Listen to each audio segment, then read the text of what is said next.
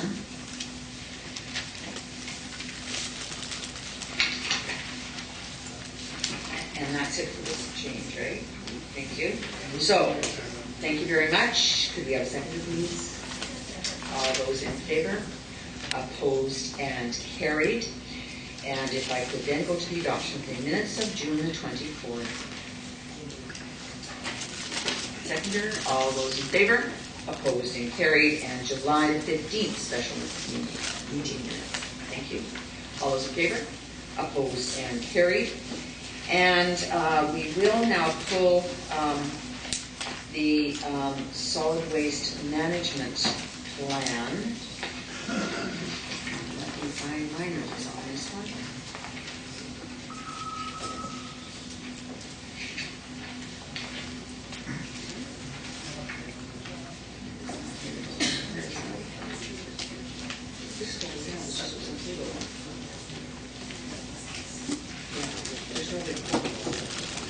Thank you. There is no report on this. I can call that. However, we do on table have a letter from the minister. And ladies and gentlemen, as you're probably aware by now, most of you, that Minister Lake has approved the solid waste management plan with conditions. They are laid out in his letter, and his letter has been circulated very widely. We had a press conference this week, and we had a lot of discussion, and there's a lot of wonderment as to where we go from here. First of all, I would like to thank Minister Lake. We have had a situation here at the region relative to solid waste, well, for probably 12 to 14 years. It has been a long journey for not only this board, but as you can see, many of the boards and staff and municipal councils for a goodly period of time. And Minister Lake has come forward. He has approved our plan, subject to conditions, and I'm going to have those discussed in a minute. We have put a tremendous amount of effort into this solid waste management plan, and we've had certainly collaboration, certainly consultation, and many, many, many days of discussion on this file. We consider it a red letter day for this region because it allows us to move ahead. It does not give us the approval to go to waste energy. A lot of people think that, but you have to read very carefully what the conditions are and how we will proceed from this point forward. And I'm going to go to Mr. Carline just for a moment so he can speak to the conditions that have been laid down for us through to staff.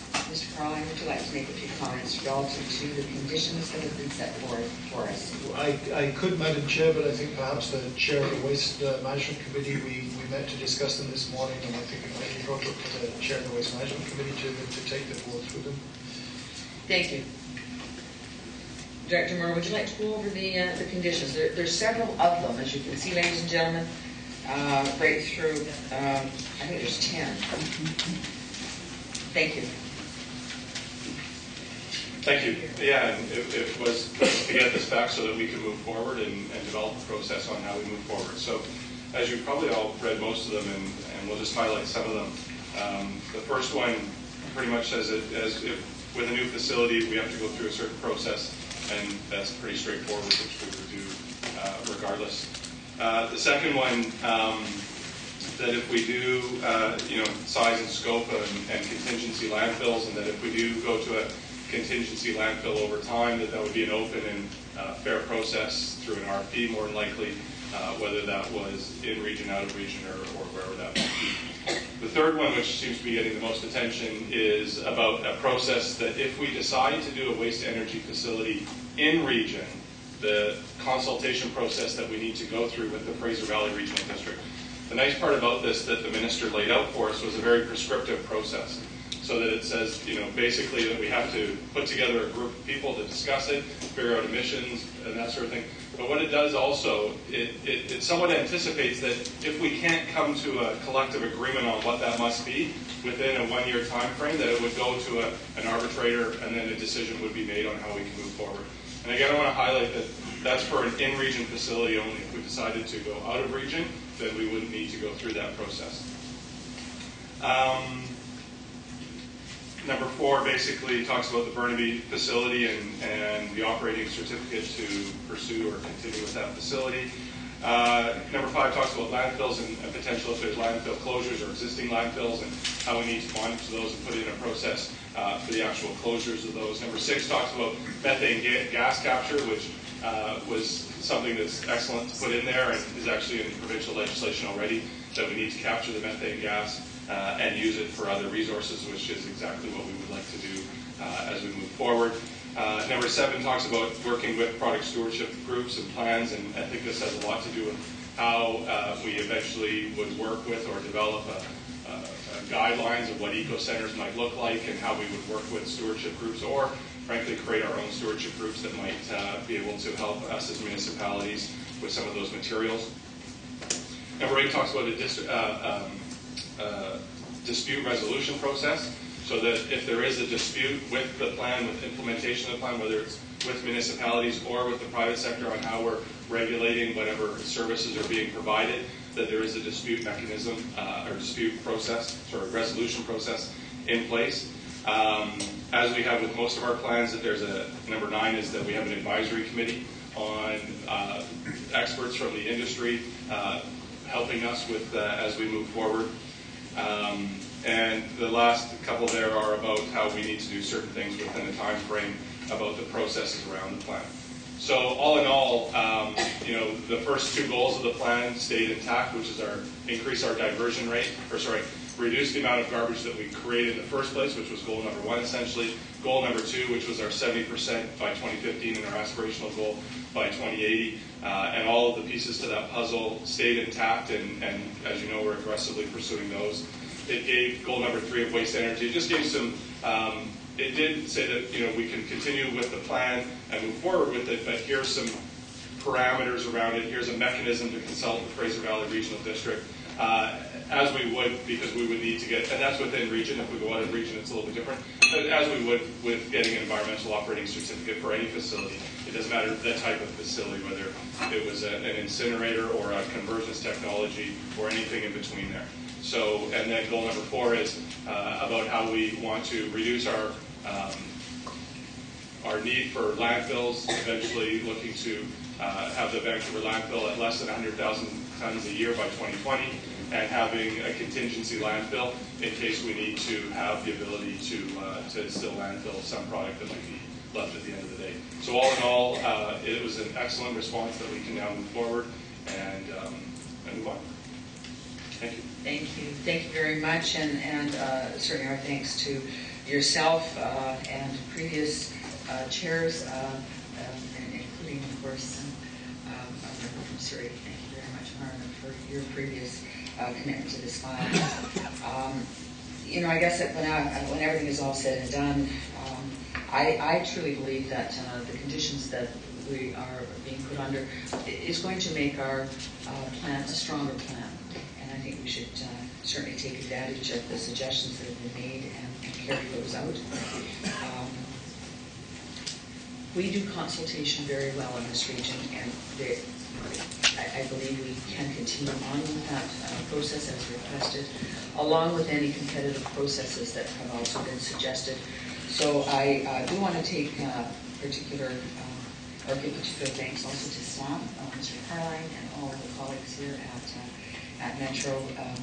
It has been a long time coming, and I want to thank you for that. So thank you, board members, for continuing to learn about this region and how we're going to make it a better place to live. Thank you very much. Yes, we do have a list of speakers. Director Sikora, D.L. Walton, Broughton, and McLean. Thank you very much, Sikora, please. Chair. You know, I've got great difficulties with what has been approved by the minister. The fact is that there's some MLAs in the paper that are already making noises, including ministers, about what is happening there against it. I went through a lot of these meetings, public meetings, and certainly it was a one-way kind of selling job on incineration. There was nothing else. I mean, we haven't brought in waste stacking to this board meeting to see what it costs us to transport the extra waste to Cache Creek. We've not brought that in to see what the difference is between incineration and also transferring it to Cache Creek. Cache Creek has been extended for another 25 years, and for some reason everybody's battling this. It's got to close in 2016. It's not through. It's not through for 1 minute. I was there in about February and toured the whole site, and it was extended for another 25 to 30 years. Now, we haven't brought them in here. And there's many reasons, because I think there's a sniff between Cache Creek operation and Metro, which, you know, I mean, there's always disagreements, which is fine. But, you know, we're now climbing to $97 tipping fees, and by 2015 it'll be $196. And then to build this incinerator is $450 million. The taxpayers have had it in taxes. They've had it to the hilt. They don't want no more taxes. They can't afford it. And it goes on and on. And now there's this French leak with 2 cents a liter of gas. So I can go on, Madam Chair, but I'll tell you, this doesn't sit well with me. No, it's not going to sit well with a lot of people, because they spoke against this incinerator. But we have traveled the world. We've sent people all over the world to look at incineration. And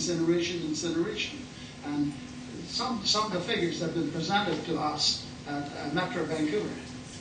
I can argue all day against it, because some of those figures are fictitious figures as far as I'm concerned, not real figures. So I'm not happy with this letter, and I'm not happy with what's taking place, because, number one, we've been 14 years trying some solid waste to get this to the head. Now we've got it here. It's going to take another 3 or 4 or 5 years. Who knows? And that's what's concerning me. Thank you, Madam Chair. Thank you. We have Director Deal next, please. Yes, thank you very much. Just a brief comment. The directors from the City of Vancouver remain opposed to the mass burn incinerator that is still on the table, but we're very pleased that all the conversion technologies and the flexibility is still in the plan.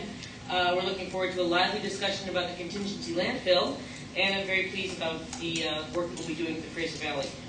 We've been working on that at the Environment Committee for some time, and it's been hard to schedule those meetings, but I think they're going to be a positive part of this plan. Thank you very much. I'll go to Vice Chair Director Wall.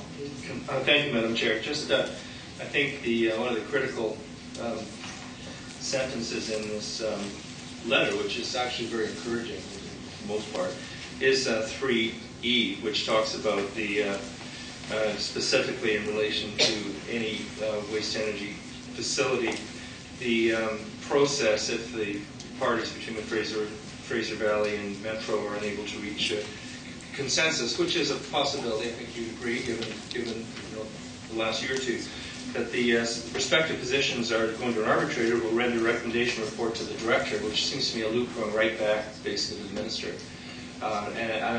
My concern is that process could take a full year, and I don't know, go right back and be exactly the same situation in terms of a decision in terms of the major investment. I'm wondering if I read that correctly, and if Mr. Carline could comment on it. Mr. Carline, please. I think the only real difference I take in that description is really what we're talking about is the delegated responsibility to provincial technical staff to carry out the necessary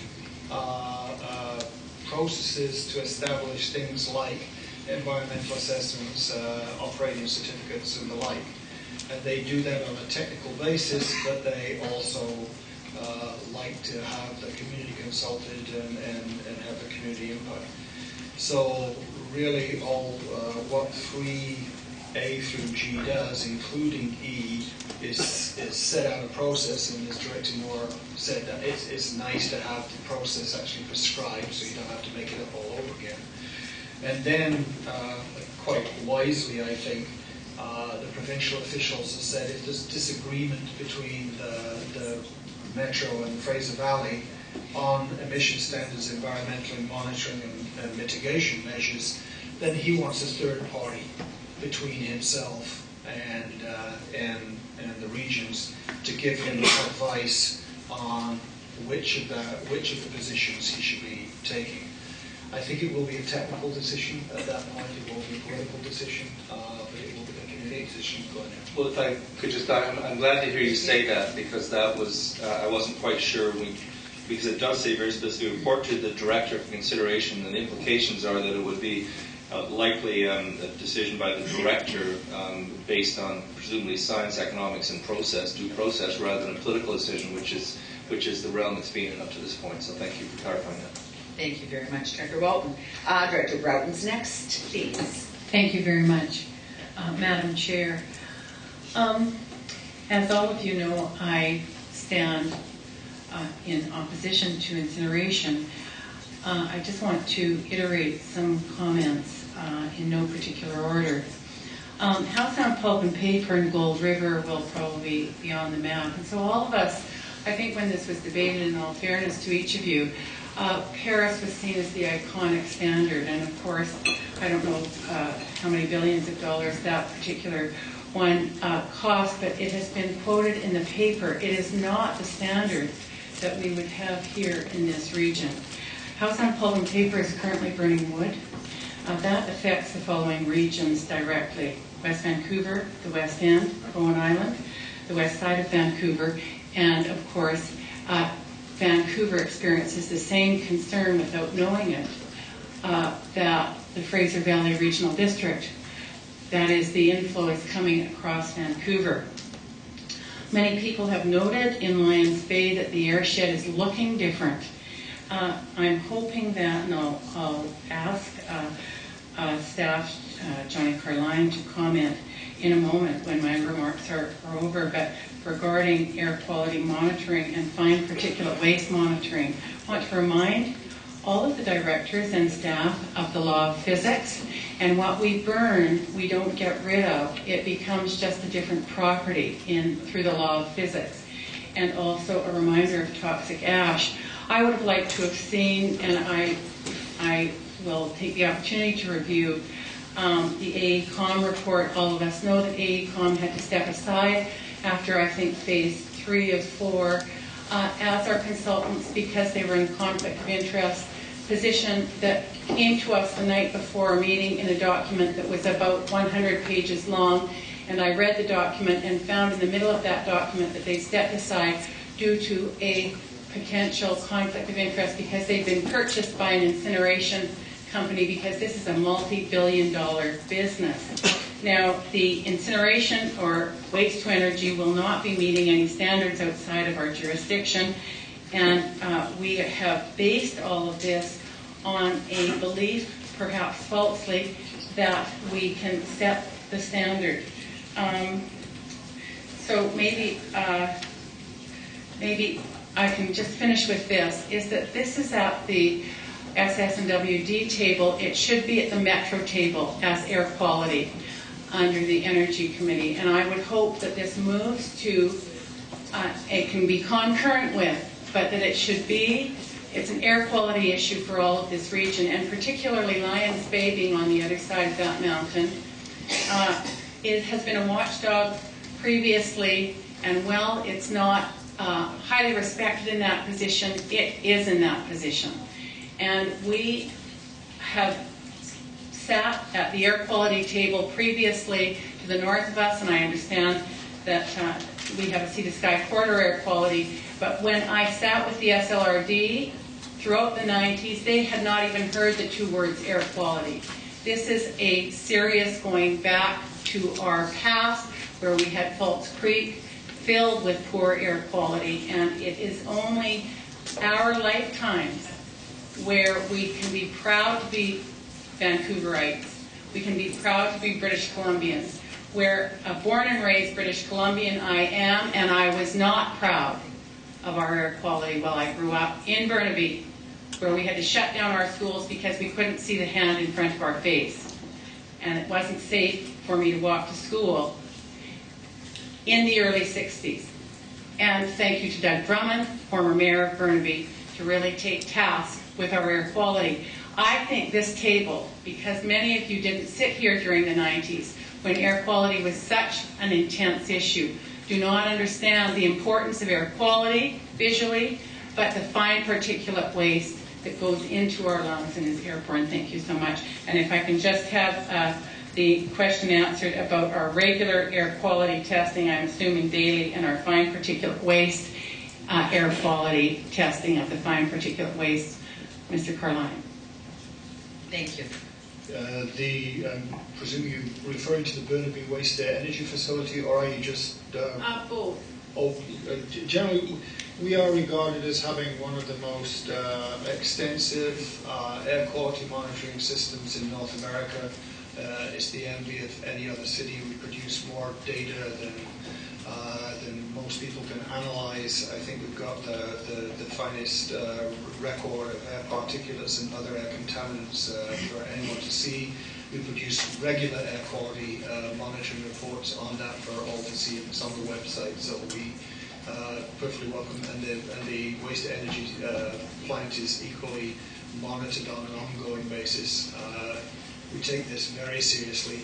In this context, again, it's worth reminding people that the total impact of the entire waste management system of Metro Vancouver, not just one part of the facility, but the entire waste management system, all the trucks, etc., etc., etc., comes to 0.3% of the emissions in the region.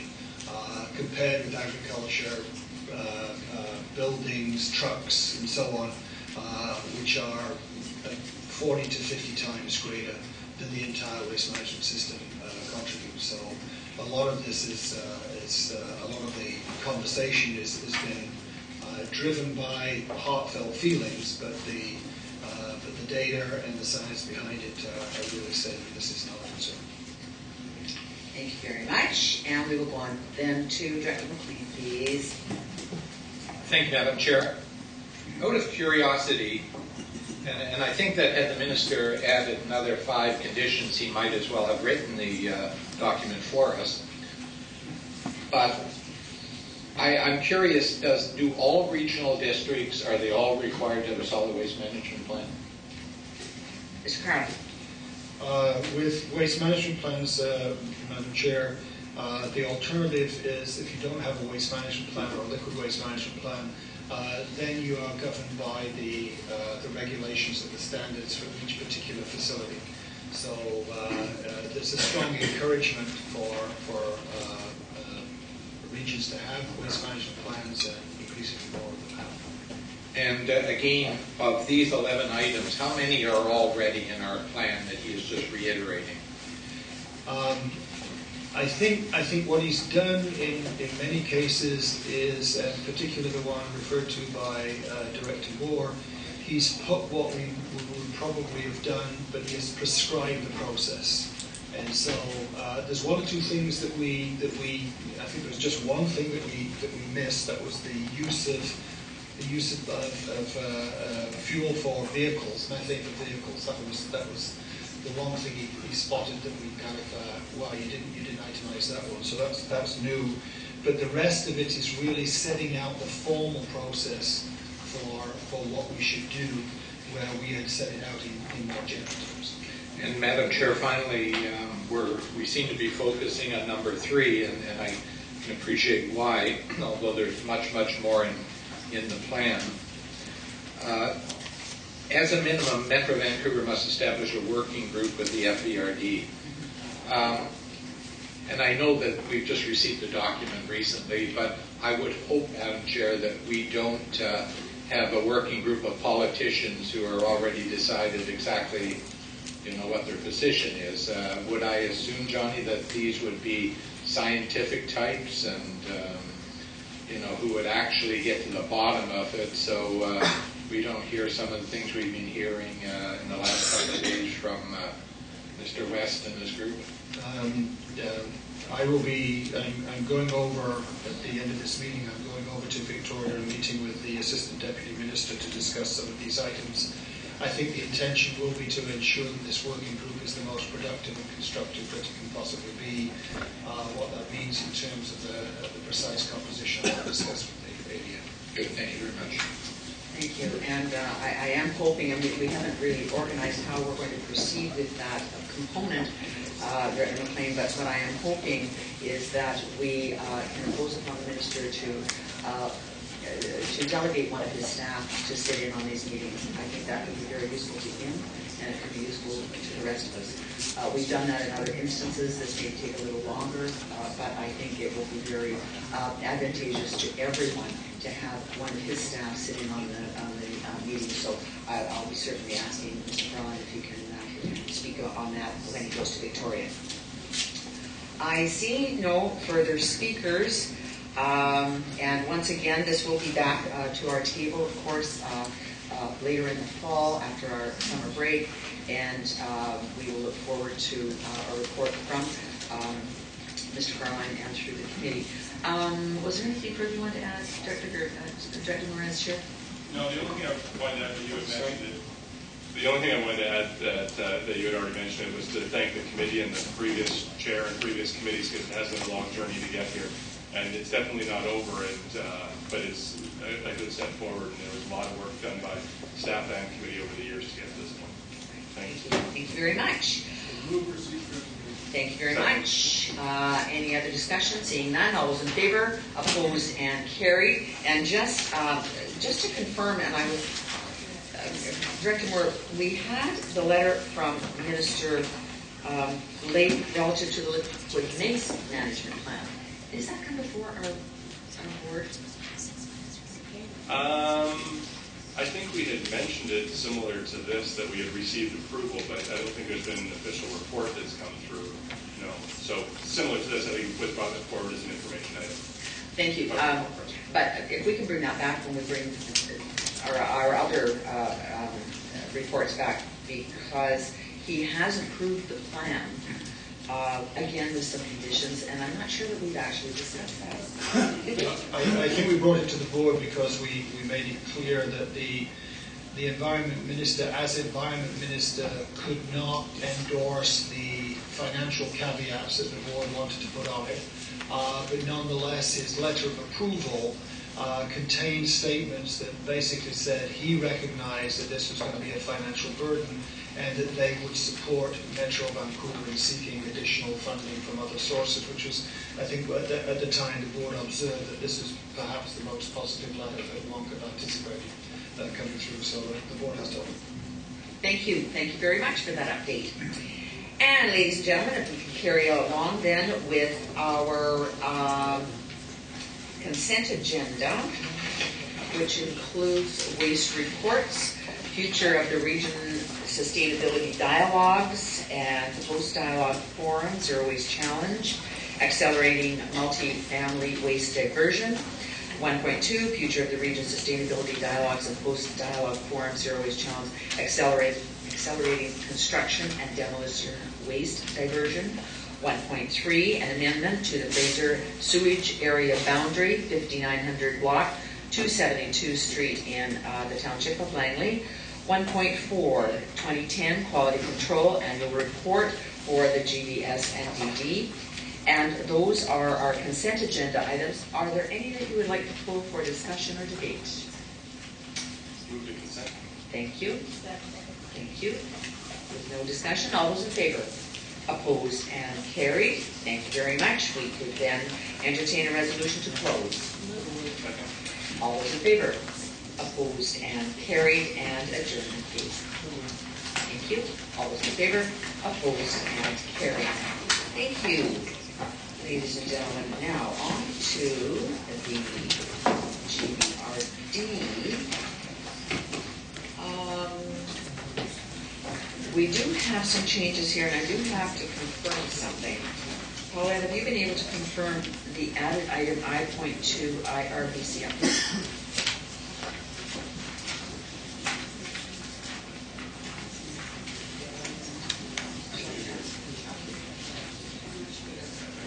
I'm going to direct a question to Director Corrigan. Were you going to be doing an update on the IRBC update? Yes? Thank you. Thank you very much. We will designate that as an added item then. And also, Director Steele is going to also speak. I just want to add one short item Yes. under H1, other Metro Vancouver list calendar. Thank you very much.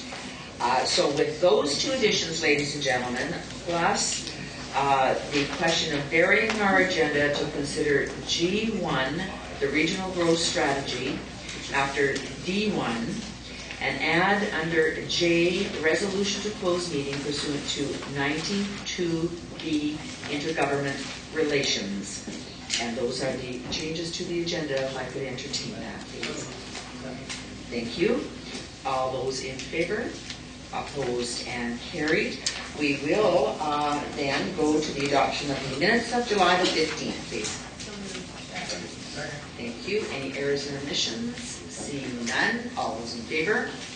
Opposed and carried. And we are going to D1.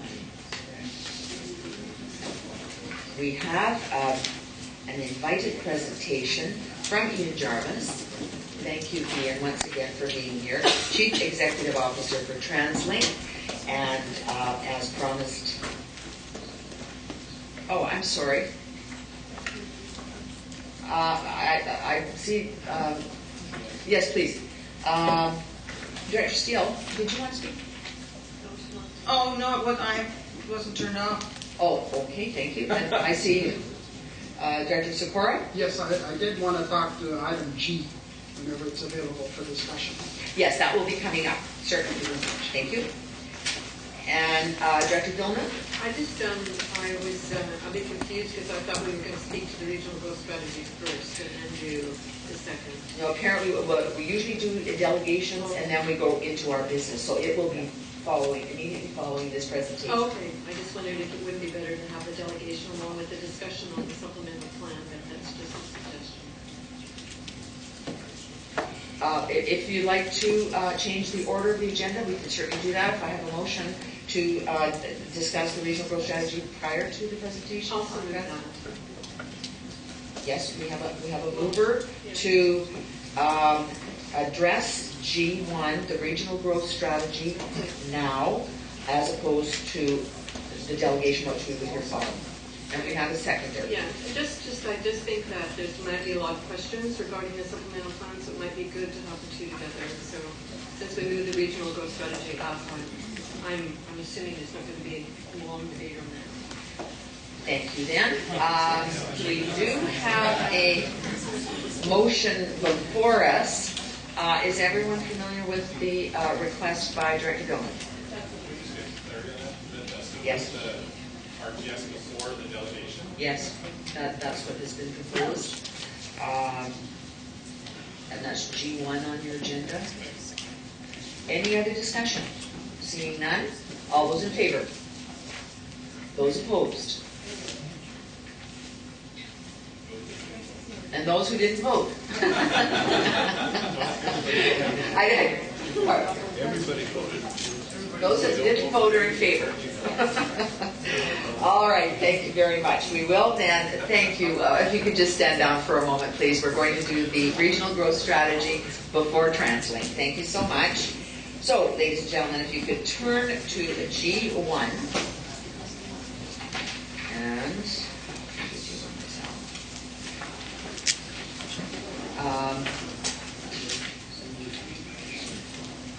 okay.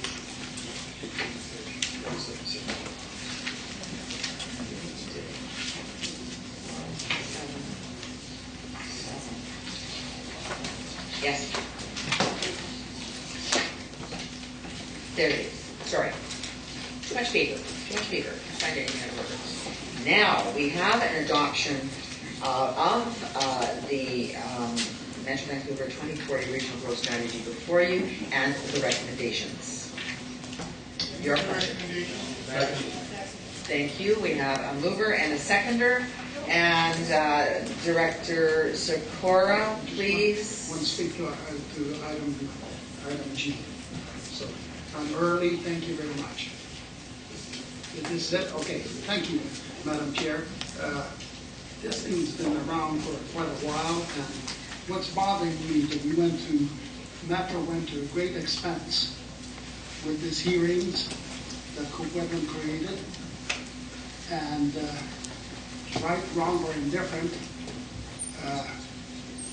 our mayor was on a committee for about a year as the vice chair of this committee, and mentions that he did bring up some of these items in the committee system to get it rectified before it came to a boil.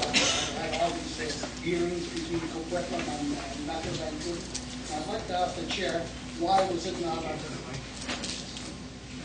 it not addressed, Dan, instead of going through all these expensive hearings, if this was the case? Well, in my opinion, and certainly I stand to be corrected, I don't sit on the committee, but Director Corrigan and many others do. We're dealing with the actual growth strategy plan, and if you have some things to discuss with your mayor, I guess we should have you do so with all due respect. Madam Chair, we've had some conflicting reports to our council, and this is exactly what's bothering me.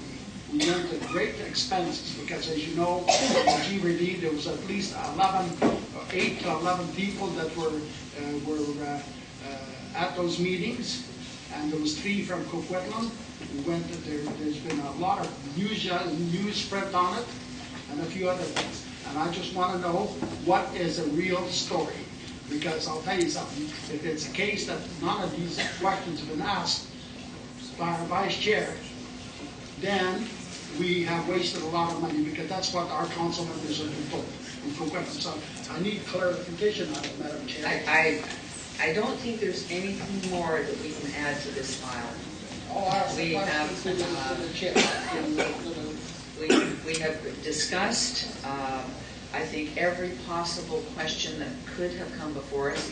The Intergovernment Committee was there in order that they could hear and question the entire process, and I thank them very much for doing that because it was their function to report back to this board, and they are therefore doing so. I really don't want to get into any discussion about the comings and goings of local council on this issue unless Director Corrigan wants to speak on this particular point. I'll address the issue when I speak on the matter in full. That would be great, thank you. And Director Corrigan is the next speaker. So I think we can safely say that there wasn't much else that could be answered or questioned, and I think it's been very thoroughly covered. Thank you. So if we could carry on then, Director Corrigan as chair is the next speaker, followed by Director Brody, please. Well, thank you, Madam Chairman, and I thank all of those who have worked so hard to make this document a reality, particularly our directors and local governments from around the region, and most particularly our staff at Metro Vancouver and Mr. Carline, who had a very active role in this, playing the part of regional planner as well as CEO. It has been a long and very difficult process because it's a hard-fought compromise between the interests of local municipalities and the interests of citizens in the region as a whole. And I expected it would be a difficult process, and it certainly delivered on all fronts.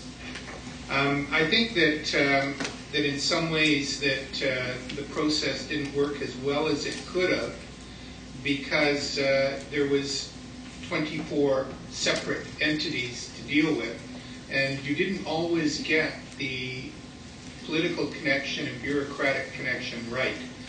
So often we were dealing with what was produced by the various planning departments as potential issues that should be concerning us.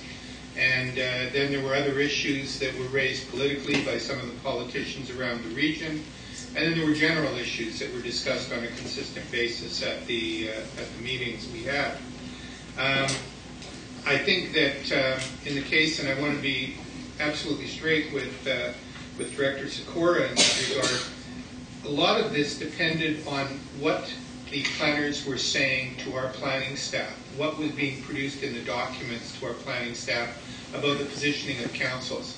So while there was a very active voice from the members of the committee on issues that affected the regional plan, it was the local responses that came through the councils and through their staff that was critical to making this plan work. And so we weren't dependent on the comments of individual members of the committee in regard to their city's position, because it didn't necessarily reflect what their councillors were saying in each and every instant. They may have regional concerns, but there may be disagreement on their council about those concerns. So much of what we did was rely on the contribution from staff reflecting the council's wishes. And in some cases, those changed over a period of time. Issues arose because it was such a long process. Issues changed, and also when it came down to the push and shove of the final decision being made, for many of the municipalities, there were issues that hadn't been addressed that needed to be addressed, and I think that's what happened in the case of Coquitlam. I think that even though their planner was the chair of the committee that was dealing with the overall regional strategic plan and what we were going to do in the future, the council does get the final word. And when it came back to the council for political approval, there were issues that needed to be addressed and apparently had not been addressed within the process that we set up. And while it was an uncomfortable situation for all of us to move into a situation where we seemed to have adverse interests and where there was opposition from one of our member municipalities, I don't think that should be unexpected. In fact, what I think is really an accomplishment was that we had 23 out of 24 going into the final phase of this. And if there was one municipality that hadn't been satisfied, finding a way to satisfy that municipality was important to us. And in the end, though it did cost some money, it was money well spent, because I think finally Coquitlam was able to adopt the plan and feel that they had achieved something. And I hope that it shows the evidence of our good faith and our goodwill throughout the process that eventually all 24 have come on. And that again, how many organizations can accomplish unanimity in a plan like this? It is an absolute miracle that we can bring 24 diverse municipalities and agencies together and achieve a unanimous result. I think that that accomplishment is unparalleled, probably unparalleled in any other federation of municipalities anywhere else. So I think rather than looking back and feeling bitter about some of the processes that didn't work, I'm hopeful today that we will celebrate the fact that eventually everything was accomplished, that everything eventually did work and did achieve a plan that will set our direction for the next 20 years. I want to also, just on a, is that while the Livable Region Strategic Plan was a very, I think, a plan that gave us very good guidance on how we should build our region, it was a plan that didn't have the necessary teeth to ensure that the plan would be implemented in all cases. It was a plan that very much depended on municipalities' cooperation, and it succeeded because of that. There were very few issues that were raised under the Livable Region Plan, considering the diverse interests of municipalities. That being said, is that we didn't accomplish everything we wanted in the Livable Region Strategic Plan, and going back again for a second try at achieving a regional growth strategy was, I think, quite daring. It was us going back and saying, though we accomplished this once, we can accomplish it again, and we can address the failures of the plan in the previous iterations. And I think one of the biggest issues we accomplished was dealing with industrial land, with a very small land base, with the constraints, geographic constraints we have here, with the border on one side, the ocean on the other, the mountains on the other side, and then beautiful, some of the most beautiful farmland in the world. Our geographic constraints are very difficult to cope with. And with so many people coming to our region, so many people wanting to live here, is the tendency to move to residential accommodation is very clear. It's the most valuable use of land. And so we have lost a great deal of industrial land over the years to residential development. And our business community said that this isn't sustainable. We can't do that any longer. We need to be able to have an amount of industrial land that is going to support the kind of economy that's necessary for a city of this size, a metropolitan area. And so, you know, we had between 1990 and 2006 about 18 million square feet of office space built in the region. About 40% of that office space went into downtown Vancouver. And then about 11% went into the regional town centers. So that's 51%. 49% of the office space went to suburban business parks. Went into areas that weren't well serviced by transit, that were necessarily serviced by the single occupant motor vehicle. That imposes a tremendous public cost. It's an inefficient form of development. It undermines transit ridership. It requires additional public tax subsidies. It creates congestion, pollution. It requires road improvements, as I've said. It means that even our public health system is affected because of the effects on respiratory systems, and the increase in greenhouse gas emissions is a problem for future generations. So we didn't protect our industrial land well enough, and we didn't succeed in avoiding employment dispersal.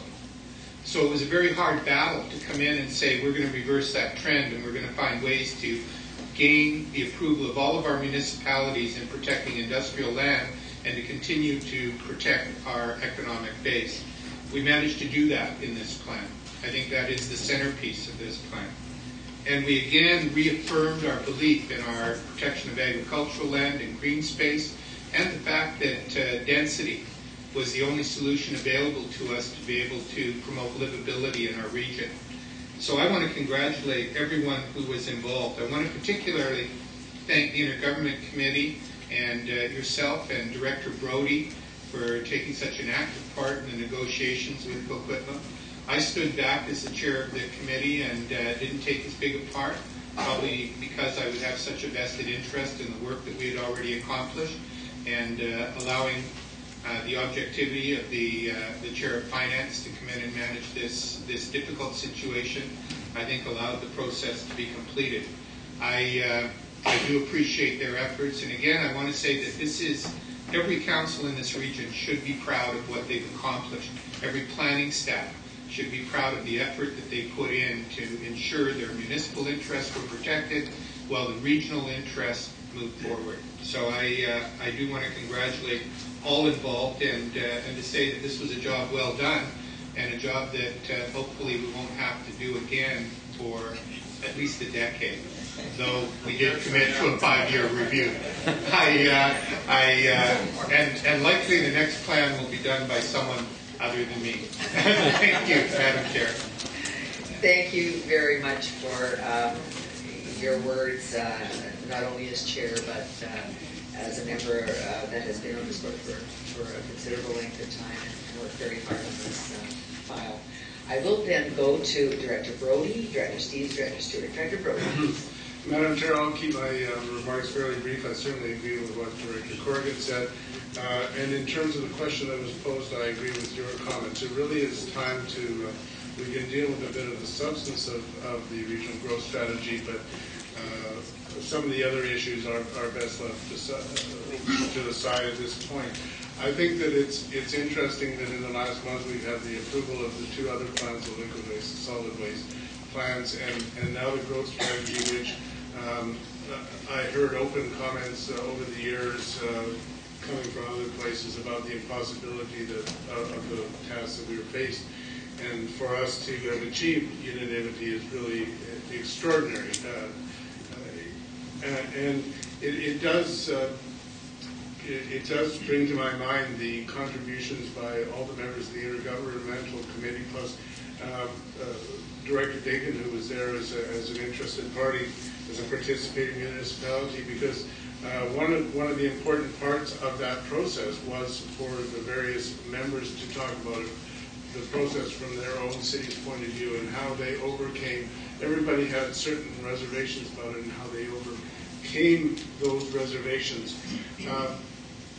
When we have worked so hard with the Coquitlam Mayor and Council and staff, and for them to be satisfied to go from a situation where there was unanimous opposition to the plan to a point where there was 8 of 9 who were in favor of the plan, I think that it speaks to the process and in very, very favorable terms, and it also speaks to there was the mayor and 2 councillors. Obviously, they were all very actively engaged in this whole process, and so I think that that should be recognized as well. So to get to that final stage was important, and now we can move forward with what has to be a critical plan for this region. Thank you very much, Director Brody. I'll go to Director Steve next, please. Thank you. I'm very pleased to be able to support the plan at this stage of the development of our regional growth strategy for 2 reasons. First reason is that it establishes an urban containment boundary around the agricultural lands in this region, putting a hard line around the LR. I think this is a major, major step forward. I have some misgivings of a couple of items I'll mention later, but establishing a hard line around the LR within Metro Vancouver is extremely important if we're going to develop food security and the ability to feed ourselves in this region. Secondly, for the first time ever, as Mayor Corrigan and Director Corrigan has mentioned, it establishes an industrial land base within the region that will be protected as well. And I just want to go back to when the Agricultural Land Reserve was enacted in 1973. The legislation actually protected industrial land at that time because there was a concern that if you develop your industrial land for non-industrial uses, there will be a move to develop the farmland as industrial. I am very pleased that we resolved the issue with Coquitlam. I do support the part where we will investigate consistency and clarity. That was one of the reasons that I voted against the RGS port several months back, because I felt there was a lack of consistency and clarity in some issues. I also voted against the RGS some months back because of a concern that too much of our industrial land, or some of our industrial land, is still in this plan tracked to be, quote, employment lands. I'm concerned that we could still lose some industrial lands. However, I'm prepared to argue those issues at a later date when suggestions are that employment land should be developed in a non-industrial way. Secondly, I'm concerned about some of the exemptions from the green zone in Alder Grove and also some of the study areas in terms of the LR. However, I raised this issue and my own council in Richmond Council agreed to put the Terra Nova lands and the Garden City lands in the green zone. and I supported the regional growth strategy when it was adopted by Richmond Council, because my council has looked forward and said, yes, we cannot leave lands in limbo that are in the agricultural land reserve and suggest that they should not be in the green zone. So I'm hoping that other communities over the next few years, as they're reviewing the study areas and the areas that are in the LR but not in the green zone, I'm hoping that those communities will do as Richmond has done and say, yes, they should be in the green zone. I think that it's extremely important that we have taken a very strong stand in defending our agricultural land in this regional growth strategy and in defending the protection of our industrial lands. I think this is a landmark strategy that the Metro has adopted, or is about to adopt. I'm still concerned that there are areas that we're going to argue about, and I'll be there arguing against developing farmlands in the study zones and against taking more employment lands from the industrial area. But these are small debates in the bigger picture. The bigger picture is we are protecting our industrial land and our agricultural lands in this regional growth strategy. Thank you very much, Director Steeves. I will carry on with Director Stewart next, please. Thank you very much. You can't imagine how pleased I am to be able to sit here today and support this. And I want to acknowledge some people that have already been acknowledged, certainly the regional staff who worked on this program, the regional planning committees for, I guess, over the years, over a decade, who have worked toward this day.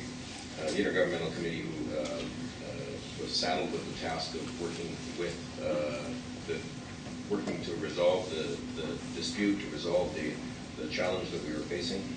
And they sat patiently through 4 very long meetings. And I also want to acknowledge our own participants, our own council, but also Jim McIntyre, who's our planning director, who certainly worked hard on the dispute resolution process, but long prior to that was instrumental in working out and crossing the T's and trying to help the region reconcile all the differences of opinion, because I do find it somewhat miraculous that we ended up where we are today, where we have 24 distinct governments agreeing on this thing. Unanimity is hard to achieve. And you can imagine, we rejected this unanimously at Coquitlam. As you can imagine, sometimes it feels like the only thing we do unanimously at Coquitlam is adjourn. Representing those 8 diverse other opinions as you sit on a committee is a challenge, there's no question. But this is a critical plan for the region. It was mentioned, this is an absolutely important plan, and our council, like your councils, is very diverse.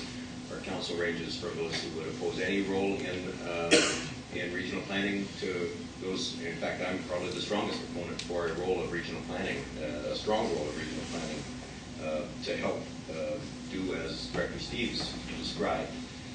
We need to draw that hard line around growth. We need to, because this region will be more sustainable and livable only if we achieve that. And it's something that other cities haven't. Other cities like Calgary haven't been able to achieve that hard line around growth. And yet, having done that, we also have to try to do it as consistently as possible. We still have issues with the regional growth strategy related to consistency and some other things, and I'm sure everyone has things that they would like to see changed. But we're able to buy in at this point, again, almost unanimously as a council. And I'm most pleased to be able to thank everybody for their patience and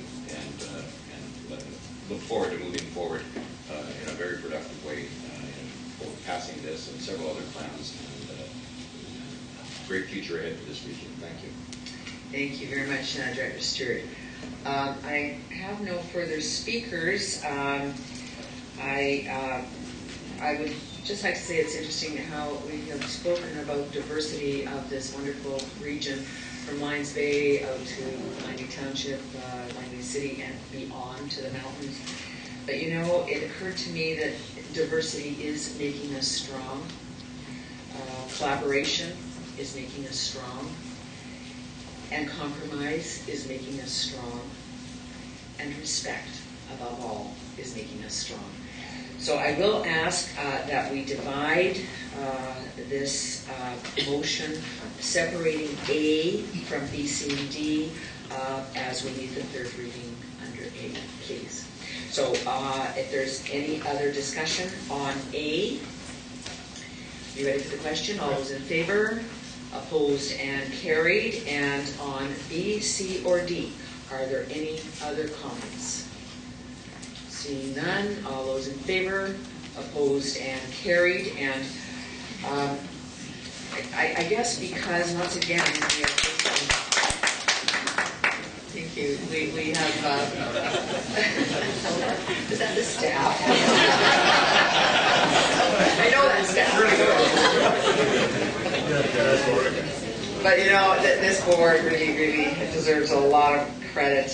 This really is another major milestone for this board, and I just want to acknowledge all those who have contributed their ideas and their suggestions, and yes, their constructive criticisms through this whole process. We all really care. I know we do. Each of us care very deeply about the future of this region, regardless of our political views and perspectives. And I especially, as I mentioned earlier, want to thank the Regional Planning Committee and its chair, Derek Corrigan, and the committee that oversaw the development of this plan. The Intergovernment Committee, thank you so much again, who oversaw the dispute resolution process, and in particular, Director Malcolm Brody. As this occurred, I found myself away at a conference, and Director Brody was kind enough to take this on and had a leadership role in this entire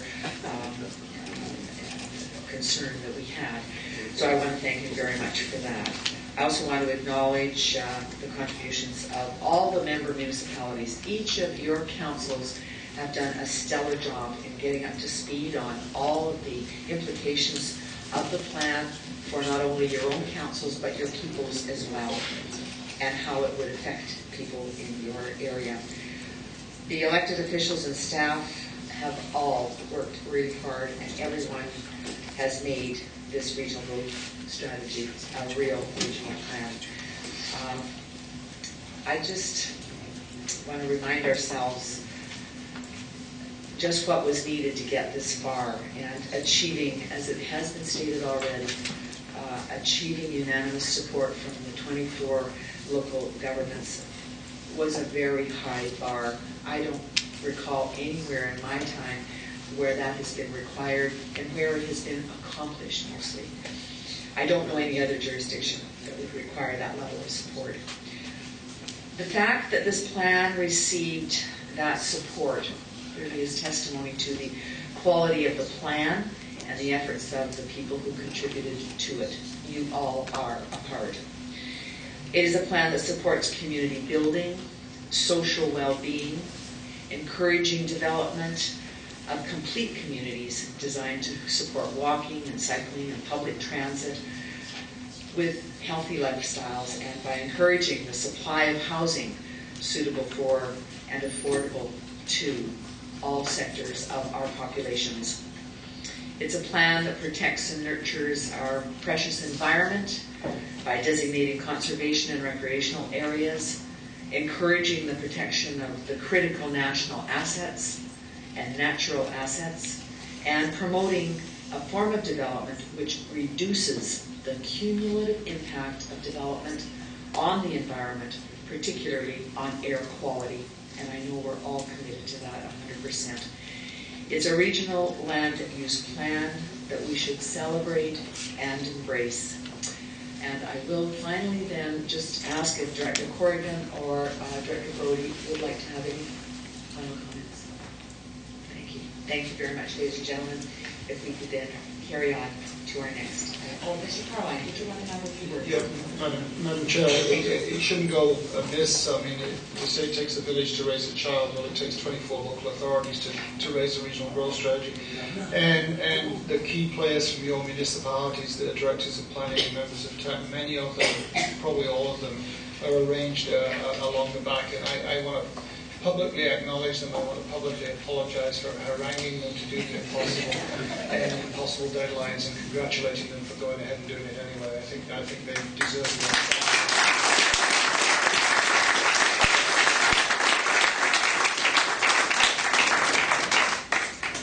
Thank you very much, Mr. Cowan, for that comment about staff, and back to yourself as well.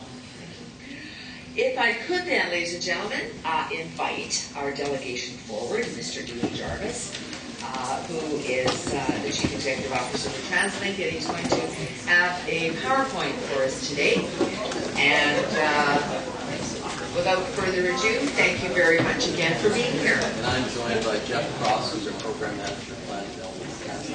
Well, the first thing I would like to say is, on behalf of TransLink, congratulate the board in adopting the regional growth strategy. I mean, I'm actually one of the individuals. I think I was in this room when the Olympic Region Strategic Plan was adopted, and know the effort and collaboration and tremendous work that goes into that. And it really helps in terms of TransLink, because in our legislative mandate in developing our plans, we need to develop plans that support the regional growth strategy. And with this now locked down, enables us to have certainty around that particular aspect of the role that we play. So the purpose of our visit here today is to consult on the supplemental plan. I was here a couple of weeks ago on the base plan, and I know that there's two reports that are before the board today. One is additional comments relative to the base plan, and open to take any questions on that, but my focus is really around the providing an overview of the supplemental plan. Thank you. So a very busy slide, but I think an important slide to provide the context for the plans that we have developed this year. And it really goes back, the genesis for these plans go back to the fall of 2009, when the region was facing, TransLink was facing a situation without additional funding. We were at a cliff. Without additional funding to stabilize our finances, we were in a place where we would be looking at drastic cuts in transit service. And so at that time, we put forward a supplemental plan. It's referred to in the second row there, referred to as the funding stabilization plan. That was put forward in the context of a couple of other plans. We had developed a plan called On Track to Sustainable Transportation System. That called for additional revenues in the range of $450 million a year. Tremendous consensus around the investment in that plan, but concerns relative to the way that we would pay for that. So, nonetheless, the funding stabilization was approved, provided an additional $130 million of funding to TransLink in the form of 3 cents of fuel tax, an increase in parking sales tax, and not to be forgotten, significant increase in fares. We implemented a fare, our practice had been up to that time to increase fares at the rate of inflation. But in this funding stabilization plan, we called for 2 fare increases, one which we implemented in 2010, which was approximately a 10% increase in fares, and in the base plan, we will see it assumes another fare increase in the range of 12% in 2013. So in terms of options available to us, that is built into our funding stabilization plan.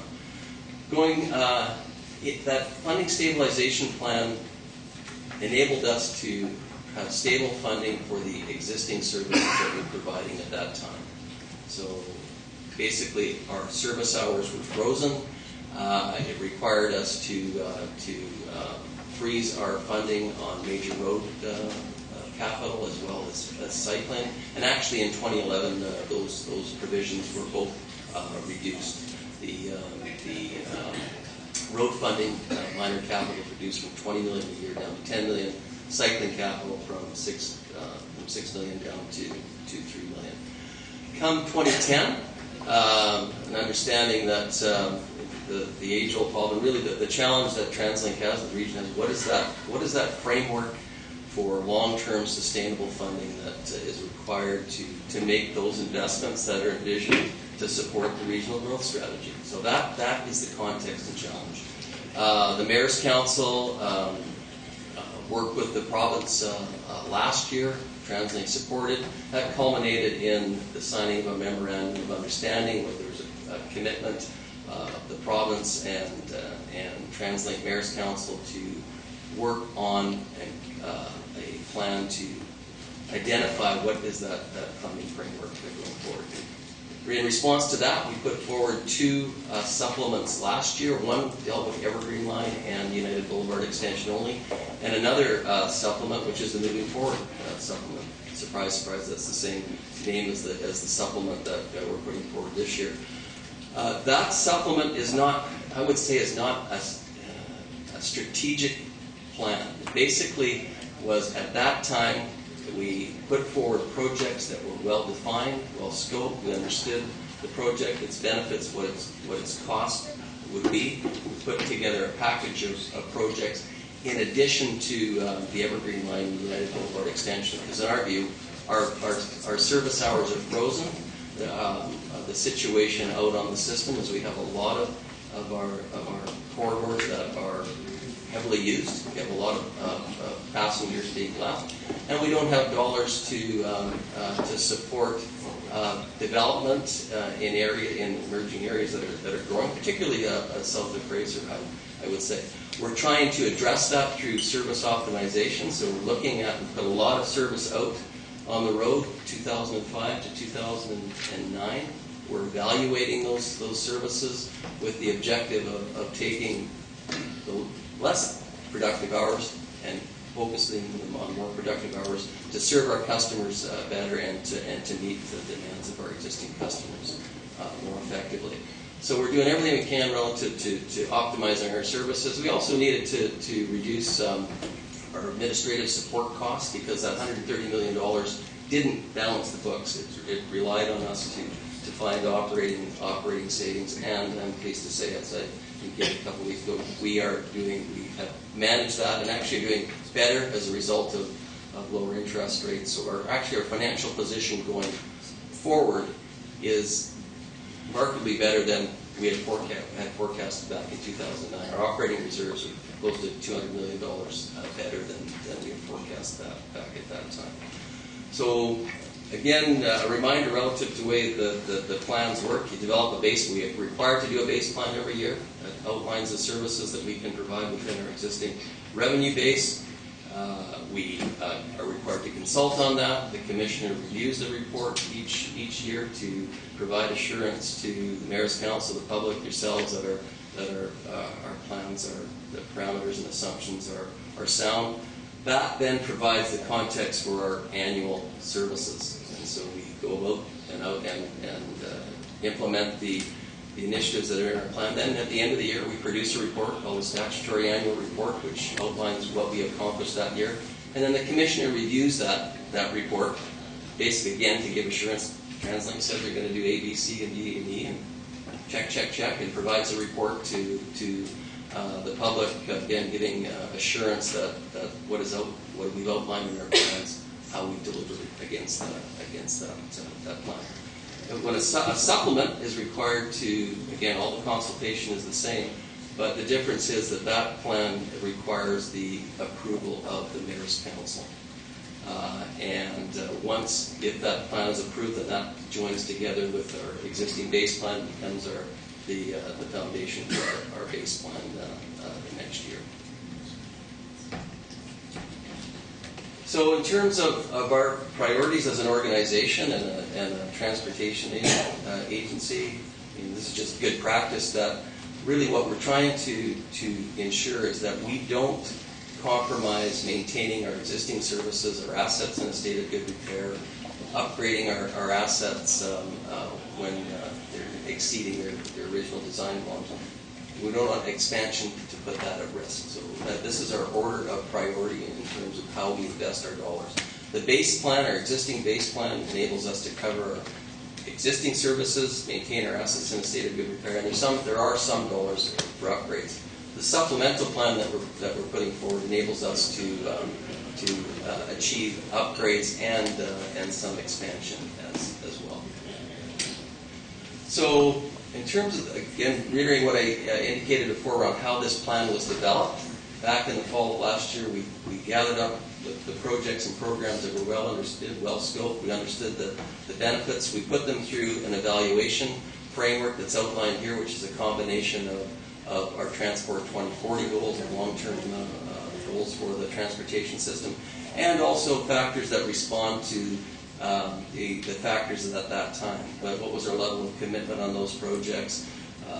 There's significant senior government funding that's there on the table that we can leverage. Those programs that enable us to lever off and utilize our existing assets more effectively. So we ran all the projects through this and came up with a list of projects that make up the program that's in our moving forward supplement this year. So it's an important point. This moving forward supplement was developed last year. The only change is one project, which is the United Boulevard extension, which is no longer in the moving forward package. But the investment package is the same. The difference is the funding framework, which I will touch on later. Can I emphasize something? Yeah, sure. You pointed out earlier that this is not the whole package that we're looking for, that we identified, say, an on track, where we know what the regional needs are, some of them anyway, identified, some to be further developed. What we realized in this snippet, this envelope, was that coming out of the MOU between the Mayor's Council and the province, that looking at long-term sustainable funding, that was going to take some time to find that, and that having frozen services at 2009 and continuing to have demand out on the system, we needed to find a way to serve the existing demand and the existing commitments. It wasn't about looking that far out in the future, but making sure that we could continue to stay on track while we found a solution that was better fitted. Thanks, Jim. So the package in pictorial forms is a combination of transit projects, road improvements, the Evergreen and the Evergreen line, with really driven by the factors of responding to where we've got demand on the system now. We have pass-ups on a lot of our routes. Broadway, for example, in Vancouver, the King George Boulevard, Fraser Highway in Surrey are corridors that are challenged. So meeting that demand, supporting emerging development. I would use the example of Surrey City Centre, where that's going to be Metro Vancouver's second downtown. Surrey's putting development in there. We need to support that with improved bus service in the form of bus rapid transit, improving headways and service on the CBus. A number of factors to respond to existing demand and to support emerging growth. The other factor is particularly on the Expo line. The Expo line was built in the mid-'80s. It's getting old. Some of the stations are challenged in terms of being able to handle the passenger volumes. And a number of the stations, there's significant development that has been approved around them. We need to make modifications to the stations to deal with the volumes and to be supportive of the development happening around them. So that's the Lonsdale Quay, Main Street Station in Vancouver, Metrotown here in Burnaby, and Surrey City Centre are the station upgrades, and New West as well. Thanks. And then the third is really reinstating funding for roads capital as well as cycling capital, and of course the Evergreen line, which has been the region's #1 priority in terms of rapid transit going back to the mid-90s. It's in this package. So I'm not going to touch on this. Basically, it's a good package of transit improvements, over about an 8% increase in transit service hours, over about half of that going to south of Fraser. The Evergreen line, I talked about the upgrades to the stations and reinstating our road and cycling capital. The one project that has been removed from the package that was consulted on last fall is the United Boulevard extension, which is a component of the North Fraser Perimeter Road, which includes we haven't abandoned that corridor. It's a significant corridor in terms of goods movement. So we are in the process of replacing the Telebridge and improving those connections. We just couldn't get on this particular project to a place where all parties could agree on the scope of a project. So back to the funding. And it's important to put it within the context of the primary objective is we need to land on a sustainable funding framework and the tools available to TransLink to respond to and to make the investments that are required to support the way that we want this region to develop. Significant progress made last year in terms of the signing of the MOU. Further work undertaken this year by the Mayor's Council and working with Minister Lekstrom. Mayor Bolton is the chair of the Mayor's Council, and working actively with the ministry, supported by the Mayor's Council and TransLink, in providing the technical support that's required, as well as the Ministry of Transportation investment staff as well. Now got to a place where, again, there's recognition that we need to commitment to a process of working together to enable and identify appropriate revenue sources that can be considered to support future investment. And so a tremendous amount of work has been done this year, but I think what we need to demonstrate is that come September, when we come back to the Mayor's Council, is that there's an actual program in place with milestones, commitments, and timing to get us to a place that we've identified, and those will need to be supported by provincial legislation. So in terms of a framework that's been identified to support this moving forward package, what has been established is the framework is that there will be 2 cents of fuel tax that will be enabled, that would be implemented in April 1st, 2012, that the region, the Mayor's Council, and the province commit to identifying a regional source of funding that would pay for the balance of the package. If a regional source is not identified and enabled, that there is a time-limited property tax. So property tax for 2013 and 2014, the second and third year of this plan. So that provides TransLink and the Commissioner the ability to say we have a plan here with parameters and assumptions that's fully funded for the 3 years. Now, I'll get into, there's concerns around, there's a number of steps that need to take place, and how do we respond to the what ifs. But the point is that it's all this work is done on the understanding that's good faith, that all parties are working towards a long-term solution. So over and above what's been identified in the Mayor's Council and the province, which are the transportation improvement fee or vehicle charge, regional carbon tax has been identified, but there's a myriad of other revenue sources that, quite frankly, TransLink's done a fair bit of work around, but we need to do more work. Road pricing, land value capture, so tools like we have in legislation, area benefiting tax, which provides the ability to basically have a different property tax rate or scheme around areas that benefit from that investment in transportation. Other measures around land value capture would be development cost charges, which of course municipalities use to fund infrastructure, and other schemes that already are in place. So an example would be Capstan Station in the city of Richmond, where Richmond and the development community, supported by TransLink, have an agreement of, I'll call it a volunteer contribution, that the developers want to put a per unit fee into a fund, and when that fund gets to a level that supports the ability to construct a station, we will do that. So there's lots of avenues that can be looked at and that are used in other major metropolitan regions.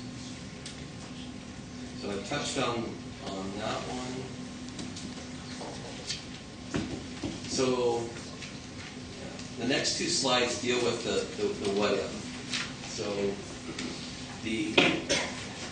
there's a number of steps and milestones that need to take place that in the end provide TransLink the surety it needs to commit to a project. My view and my board's view is we're not going to commit to an expenditure project that's going to put us at risk of creating a cliff, similar to the situation that we had in 2009. So the first step is assuming that the plan goes forward, assuming that the plan is approved. That's step one. Step two would be the 2 cents of fuel tax being enabled. And the 2 cents of fuel tax is enabled that in TransLink gives us the authority, the license to begin to implement the priority projects that are in the plan. The next formal step would be when we are required to prepare a base plan next year. So next year we will have to assess as an organization the surety of the revenues that are available to us. So at that time we'll have surety of, assuming the 2 cents of fuel tax is in, we have that in, and we can assume that for the 10 years. The other thing that we have surety around is revenues equivalent to $30 million per year in years 2 and 3 of the plan. That's all we can, have complete surety around. If in our view, and working with the Mayor's Council and the region, that in our view that it's not likely that we will find a source of revenue that would be implemented in 2015, what we will do as an organization is to manage our expenditures and approvals of projects so that we don't create a cliff. So we will scale back projects, certain projects that are not in the plan we can't commit to because we don't have the surety revenue. That's the fallback position. And the assumption is that this is good faith, that we'll work together, we'll find the revenue source that will be implemented in 2015, and what will not be a reality. But our discussions to date, we've had preliminary discussions with the commissioner, we had a session with the Mayor's Council today. That's certainly an issue that's emerged, and we will respond to and outline that contingency plan, so to speak, when we finalizing our plan. So in terms of the revenue sources going forward, 3 cents of fuel tax, that new source that I've talked about, fair revenues as a result, additional fair revenues as a result of putting additional service out there. The other thing that's important to note is that there's a fair bit of senior government funding in this package that is in the form of capital. So we get senior government funding, we don't have to borrow, therefore we avoid those debt service costs. The equivalent of the debt service costs that we avoid is over half the value of the funding that's coming in this moving forward package. Where the money is going to, majority going to our bus and C-bus operations, the Evergreen Line operations. Got a question on that yesterday. Does the plan include, there's the operating cost, there's additional security costs in terms of police and fare collection, all those estimates of those costs to support and run the Evergreen Line are in our projections. And additional support costs and corporate costs to support the increased program are in our projections. Capital, 606. This is the TransLink's capital that will be utilized. 70% of that $669 million will be going to the Evergreen Line, and you can see the balance a fair bit in terms of station upgrades and additional buses and some road and bridge improvements.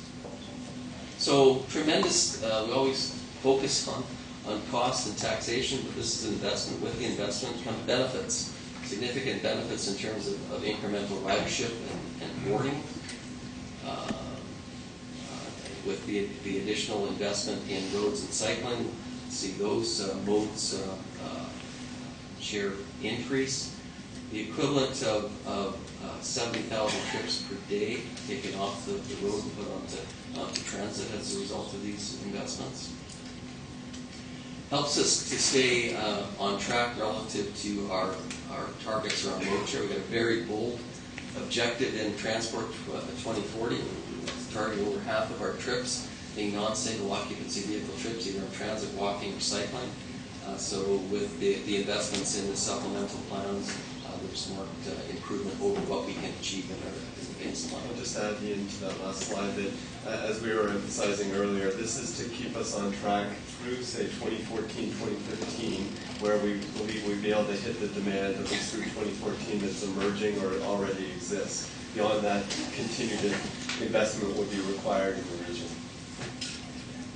And in terms of vehicle kilometers traveled, too, it helps us improve this situation as well. Overall, VKTs are seem to be increasing as a result of population growth, growth in the economy, etc. But on a per capita basis, we would see a decline in vehicle kilometers traveled. And in terms of greenhouse gas emission reductions, again, incremental benefits as a result of the investments that are in this plan.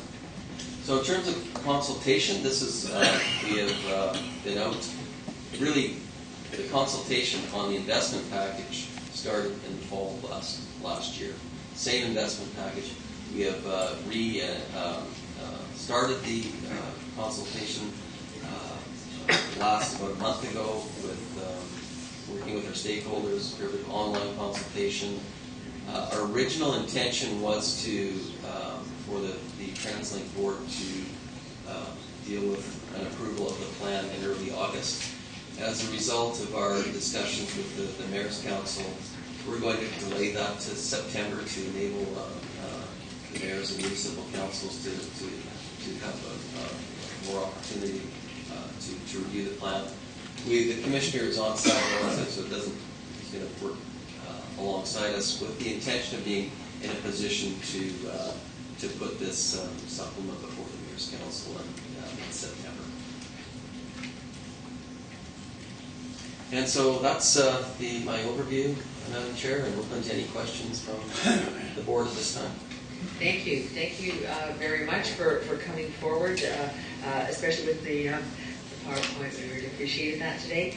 I do have a speaking order or question order. Director Walton, Director Brody, Director Moore, Director Jordan, and Director Villeneuve. Director Walton, first, who, of course, is the chair of the Mayor's Council. Thank you. Great, thank you, Madam Chair. Thanks very much for the presentation. I think for just the benefit of many people in the room, there were 18 of us, I think, 14 of us who are currently in the room who were had an opportunity to ask questions and respond yesterday as part of the TransLink Mayor's Council. And this, I think, was approximately 15 or 16 people here who haven't had the benefit of your presentation. So I would like to make a couple of comments, though, and I appreciate the fact that we just passed our Metro Vancouver Regional Growth Strategy. I actually didn't quite appreciate Director Villeneuve's motion to put that in front, but I had time to scan through it and looked at a couple of sections that I think it was well timed actually to do that. I just would like to point out in this strategy 5.1.2 in our just passed plan, we talk about our priorities being clearly rapid transit expansion being the evergreen line. It's very clearly articulated in our regional plan. And 5.1.7, the wording says TransLink in collaboration with municipalities, metro, federal and provincial governments shall prepare and implement regional transportation system and demand management strategies such as transportation user-based pricing. I think it's the wording in there has been in there a long time, and I think it's particularly relevant to the kinds of discussions that we're having, likely going to be having going forward with the provincial government, because the whole issue of demand management strategies and it involves a huge amount of public education and public discussion, and the kind of I think the leap of faith in a sense that this moving forward strategy has. I think the wording we used yesterday in terms of sitting down over the next 18 months with various levels of government and talking about the right kind of funding model going forward is going to require a significant leap of faith from all of the parties in order to have that engaged successfully. We've already, in a sense, indicated our preference in our own regional growth strategy for the kinds of kinds of funding sources that are likely going to be on the table from our perspective. And those aren't necessarily going to be broadly agreed with and supported, which means there's going to have to be a very, very open and public discussion. And the questions that I had with the minister, he talked about the importance of actually various levels of government sitting down constructively throughout this process, as opposed to every time the issue of any source of funding comes up, as we're finding now, whether it's 2 cents of gas tax or whatever, the point and run, the hot potato, the duck for cover, all these things sort of happen. It doesn't help the region when we take these individual positions, because quite frankly, let's be clear, and I'd just like some clarifying points in a second. I do have a question. When we're talking about ridership targets, both within the transportation, the TransLink document 2040 and also 2045, we're talking about moving towards 17% ridership levels, and I think we're hovering right now at 12 or 13%. And in order for us to move with the numbers of people that are coming into this region, for us to be able to achieve that 17% is going to require a massive amount of public investment in our existing transportation systems. If that investment in our systems declines, or if it levels out or is nothing, we're going to find that ridership levels actually decline, and we're going to find congestion increases. So I think when we're looking at the moving forward strategy right now, there really isn't a plan B. I mean, in a sense, if we don't find some way of working together as a region, moving in that direction, we're going to find we are noticeably sliding backwards. And I think that's something that really we need to think about. So I think that the ongoing discussions with the province are going to be very, very critical. And I think that it's outlined, I think as mentioned by the Commissioner yesterday, he did point out the fact there needs to be quite a bit of what-if wording in here indicating the kinds of things that have to happen, and that the moving forward is contingent upon certain levels of support. I think it's important we have that. So I would like, if possible, Mr. Jarvis, if you can just comment and be more specifically on the relationship between the ongoing investment in public transportation and our, presumably you're going to at least have that 17% number target in the 2045 plan that's underway right now? Yeah. So it's not just investment, though. The other part that we need to do a whole bunch more work on is around transportation demand management. And we are doing what we can with the existing resources through education and the like. But if we're going to get those sorts of mode shift, we need the investment supported by policy, whether it's pricing or education to meet those sorts of targets. So yeah, it is a bold target. We're currently at about 13% in terms of transit. What are we at in terms of cycling? So total, we're at about 26% between walking, cycling, and transit. And if our goal is 50 plus 1, we need to kind of double that. And to your point, Director Walton, the 17% is even our 2020 trajectory. 2040 could be even higher in order to hit that. Okay. Thank you. Thank you very much. We will go then to Director Brody and then Director please. Madam Chair, just to clarify, I take it that what we're doing right now is asking questions of the delegation. Yes, basically we should be. I would certainly request that. Okay. I've got 2 questions. First of all, the question is on the supplement and the wording of the supplement. I take it, or is the wording of the supplement going to be changed? Yes, it will be. Certainly as a result of the discussion yesterday and discussion with the Commissioner, we will provide more clarity and specificity around the what-if and our intentions. The obvious point that comes out of that is, are we in a position as a board to approve anything or endorse something, and maybe it needs to come back when it is finalized and we can have the final wording. The second point, though, is on the financial side of things, and I've spoken about my thoughts on that. But as I understand, the phasing of the expenditures is going to be, first of all, you'll take the 2 cents of gas tax and apply it to the Evergreen Line expenditure. Is that correct? So what we will do is the signal to what we're assuming, our signal is the 2 cents of fuel tax. The 2 cents of fuel tax, we will start to implement the priority projects. Evergreen Line is a priority project. There's a number of other bus services. Our plan is to implement the increase in allocation of minor road capital and reinstate the cycling capital next year. So there's a number of projects that will be started. Well, doesn't the 2 cents a liter more or less equate to the financial investment that you've got to make in the Evergreen Line? So if the supplement is approved, we have absolute surety of revenue, and assuming the gas tax is implemented, then we have surety of revenue of that stream of gas tax revenues, and we have surety of 2 years equivalent of a regional source of $50 million a year backstopped by property tax. We cannot assume that property tax beyond 2014 because that is not the direction that. So we have $60 million plus the stream of payments, which is roughly equivalent of $450, $500 million over the 10 years, roughly $45 million a year of assured revenue in which to make investments.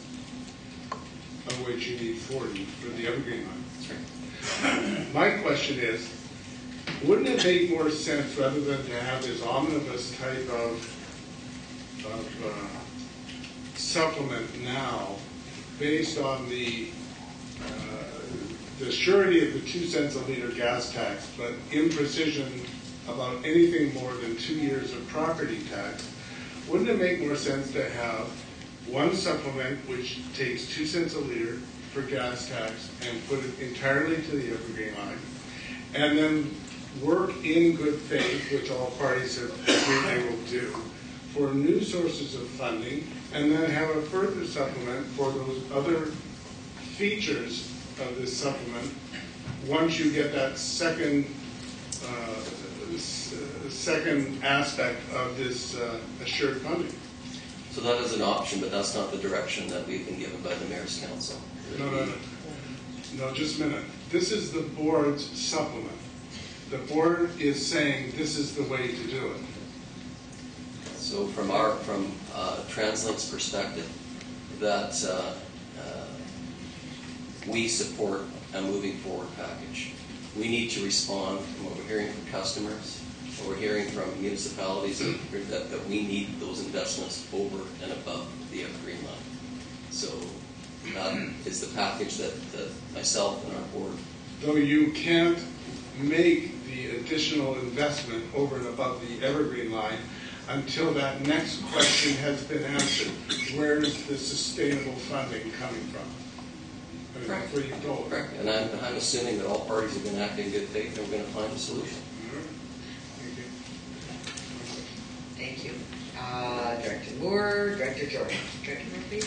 Thank you. Not to repeat the questions I gave yesterday, but the United Boulevard extension, I appreciate that, you couldn't figure it out and some of the federal money's dropped off, but if it was such a priority to get it done then, why isn't it still a priority to get it done in the next 10 years? Like, why is it completely dropped off the 10-year horizon? So back to my comments that this really isn't a fulsome strategic plan. It's the projects that are well defined. We have a business plan around on and understood. So that's what United Boulevard extended. We couldn't get there. Now, will it be in future plans? For sure. The North Fraser Perimeter Road is a high priority project for the region. So just to understand that the business case was only there when there was federal money on the table, and now that there's no federal money, the business case isn't there? Like, I guess the one thing has changed, really. There's a strong business case for that project in terms of transportation benefits, etc. But we don't have a project that we can have identified funding and are able to achieve in this window that we're developing the plan. We can't identify a scope of a project we can put in. We didn't get there. Okay, because it doesn't seem like, this plan is really high level, and, yesterday I asked about bus service. He said, well, that all comes in, we talk about areas, but we don't talk about necessarily bus routes specific. 3 or 4 we do, but generally we don't talk about the 420,000 extra hours of bus service and what route it's going to go to and that sort of stuff. So this, just that extension at Boulevard, just at a high level, I would think would be there in concept to say this is still important to us and we want it as part of the plan. And we'll work out the details of later on. So there's a number of priority projects that we know are that are going to emerge and become priorities and become better defined. Telebridge isn't in here, for example. We've got the money to, the actual replacement is not in the plan. So it's not, this plan does not include at a high level all the needs that we're understanding we require in developing a full 10-year plan. That will come. Yeah, and I guess I don't recall it in there, but Patella Bridge is definitely mentioned in the plan. The funding isn't identified, that sort of thing. And I guess I've just been really pushing why we wouldn't put it as at the same level, not the same level, but have the same description as Patella Bridge and other things. Say this is still important to us. We're still going to work towards it. But if you read the plan now, you actually read other things in there, which some of us would scratch our heads about, but you don't read anything about this. No, we'll take that. That's fair comment. I think that's something that we will consider and amend the plan to reflect that. Thank you. Thank you. We have Director Jordan next, then Director Miller. Director Jordan, please. Thank you, Madam Chair. Did I hear at the end of your presentation you said you were not asking us to support one way or other today, or that we're giving time to our councils to consider, which is one of my concerns. Yeah, that's correct. What emerged out of the meeting yesterday was, the original intention was for the Translink Board to approve this plan early August, to enable the commissioner to do his 30 days and then submit the plan to the Mayor's Council in mid-September. We can still accomplish that date because we've talked to the commissioner. He'll work alongside us, but we will provide a month for the Mayor's Council to work with councils to get more input and for us to respond to any questions that might arise as a result of that review. Okay. So yes, additional time, about another month is needed. Okay, that's really appreciated, and because I have a whole bunch of questions, and I certainly don't want to drag everyone here through that today. But one initial one, thanks to the discussion that followed on after your last presentation, and there's so many different gas taxes and federal taxes and things, but I was concerned particularly about the gas tax agreements and that spending. And I see in reports that we have been provided with today, and also did a little bit of homework, which I tried to do on my website, the various websites that report out all of these things. And one of them says that in 2010, you got no federal gas tax. It's probably a timing thing matter. So so we have there's not any commitments, my understanding, in a federal funding agreement where the federal government has not provided the funding. It's probably a funding agreement. They have a March deadline, a March hearing. Is that what's happened to?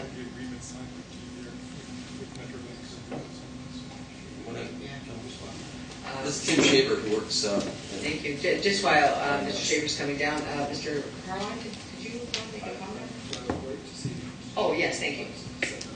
Thank you. I think what I heard was there's a concern that there was actually we received no federal gas tax money in calendar 2010, which is their fiscal year.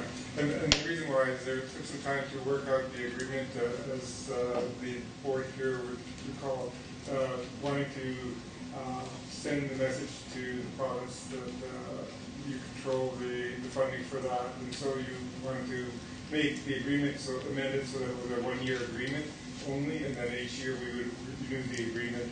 And so there were some delays in getting that process done, and so we did get the money in the early part of 2011. So basically, it's around 60 million a year. Is that's the number? 120. Oh, it's up to 120 now. So because I can't find in all of your budget documents, a base plan, this plan, other plan, like where is that? Is that part of that capital plan, federal capital plan? Correct. If you look in the section on the capital cash flows, you'll see also in there some information about the cash flows for federal and provincial funding. You got detailed questions that too. Well, Tim, or actually we can come to the finance committee with Metro Vancouver and respond to it. I'll get my questions to him if I can clarify it. Thank you. Thank you. Thank you very much. And it's a good suggestion about coming to the finance committee before we bring it back here to our table. Director Villeneuve is next, please, and then Director Brown. Thank you very much. I just appreciate all the work and understand the challenge and I'm 100% behind you in trying to provide more public transportation. I just know so much of the public transportation in the United States, for example, has a great deal of funding from the national level. And I'm just wondering if there isn't some way we can step up our lobbying pressure at the federal level, either under the environmental ministries, of course, the infrastructure funding that's available, but to really drive the necessity for funding public transportation at this particular time to deal with so many different things, particularly environmental issues for Canada. And does TransLink have someone that deals directly in Ottawa as sort of a lobbyist to try and really source out any potential funding or any kind of pressure to use the gas tax in order up to it? Yes, we do. I wouldn't use the term lobbyist, but we have a government relations program. Certainly work closely with the provincial government and the trips to Ottawa. Bob goes to transit lobby days each year, so that's a file that we're active on. I would say, there's always more that can be done, but I give credit to, if I look over the last 10 years, the level of funding. It's capital funding, yes, but and again, thank the Metro Vancouver Board and making the decision around fighting for those dollars and directing them to transit and TransLink. So it was $120 million a year, and the commitment on the Evergreen line. The provincial government, in terms of the funding package when TransLink was created, the transfer of the fuel tax, it's roughly the equivalent of it paid for about 40% of when you put it all together and convert the capital into operating. And in BC, I would say, again, in fairness to the provincial government, province-wide, the funding package that for transit that the province provides is the best in Canada. Yes, there's more always more to be done, and we're always chasing those dollars on. I just think it's important to remember that cities really are only getting 8 cents of the federal tax dollars, and yet we're often expected to be partners, equal partners, and there's an issue there. And so when you're having to consider going back for property taxation, and property tax owners are also dealing with regional taxation, it becomes a problem. And I just really think that we need to continue to lobby for more funding from the federal government than that 8 cents if we're being required to provide, this kind of infrastructure. So it's a point that I think we probably are, but I think it needs to be more recognized at the federal level. Thank you very much. We have Director Broughton, Director Fox, Frinton, Robertson, Sikora, and Corrigan. And if we just compress our questions a little bit, we probably have others after this. Thank you, Director Broughton. Thank you so much, Madam Chair. Firstly, I'd like to thank you very much for bringing this PowerPoint presentation both yesterday and again today. It's been really informative and helpful. I'd also then like to reference our recently adopted regional growth strategy, page, I think, 53. Anyways, just saying that Metro Vancouver's role is to provide advice and input to TransLink, the Regional Transportation Commissioner, and the Mayor's Council in the fulfillment of their roles in light of the above objectives and the circumstances of the day. I say that just so that any directors who do wish to speak, who spoke yesterday, it's so important that we do see ourselves as two separate bodies, both inputting. And this directive under the regional growth strategy is to input and advise. On that, I just want to clarify something that the previous speaker brought up and then move on. And that is the municipal funding of $120 million. That credit is being given to the federal government, that they're giving, that's part of their donation to TransLink, or is that part of Metro's donation to TransLink? So we characterize it in that pie chart as senior government contribution. Senior government's contribution. So that's something that I just want to highlight for Metro and the Mayor's Council who's here, because the rest of the municipalities in the province receive that funding. And so I know that it's been brought up before, but we mustn't lose track of that. I just want to say something further to the comments yesterday and ask a question regarding it. And I'll ask the question and then I'll make a comment. And that is, you'd referenced the Richmond TransLink both today and in yesterday's meeting model, and you went in more depth today, being something that's really a cumulative fund and then possibly leading to transit. But I really think of what's happening at the Lower Mainland Treaty Advisory Committee right now in terms of servicing agreements and looking at templates and that kind of thing, and looking at how we can build a template, because part of the responsibility that the role of TransLink in our regional growth strategy on page 52 talks about bringing forward balanced actions and investments and looking more at that business plan. So when I look at 14% of $669 million being to upgrade the stations, which I am supportive of, and then looking at the business plan of that, not looking to mine already built out areas that are leading to the need to upgrade, but looking at the future and a template for development cost charges. I just did some math looking at $100 million for those upgrades at 14%, and then looking at, basically 20,000 units at $5,000 paying that cost. And so looking at just breaking it down into, 100 projects at 200 units. And you've got that, if you've got already agreements among the municipalities. And so not looking at what is already built out, but looking at from today onward and building that business plan, so when we break it down into units, it's really realizable. And then areas. So I just want to ask if that's something that you're thinking of doing, because as I expressed yesterday, I was concerned about the word modest movement in these directions, and looking at, as soon as an action is taken, then we can start accumulating those funds and the projects start to pay back, even though we're not looking at pay forward. In Richmond you are, but in those other areas I just want to quiet municipal concerns. It's not pay forward for projects already completed, but looking at the DCCs and looking at that being something that isn't a little item. It's if you break it down into a business plan, it's $100 million, that's realizable. So just your comment there about what kind of front burner versus back burner the DCC template and those conversations with the municipalities might. So that's something that we are examining. We don't have the legislative authority to implement development cost charges now, so that's part of that package. And again, it's conversations with requires dialogue, because that is a source that municipalities rely on to pay for affordable water and sewer and parks and road services in their municipalities. So yes, it's something we're examining. Thank you. Thank you. Thank you very much. And we can carry on with the Director Fox, please.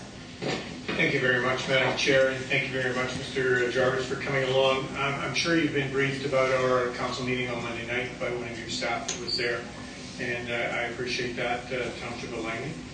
I just have a couple of questions and some comments.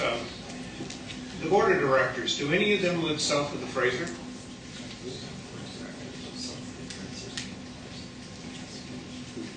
Yes. One that I'm aware of. One you're aware of. Okay, and I think that this is our concern is south of the Fraser. If I could ask you to go back in your slides there to the regional Metro Vancouver map you had with the variety of different lines on it. And I think it highlights, and I'm just going to give you a really cursory overview of some of the concerns relative to our community. And not all those are shared amongst our council and the mayor. First off, Jeff could do this in 2 clicks. Oh, obviously, some of the slides I haven't seen before. Getting closer. The concern here, this one here. The concern is relative to our situation and location in Metro Vancouver. Question to you: the South of Fraser Transit Study, is that complete yet? South of Fraser area plan was completed 2007, 2008. But there was actually a specific transportation plan looking at along the Fraser Highway corridor and so on and so forth that is being moved. Talking about our rapid transit studies or the BC transit study for the valley? Well, specifically related to Fraser Highway. Guildford, Surrey, Center SkyTrain right through the city of Lane. So there's two plans that we're undertaking. One is our south of Fraser area transit plan. Right. So that provided a vision for what's required to support the way communities want to develop. That was done in 2007, 2008. Right. What's currently underway and in process is the rapid transit studies. So that's looking at various alternatives and technologies to serve. And it's mainly the Surrey Langley. So yes, the Fraser Highway corridor and the King George Boulevard corridor and 104 corridor. And those are the main corridors that are being examined in that rapid transit study. And when's the completion date for that? Completion is next year. So we're doing the studies for Broadway and south of Fraser, and all feeding into a network plan, which will be the specific plan you're referring to is complete next year. Okay, so evolving out of that is a concern about the completion of the plan. When will any or some or of the recommendations related to that start to see their way into the base plan and the supplemental plan? Because this is critical moving forward in terms of the regional growth strategy and urban development in our community, and it's somewhat stalemated at this particular point in time. There's a number of studies underway that provide input into making decisions around the level of investment, technology alternatives, and phasing. So currently there is a study on the Broadway corridor, south of Fraser. There is a work underway relative to the Expo line, the Millennium line upgrade, which we're getting to increase ridership there, what investment needs to be made there. Those all input into a network plan. So then you've got alternatives within what's required for the network. When all those are complete, that provides the basis, the point we're at where we can make decisions relative to cost, affordability, within the context of the overall plan, which we'll refer to as Transport 2045. So it's 2-3 years down the road before we're making those sorts of decisions. Before you're making the decisions, and it'll be another 2-3 years before anything actually comes down to enter into the plan. It comes down to putting all our requirements and needs in a plan and balancing that against our ability to pay for them. So that's really the work that we need to do in updating our long-range plan. Okay, so just in terms of that, I mean, there's a huge concern in our community relative to some of the things that are happening with TransLink and funding, and I'll just allude to them really quickly. I mean, we've seen the recent decision to add the 2 cent a liter gas tax in a community that's 80% rural and not fed by any TransLink services by and large. And to the majority of residents. Obviously, this is a huge concern because the majority of homes in 80% of our community have at least 2 cars. Some have trucks because that's the way they do business on their farms. So there's a significant cost involved. We recently saw an increase in toll on the Golden Ears Bridge. Brand new bridge, now we're getting increases. So anybody that uses that to access West Coast Express, et cetera, is now paying more. In 2013, when the Port Mann Bridge comes on board, we're going to see a toll there. So what's happening here is an excess of pressure, monetary pressure, has been putting on residents of the Township of Langley and the Fraser Regional District as they want to move west into the main core of Metro Vancouver, i.e. Burnaby, Vancouver. It also is putting an excessive pressure on a street which can't handle the excessive pressure, and that's 16th Avenue. And I cross 16th Avenue 5 times a day, and I see backups of a mile long at stop signs, and that's not exaggerated. That's daily at stop signs. This is going to be a major transportation corridor access into the Metro Vancouver, central Metro Vancouver core area, and I don't see anywhere where it's listed. It's not a Ministry of Transportation road, but it's significant in terms of the transportation networking relative to people moving from residential into commercial and jobs in the Surrey, Richmond, Delta, Vancouver area using that corridor, and it's a significant concern. So we're looking today at this meeting at the possibility of giving consent to a 2-cent gas tax, 2 cent per liter gas tax. We're looking at potential property taxes.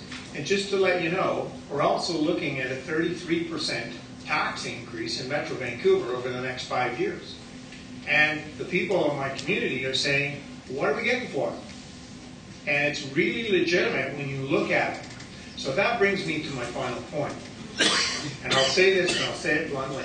I'm not going after your staff in this particular situation. I'm only making a recommendation to you to take back to your staff. Right now, our communication link with you is not good. Okay? And I'm not going to say any more than that. What I am going to suggest is the possibility that you take more of the model that was done in the regional growth strategy consultations where actually staff came up. And we have had a staff member offer to come and sit down with us and talk. Unfortunately, we're on summer break as of today. The majority of us are taking August off and doing other things, maybe in September. But the piece that I'm suggesting here and recommending is that you come out and talk directly to us, as staff did with the regional growth strategy. And that's what made the regional growth strategy successful, was that communication face-to-face on an ongoing basis, because it allowed us to ask the questions, not in this forum, because our questions are our questions. It allowed us to ask it in the forum, which is a direct interactive one with your personnel and your people involved in the various different divisions directly. And I think that's going to be critically important to the image and ongoing success of TransLink. Yes, we've got funding issues, concerns about the makeup of the board of directors who are making significant decisions that are affecting lives and ongoing issues in our township. So you are the meat in the sandwich. I realize you've got the mayor's committee here, you've got the board of directors here, and you've got an excellent staff here trying to do a job with the tools in the toolkit. My suggestion is the toolkit's not complete, but it could be better. The interactive piece could be better. We would be happy to come up and visit with your council and invite it. And I think what you and council needs to weigh is this package in terms of the benefits it has for your residents, utilizing the connections on Highway 1, a rapid bus that connects into the rapid transit network, improved bus service. Thank you. We're going to have to move along here, folks. We have Director Frinton, Robertson, Sikora, Corrigan, and Dollywell. And I'd like to try, if we can, to keep this a little bit shorter, please, with questions so we can move along. Director Frinton. Thank you very much, Madam Chair. Mr. Jarks, yesterday I was asking questions essentially about risk management, financial risk management in an uncertain atmosphere. And I wanted to kind of elaborate further on questioning about that. One about long-term capital items which are not actually in the supplemental plan, and Director Moore certainly alluded to Pattullo Bridge as being one, but there are a number of them. If you go back to the 2009 plan, there were $4.5 billion worth of on the laundry list. And so I'm wondering when we are going to hear about the big ticket items. But while you're thinking of that, I wanted to ask question about the risk around operational issues. And very specifically, I'm wondering what happened yesterday. We were talking about the UPass, and there might be shortfalls in funding for that. You've got $200 million to cover eventualities, but I'm wondering about the ongoing cost associated with that. What happens if the Fairgate program basically does not bring down fare evasion to the levels which are projected? What if you need more staff I understand the model is just not to have staff at every turnstile, and I'm just wondering what happens if you find that you do require that, or you need equipment upgrade. I talked to Mr. Prendergast a couple of weeks ago, and he said, really, if you're going to fare gates, you should be going to full barrier like they use in London on the new Jubilee line. So I'm just wondering how all those things add up, and whether you've got enough money in the kitty, or whether we might have a problem operationally. And then the first question was about some of these long-term capital projects. Starting at the end, I think Chair O'Weiler indicated in terms of the board, their views, they will not approve a capital project or program if there's not certainty with respect to the revenue and an appropriate risk mitigation strategy in place. So that's number one. Number two is that we, and I just look to our track record in terms of what we have forecasted in budget in terms of our operating surplus and where we're at. So I think we're prudent managers when we make estimates. Two is we have provisions in terms of operating surplus. We presently have, we don't go down below 10% of our operating budget in operating reserves. And in terms of the big ticket items, that really,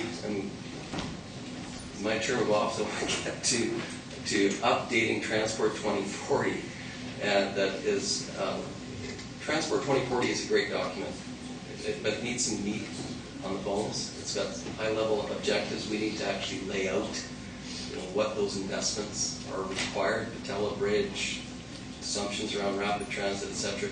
Put that all out there so we have an understanding of what the investments that are required and how we're going to pay for them, and making certain assumptions around transportation demand management initiatives and how that all, the trade-offs going to impact. That's what I want to get to. So that will come in our updated Transport 2040. $100 million is sufficient to cover any of the operational expense overages that might be expected because of these new technologies and maybe additional demands on the system. We have close to $300 million in reserves now, going, I think in our projections, the lowest has been $150 million in reserves. And on the UPass, there's a decision to be made there. The program is up 2013. We've got a number of alternatives that we will need to consider to make certain that program is sustainable. Thank you. Thank you. Thank you very much. Director Roberts, please.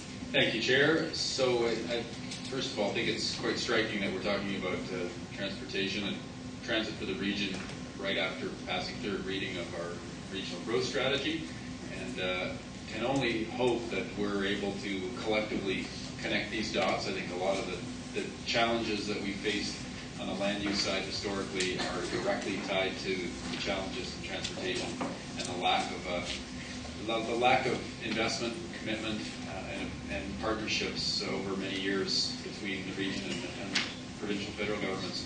So I'm encouraged that we are headed in a direction, generally speaking, around consensus and thinking big and connecting these dots, and can only hope that that's how this plays out in the months ahead.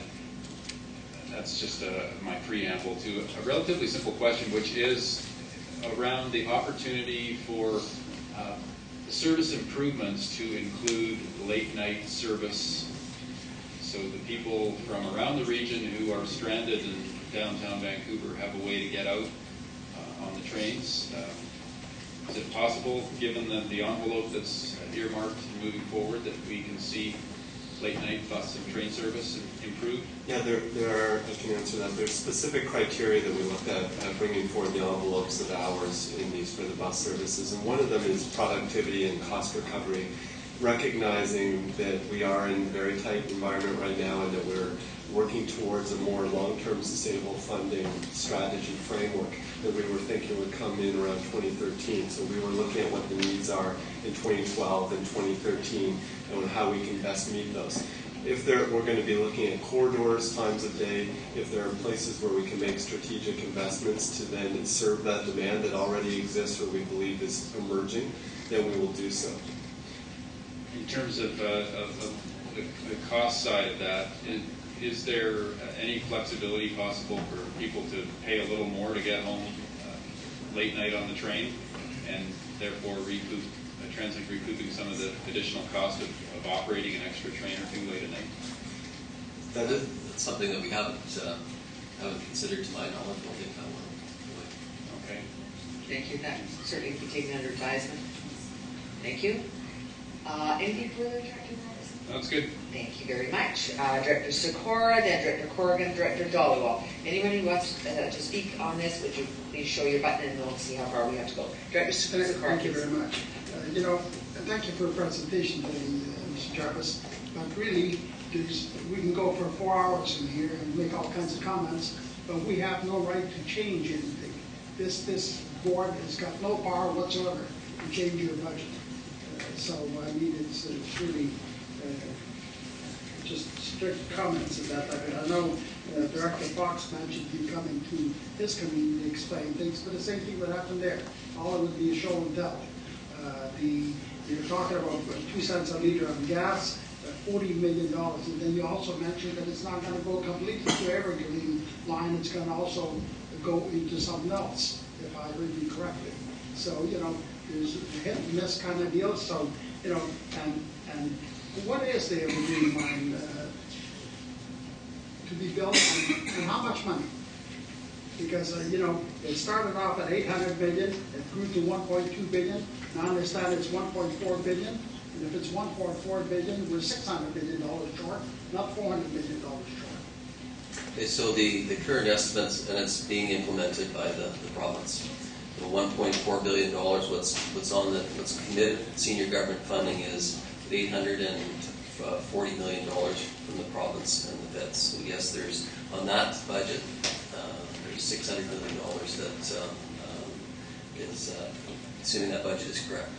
And so what's included in this plan and what's committed is $400 million from TransLink and the region. So if the costs are the $1.4 million, the province of BC, it's to their account.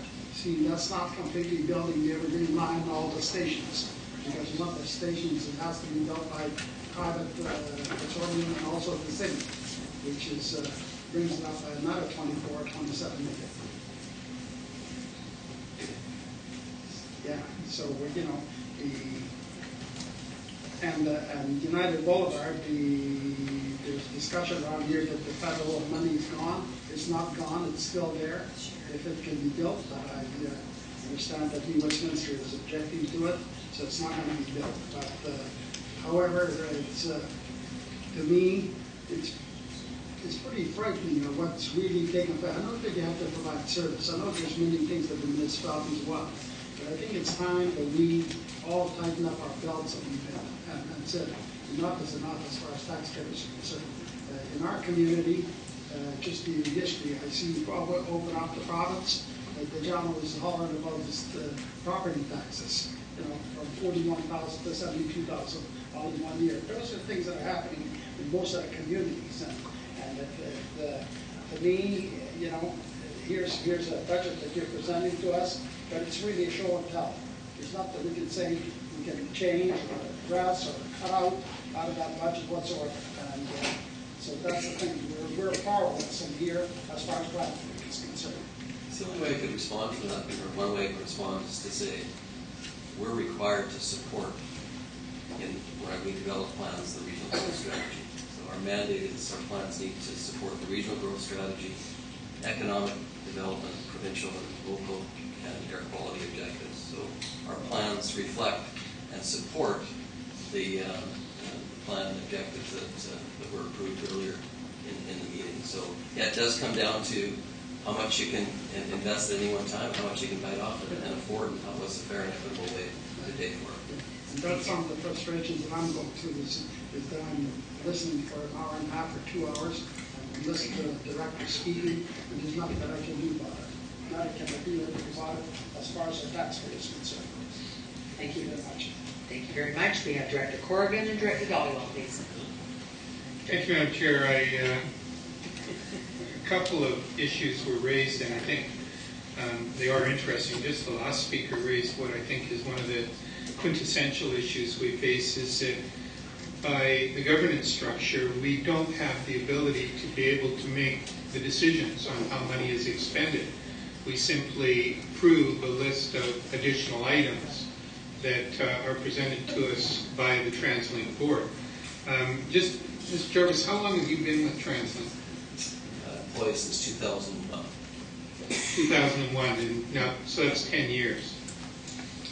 And one of the frustrations, often we don't look at staff. We say it's political responsibility to make all of these decisions, and it's our fault if we make bad quality decisions. And sometimes I think we have to look at the advice we're receiving.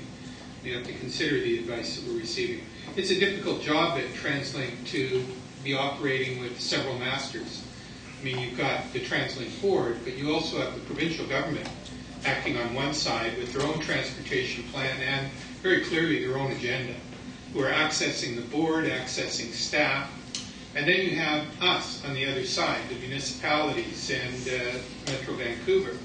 Now, earlier, Director Robertson was saying, we have to connect the dots. Well, unfortunately, it's very difficult to connect those dots. In fact, those dots have been unconnected for some time. The connection between the regional growth strategy and funding for transportation has been non-existent. The whole purpose of TransLink coming over to municipalities was to coordinate our growth with our transportation planning, but in fact it now works in two silos, in two solitudes. The idea that there is a connection between those dots is simply wrong, because we don't have the ability, as Director Sikora has pointed out, to make any decisions. The budget that's presented to us, we've got $120 million in capital coming in each year from the gas tax money. So that's capital. It's not operating money. It's straight capital money. But we have no ability to say where that capital money is going to go.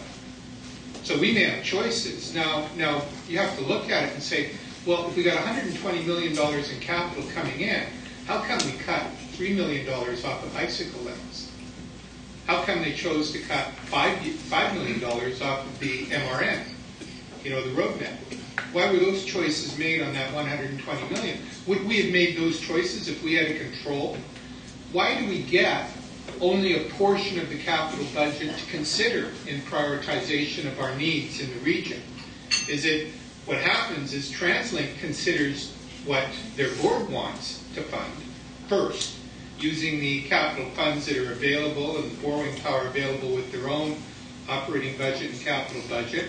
And then anything that we might want, anything that can be dangled in front of us to entice us to voting for a supplement, is included in a supplementary budget. So that's one of the real problems in dealing with TransLink, is that we have no ability to control any of the mechanisms, so what we get is whatever they want us to see.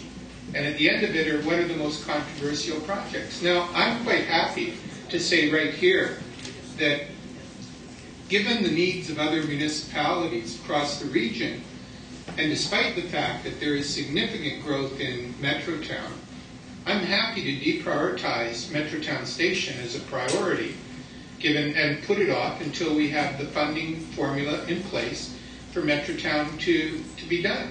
And I think it would be fair if Vancouver said the same about Main Street, and if Surrey said the same thing about Surrey Central, that given the priorities we've got, if there's $100 million in capital that doesn't need to be expended until the point where we have a funding agreement in place, then let's do that. Let's look at having that funding agreement in place before we move ahead with those capital expenditures. But they're scheduled to go ahead in 2012. That doesn't make any sense. We need to be able to look at a capital budget and be able to say what isn't necessary to move ahead right now, what needs to be done right now. And as Director Brody pointed out, it was the need to be able to go ahead with the Evergreen line as a central priority.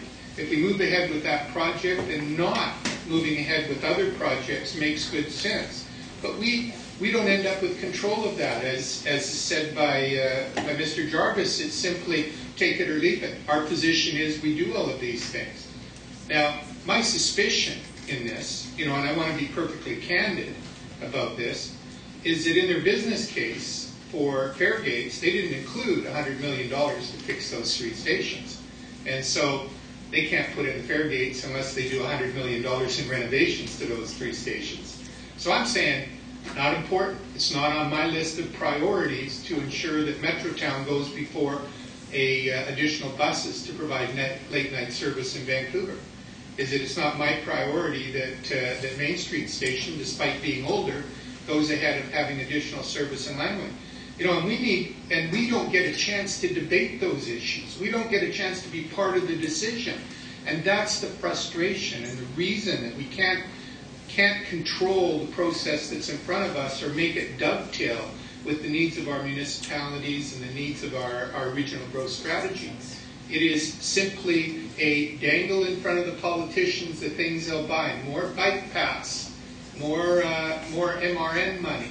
And in reality, is we're left without the decision-making capacity to look at the whole of the budget or the necessary choices that are required for intelligent people to make intelligent decisions. And that's not happening.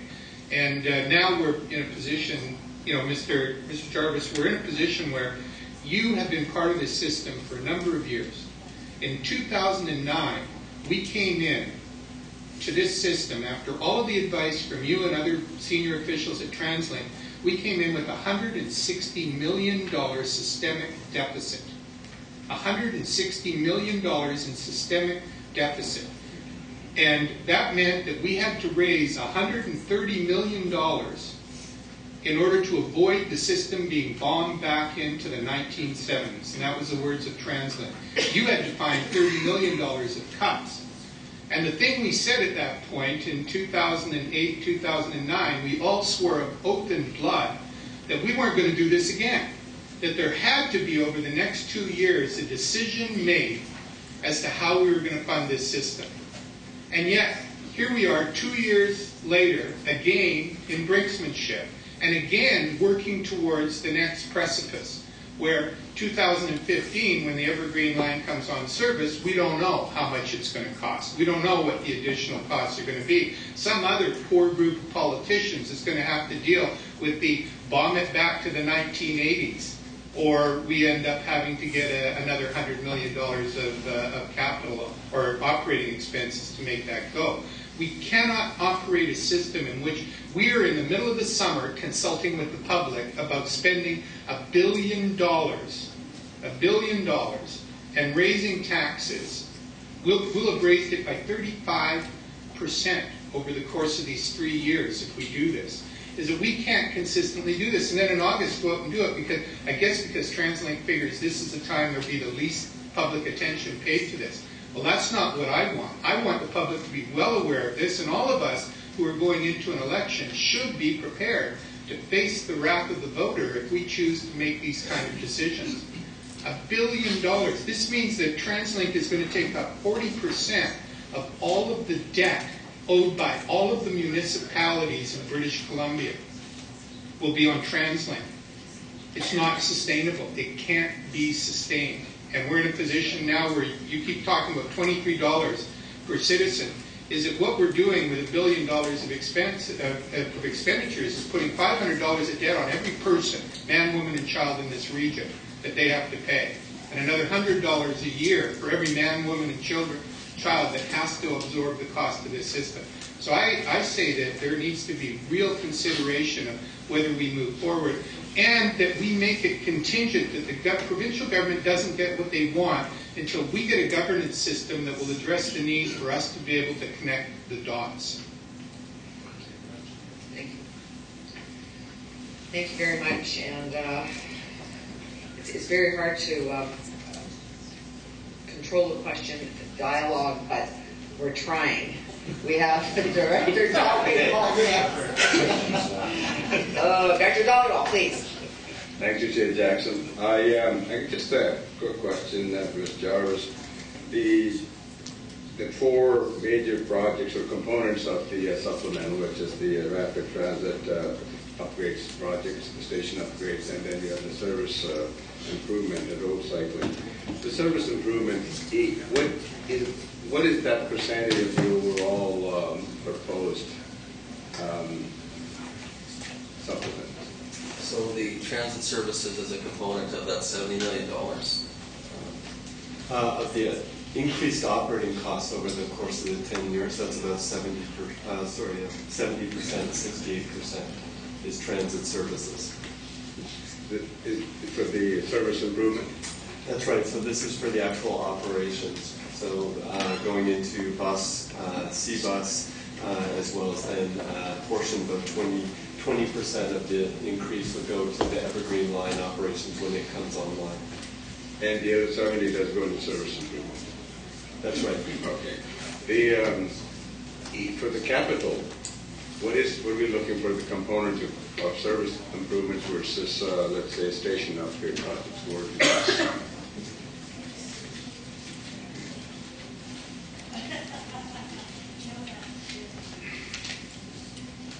That's the pie there that shows the distribution of the capital. So we're going to put about 14% into service upgrades and about 7% into what we would call service improvements of the capital cost. So for those capital, those happen to be both infrastructure to support new services or increased frequencies, as well as some additional buses. Though this service package does not require a significant number of new buses. It's about 63. About half of the required services will tap into existing fleet. But the station upgrades are approximately double the cost of what you're going to put into service upgrades. From a capital perspective.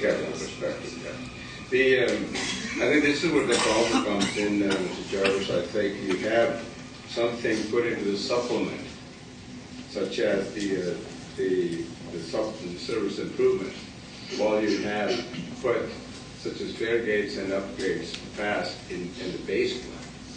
If you were to making choices to see where we're going to go with this one, so we have taken away that where we could have swapped some of these things to see what's more important to us. Hearing, listening to the directors, it would be much more prudent for us to go after service improvement than something we put in the base plan, which is just the fare card, etc. So that's a process issue. That's the way it's done. I just wanted to say that it's not appropriate.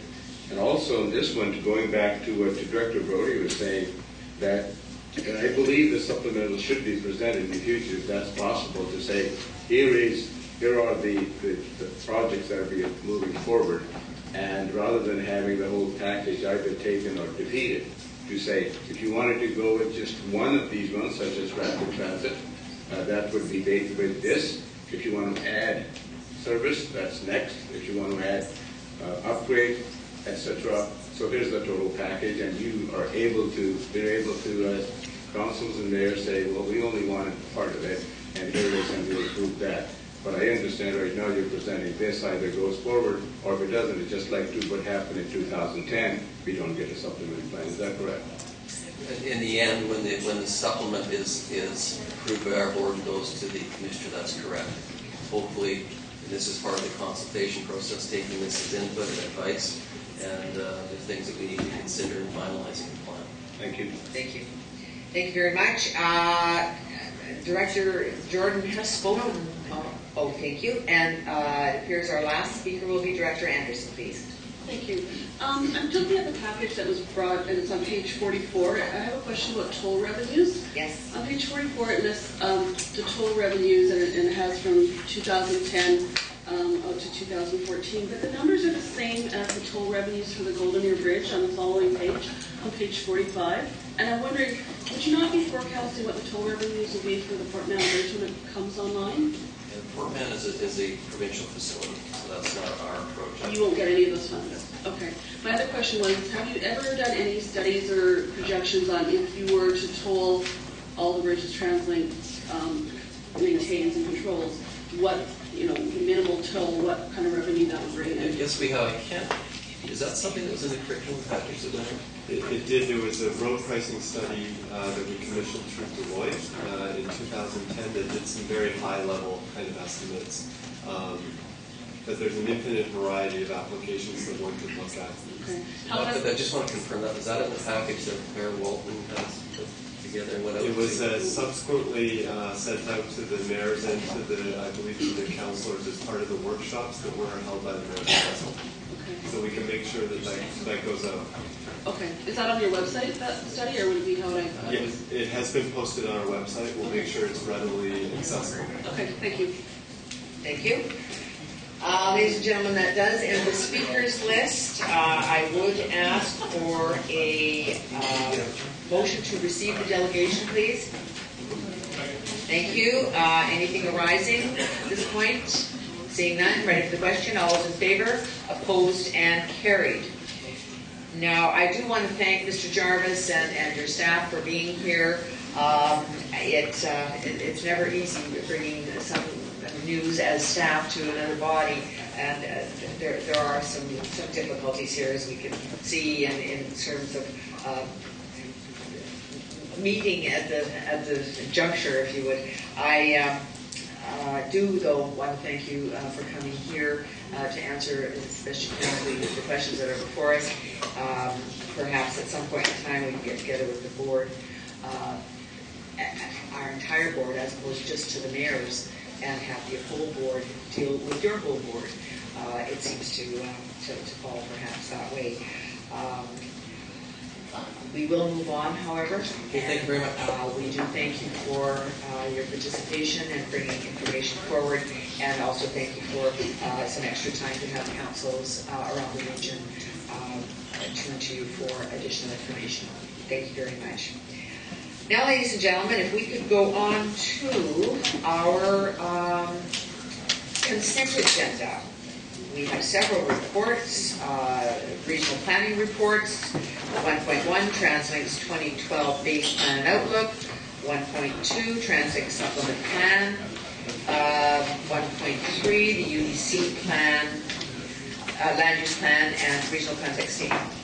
And along with 1.4, Village of Belcarra regional context statement, the intergovernment reports, Metro Vancouver's external board appointments, 2.2, the use of BC stats population figures for determining the number of directors and voting allocation, 2.3, resilient cities, 2011 Congress and Mayor's Adaptation Forum, 2.4, Vancouver Airport Authority corporate bylaw changes, and other reports were 3.1, delegations of executive summaries presented at committee, and that is your consent agenda, ladies and gentlemen. Do we have any that you'd like to bring forward for discussion?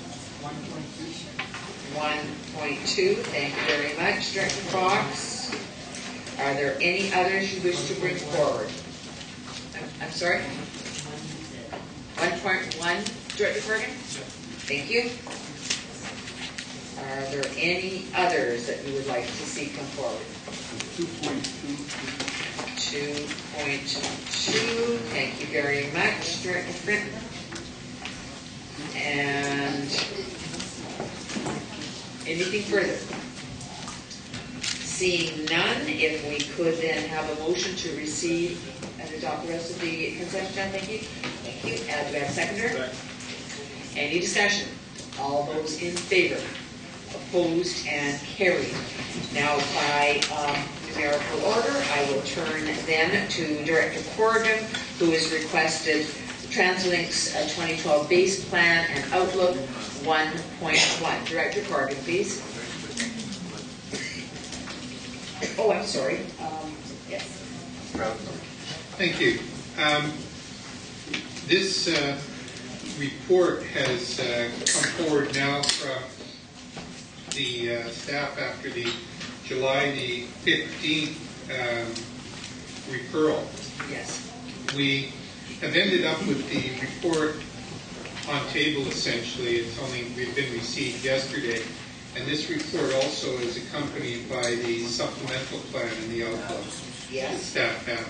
I think both of these documents should be referred to our councils for comment and an opportunity for us to review them before we proceed. And the reason I say the base plan as well as the supplemental plan is because I think the two are intertwined. I think that the choices that are made in the base plan affect the ability to approve the supplemental plan.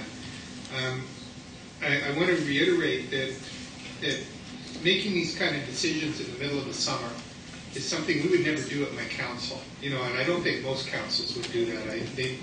They look at consultation as being a meaningful process in which you want people to be able to be aware of the issues you're considering before you consider them and to have their input. When we're in a situation of considering these in the last meeting of July in a supplemental report, it just doesn't give neither the public nor our councils the opportunity to review this. I think all directors are accountable to their councils and making sure their councils are aware of and conscious of the issues that are there. It's particularly difficult on the smaller councils. Some of us have half our council here, and that may allow them to feel much more confident that they are representing the interests of the majority of their council members. But others are one of 9 or one of 7 and have to go back and face their councils on the votes that they take. And to vote on this, to vote on $1 billion expenditures, to vote on $1 billion of additional debt, extension of debt caps, all of those things at this point seems to me to be unfair. Even the Mayor's Council, who have a much more intimate knowledge of this, have been prepared to delay. And staff have been delaying until September to be able to review these issues. I'm also very concerned that this has not ended up through the Regional Growth Committee. It is simply, when we were talking earlier, I think one of the directors talked about connecting the dots. This is one of my examples about how the dots remain unconnected, is that staff are picking this up without any debate in the committee and saying, oh yeah, okay, let's go, let's approve of this. Well, I don't agree with staff on this, and I think we would have been well advised to have an opportunity. Obviously, staff doesn't care about how much money we spend, and the priority. I mean, they would be concerned about this if, in fact, they wouldn't be saying $700 million debt cap increase is okay with us, and $1 billion of expenditures is okay with us, and no connection between this and the regional growth strategy is okay with us. And I don't get it. I don't get how Mr. Carline's come to a conclusion that this is all acceptable and all works. It astounds me, because I think this program is one that has so many flaws and so many failures that really our staff should be much more engaged. It may be that they don't have the ability to look at transportation issues. I mean, we basically absented ourselves from that area, and that may be the problem that's occurring with our staff's review of these matters. But I haven't had time. I mean, we've been inundated with this material. I consider myself to be a pretty quick study, but I've been inundated with so much material over the last days, from the TransLink supplemental and base plans into now the staff response to those documents. And I mean, it makes it extremely difficult. And I don't feel confident, even though I've been doing this for 25 years, I don't feel confident to make decisions on this basis. And for those who've had less experience, I'm sure it's even more uncomfortable. So I think that we should be looking at putting this over until September. And I want to say lastly, in regard to suggesting deferring it to the September meeting, we've got to stop being driven by other people's agenda. As if this is being driven, not even by the Mayor's Council, this is being driven by the provincial government's agenda. They want to get on with the Evergreen line because there may be an election in the fall. They want this thing resolved and they want it out of the way. And the threats of the federal money will disappear are the standard threats we've been having for 10 years. The reality is they're all invested in this Evergreen project, and we need to know that what we're voting on is something that we're prepared to live with at the end of it. So I'm going to move to defer item 1.1 and 1.2 until the September board meeting. Thank you. We have a mover and a seconder to defer 1.1 and 1.2 until the September regular meeting. I'm assuming regular meeting. Yes. Thank you. We have a speakers list. This will be on deferral. Director Dollywall on deferral. Director Brody on deferral. Yes, please. Thank you. Madam Chair, I'll certainly support deferral. I would just remind us, everyone, that all that's happening here today is not a decision process, it's simply a consultation. There is no authority in this group for any kind of decision. In fact, I do remember when the new governance structure came out, one of the first things we pointed out was that there was a complete absence of the words Metro Vancouver in the new governance structure, and it was only an afterthought that this body got put in. To me, there's an important substantive reason. The base plan is whatever the base plan is. It's what it was from last year. But I think in the whole context, I think that we should refer them both out and get some more input from our councils. But I'll remind that Mr. Jarvis said the supplemental plan is going to change based on the comments that he heard from the Mayor's Council, based on certain conversations with the Commissioner, one thing or another. So I think that before we make that final decision, we should have that final report in mind. So I will be supportive of this motion for deferral. Thank you very much. We do have Director Broughton on deferral. Speak to deferral. I wasn't going to, but I just want to remind Metro Vancouver that in our regional growth strategy, our role is to provide advice and input to TransLink and to the Mayor's Council. And so my question perhaps to you, Madam Chair, is I certainly am not opposed to deferral, but would deferral mean that we don't have that opportunity today to provide that advice and input, to quote our regional growth strategy, page 53, I believe. I'm hoping that Mr. Jarvis and staff, and as a result of our discussion yesterday with TransLink and the Mayor's Council, that a lot of these points that have been made, not only yesterday but today, are being taken into account, and it appears they have been, because it sounds like the supplemental is going to change. And so this is probably a good thing in developing something that maybe we can understand a little better through a discussion at this table and through the Mayor's Council. So I'm hopeful. Thank you, Madam Chair. Those comments are very important in supporting the motion to defer. Thank you. Thank you very much. Director Stewart, on the deferral. Yes. Thank you.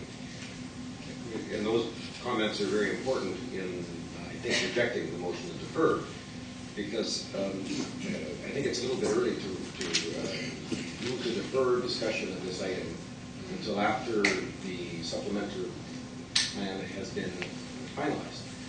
We have an opportunity today, as we did yesterday, as the mayors that were on the table yesterday had an opportunity to weigh in on and perhaps even affect some change in some adjustment of the supplemental plan. We had that opportunity yesterday. We could have, I suppose, said we won't comment until you guys have finalized it, and then we will have given up our opportunity to influence it prior to us, yes or no. Today is an opportunity, I think, and I'm not particularly married to this. Remember, it was me that made the motion 2 weeks ago to not consider it then, because if the base plan, because if there's just not enough time. I think we've now had an opportunity to examine the base plan and not as much opportunity, obviously, to examine the supplementary plan. But if we forego that opportunity to at least make some statements, it doesn't mean we have to approve it today. We could perhaps even move a motion to defer until after we've gone around the table and expressed some opinions, because then at least we would have been able to put on the record some of the concerns that the people around this table who weren't there yesterday might have related to the base plan. I think we might almost be saying, stop it or I'll kick myself, because the only one that will be punished if we decide not to discuss it today but wait until the Metro Vancouver or the TransLink Board of Directors has finalized their plan. The only one that will be punished is us, because we will have not participated in the fine-tuning of that plan. So I'm going to oppose the motion to defer at this point, but I might even support a motion to defer the vote at the end of the discussion today. I'm happy, Madam Chair, to hold my motion for Yes, deferral. please. I'm happy to hold my motion for deferral until any comments have been made that are there. I wanted to give notice that I wanted to defer it, but if I take Director Stewart's point, if people would like to comment on it today, I don't want to restrict the debate today. What I don't want is to have a vote today, and if we can work something out that allows both to happen, I'm happy to do that. So with the seconder's permission, I'd be happy to withdraw the motion to defer, and then ask your leave to be able to bring that motion back after the debate has been completed. Thank you. I would ask then from the other members if you would like to defer the motion to defer to after we have heard the other speakers. Thank you. So we have a mover and a seconder to defer the deferral motion until the end of the speaking list. Thank you. Yes, please. Director Harris, please. Thank you. I'm just trying to understand something here. Yes. If I look at the recommendations that were put before us, the subject is our comments.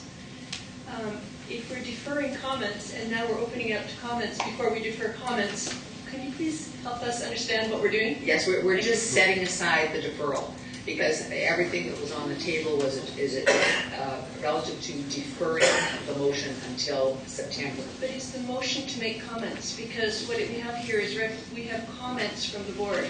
Yes.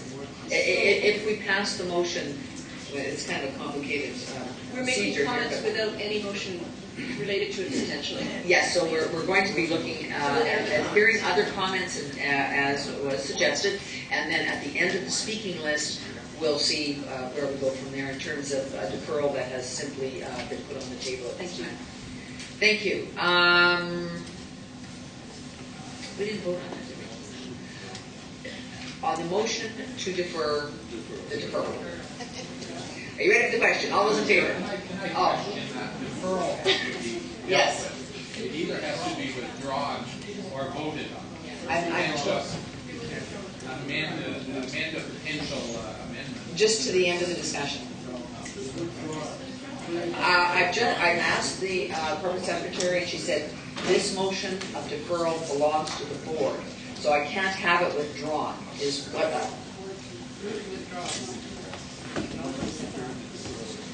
But it has to be voted on. Please,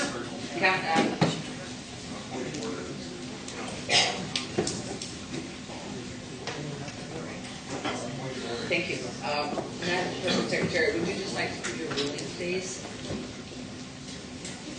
Chair Jackson, on the motion to defer, there was a suggestion made that it be withdrawn from the table. The motion was moved and seconded. It belongs to the board.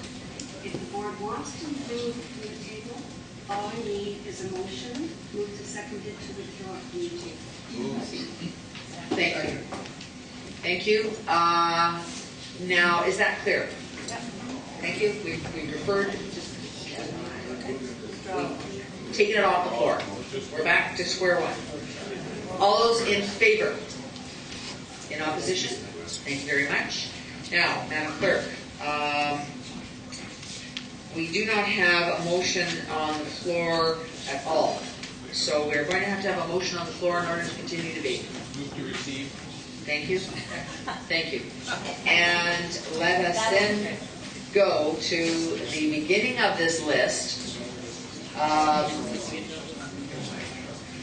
Was Director Dollywell, please. Thank you, Chair Jackson. I just have some comments on what was the supplemental agenda, and the report comes from Chief Financial Officer, and that was on base plan, Madam Chair. I just wanted to comment on a paragraph, and in fact the statement. I think it is on page, I can't read the page 4 of 7 of that first paragraph.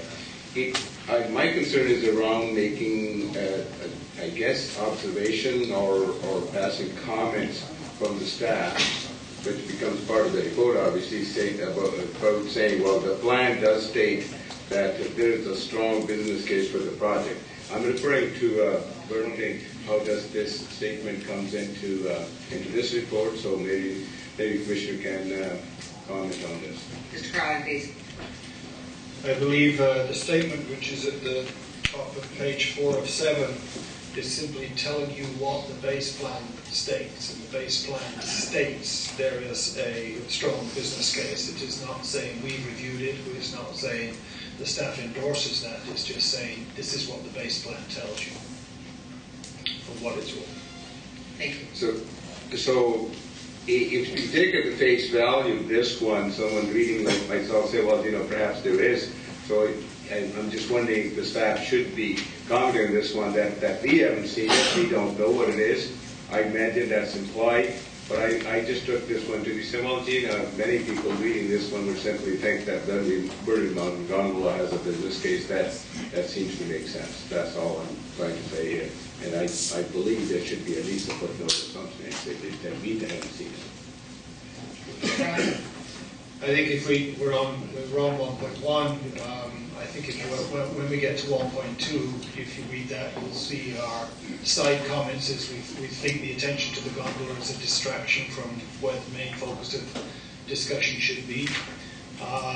We have not, technical staff may have looked at the business case, but we didn't feel that it was appropriate for our staff at this point to be getting into evaluating business cases of operational improvements which we think are a strategic distraction. We'd rather just say that our level of comment is it appropriate for us to be considering this at all at this point in time. And in the second report, on the supplementary report, we're basically saying that the strategic focus should be elsewhere, but we have not commented on the base plan other than to tell, we haven't commented on the business case other than to tell you, in case you don't get time to read the base plan, that the base plan says there's a strong business case. Thank you. Thank you very much. Now, I have had a list, which we referred to earlier. Director Broughton was next. Director Stewart. Thank you very much, Madam Chair. These comments are intended for both the base plan and the supplemental plan, although it might seem like they're more consistent with the supplemental plan, but the intent is for both. Thank you. They're further to my earlier comments and my concern that TransLink would look at DCCs if it could, but the legislation doesn't allow it. But really what I'm looking for here to feed back to them is advisement as to when they're going to be pursuing this with the board. We can't give zoning away, municipalities can't, without upgrades payment to the taxable population receiving the benefit. In this case, the taxable population is Metro Vancouver. So DCCs aren't something that's a wild thought, it's not magical, it's simply mathematical, and it's the responsibility and obligation of TransLink to look at who the taxable population is. So I want to put forward for feedback to tie the legislation to the solution, such as DCCs or other matters, so that we look at TransLink and we look at its authority and we look at its responsibility.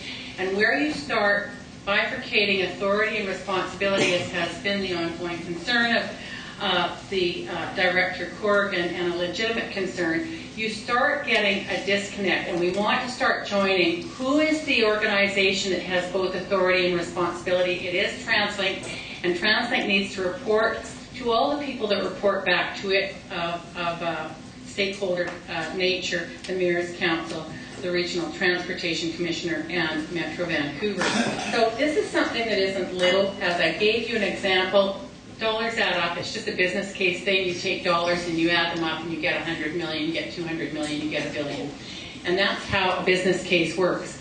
And so there is a strong business case for that, and it's something that I don't expect a response that we would do it if we could, but we can't.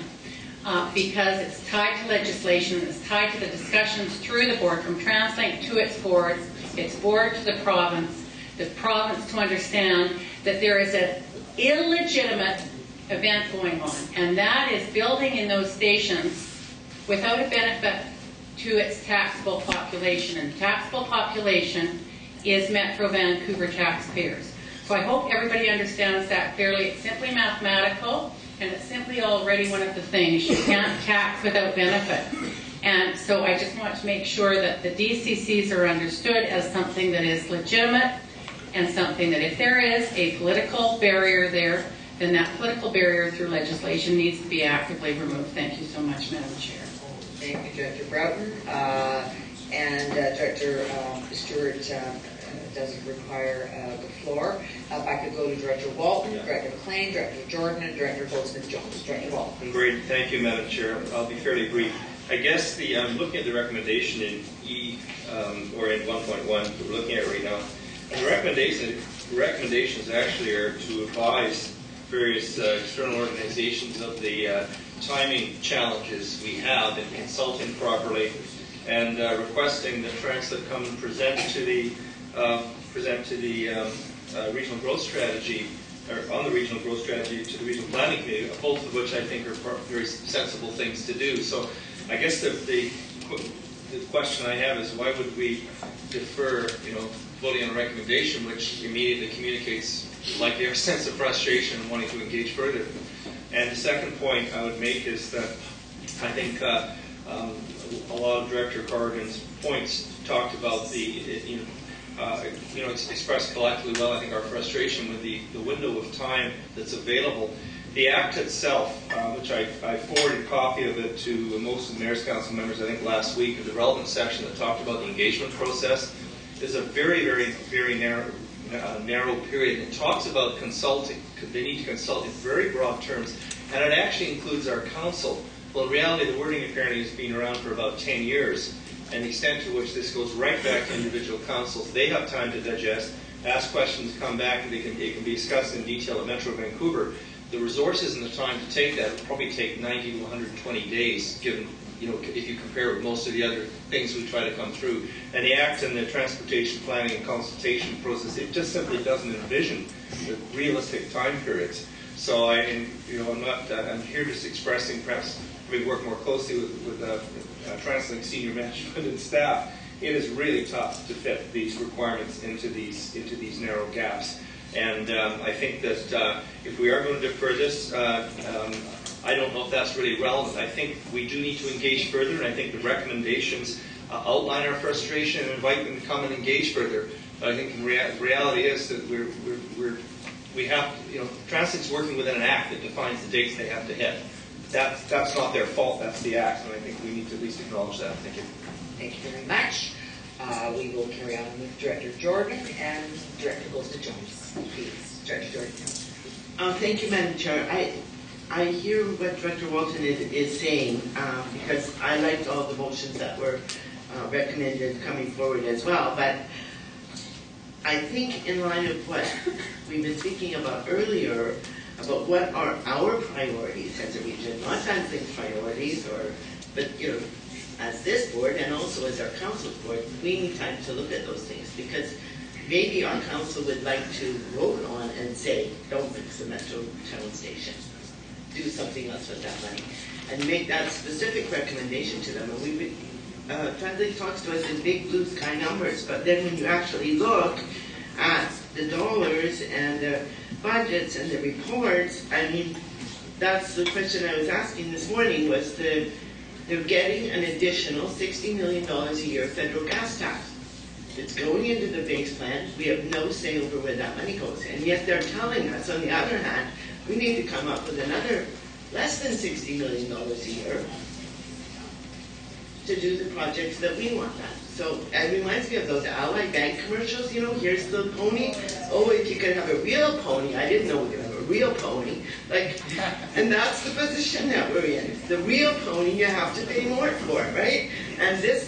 But what we get is the base plan, where the base plan says that in the next 3 years, nothing budgeted for capital this year for IT, but in the next 3 years, $17 million for IT. So that's in the base plan. But if we want buses, we have to pay more for it.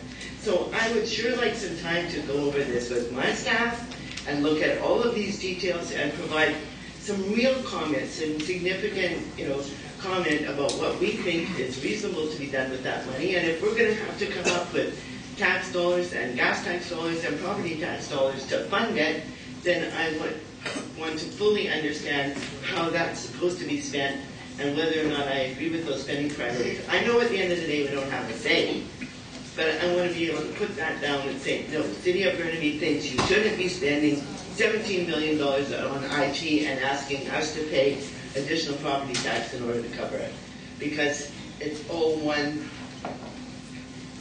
thing at the end of the day, right? So that's my comments. So I would like it to be deferred. Thank you very much, Director Jordan. Director Goldsmith-Jones is next, please. I'm not entirely clear what we're debating. We're debating There's receipt on T 1.1. Receipt on 1.1.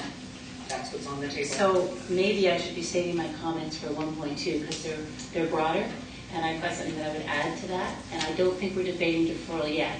No. So I'm not going to miss my chance to speak to the substance of 1.2. Thank you.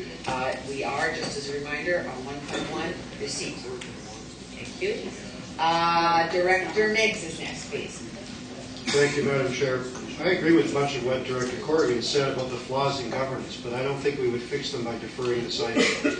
There's no rocket science in here. This is the base plan. This is what we see in front of us today as the status quo.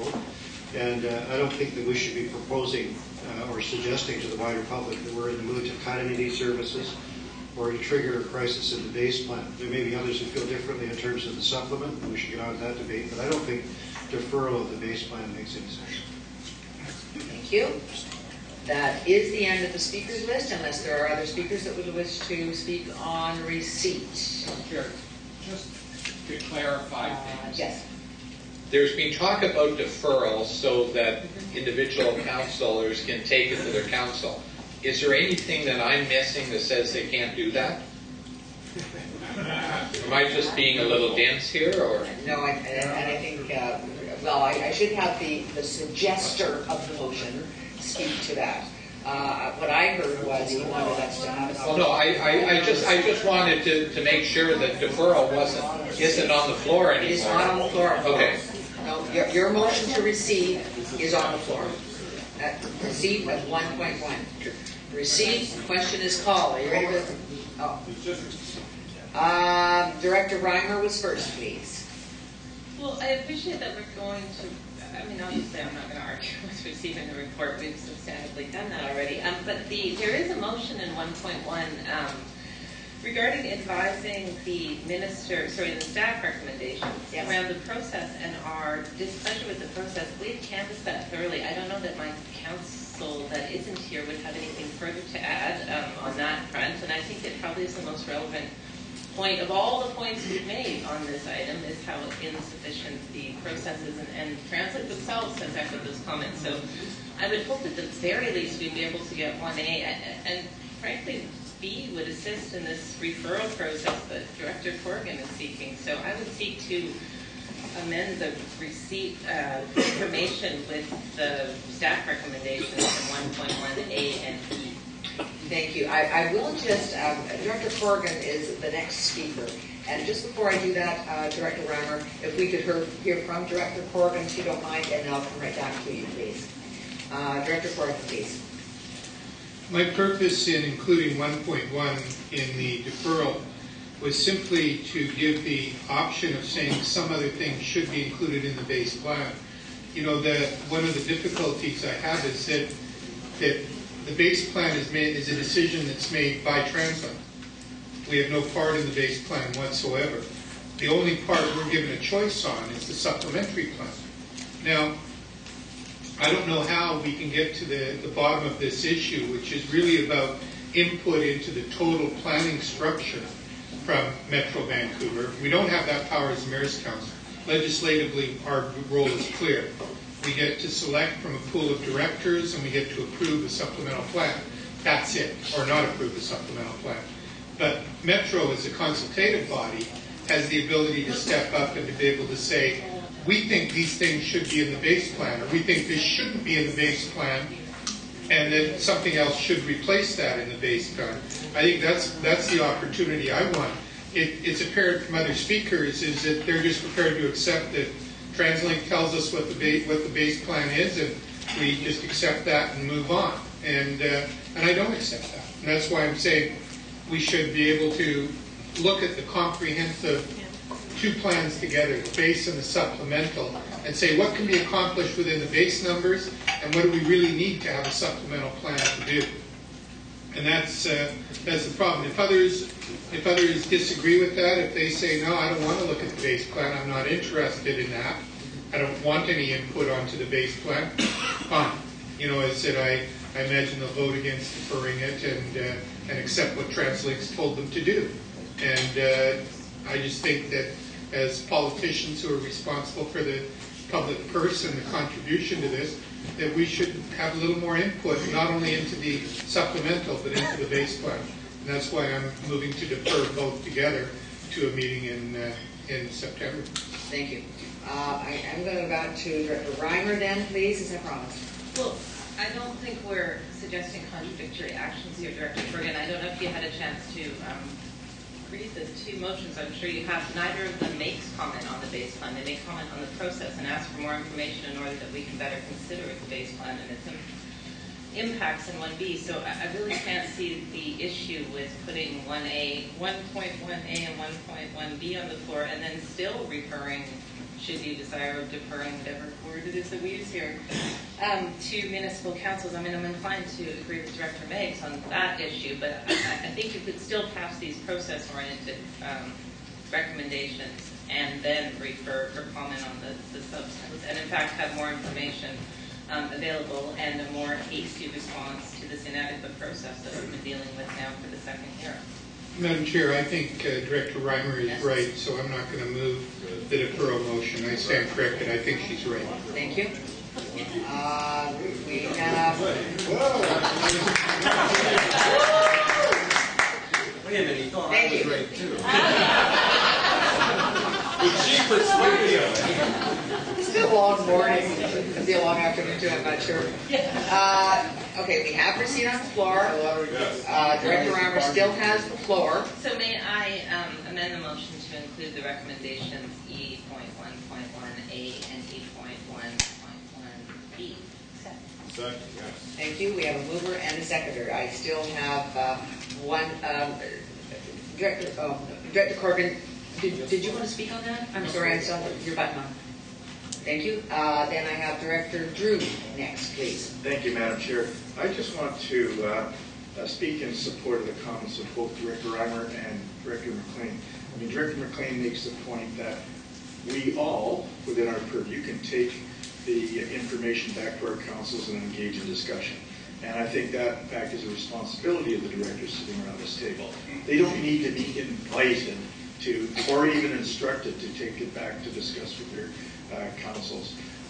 That's my first point. The second point is I don't believe that the respective councils around the region need to sit back on their hands waiting for an invitation to provide their thoughts and comments to TransLink. I've never seen councils be shrinking violets in these circumstances.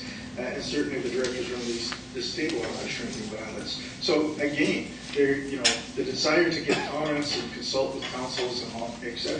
I mean, absolutely, go ahead. That's your responsibility. But just because there wasn't a written invitation to do so should not cause a delay in the process that, as Director Walton pointed out, is in fact structured by the legislation. Thank you. Thank you very much. That's the end of the speaking list. Mr. Carlyle, did you want to? Please. Thank you. We have a question called on the motion. Well, actually, it is an amendment, but on the amendment, which was Director Reimer's motion. All those. Yes, could you please do that? Thank you, Chair Jackson and the board. The amendment to the main motion is to add, you have a receipt motion on the table right now. Yes. It's to add A and B of report 1.1 in front of you. Thank you. Are you ready for the question? All those in favor? Any in opposition? The motion is carried with Director Fox in opposition. And on the main motion as amended, which is basically received. You ready for the question? All those in favor? Opposed? And carried. Thank you very much. Ladies and gentlemen, we will go on to 1.2 is next. And Director Fox, I put this up for discussion. If we could have a motion before we move on, please. Yes. Thank you, Madam Chair. I would move division. I would like to consider point 1, 2, 3, 5, and 6 together, and 4 separately. Also moved. Thank you. Division has been called with the, and you're moving receipt and adoption of all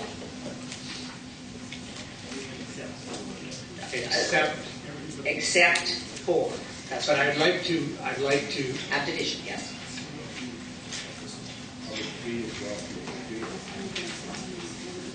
Oh, okay, I'm getting a lot of instructions here. Okay, so Your motion is? I'll move. I would suggest Move division adoption. of all items in 1.2A. I'm sorry, you're moving all items in 1.2. Division of all items in 1.2A. Yes. And adoption of B. Thank you. And I understand that, okay, do I have a second for that? I assume the motion is all the items with votes to be divided. Right. Second. Thank you. And we do have a seconder. Can we then go to discussion? Director Fox. Well, I just think the items in item 1.2A deserve individual consideration. There's a fair diversity in terms of the context of each of these items. And so I think we should vote on them and discuss them one at a time. And moving forward. Thank you. So you'll want A1 is now going to be divided from the rest of the recommendations. That is your wish. And then 2, and then 3. Thank you very much. So ladies and gentlemen, we have A1 on the floor. Do we have discussion on A1? I recognize Director Gordon, please. Well, though division has been requested in order to conduct the vote, it might have been more appropriate to do so just prior to the vote, because discussing each of the items individually is nigh on impossible. I think it is a package under 1.2, and it is a package of items that functionally is required to be able to deliver the supplement. So, in some ways it's kind of motherhood to say, let's reapprove the Evergreen line as an important item, but let's not provide any funding for it. So it is, an issue that doesn't, I think is going to cause needless conflict and likely split up votes in a way that nobody's going to understand, never mind our own councils, but the public and press are certainly not going to understand. Again, the issues here are extremely serious. A summer consultation process in which many of the directors have only received the information in the supplemental plan very recently. Staff has prepared a very hurried report in response to it. It hasn't followed any of our committee system whatsoever in regard to how we consider these issues. It is a situation in which I don't think we can make a commitment to $1 billion of expenditures, and that is the total borrowing that will occur as a result of this. We can make that commitment, and I think it's another $70 million a year that's required from the various sources of funding, $70 or $80 million a year. I think that it requires a lot more thought before we move into that and make a decision. And certainly the Mayor's Council have done that and said there's going to be more time required, and even that's been recognized by TransLink. If we go in and pre-decide all of those issues as Metro Vancouver in advance, and all of the mayors just about who are on the Mayor's Council are sitting here, and it was rather pointless for us to have that significant delay into September for us to be able to consider these issues. I know earlier it was criticized that we didn't get enough chance to debate it. I'm happy to wait till the end to make a deferral motion in regard to the items that are on the table if people want to speak to them. But I do think that we shouldn't make a decision in haste and end up repenting in leisure. I think that I These decisions are ones where in the past we've gone through, and I want to remind from my earlier statement, in 2009 we approved $130 million of additional expenditures as we had hit a precipice that was designed to be a point where the politicians in this region either accepted 1970-year levels of service or approved $130 million of additional expenditures.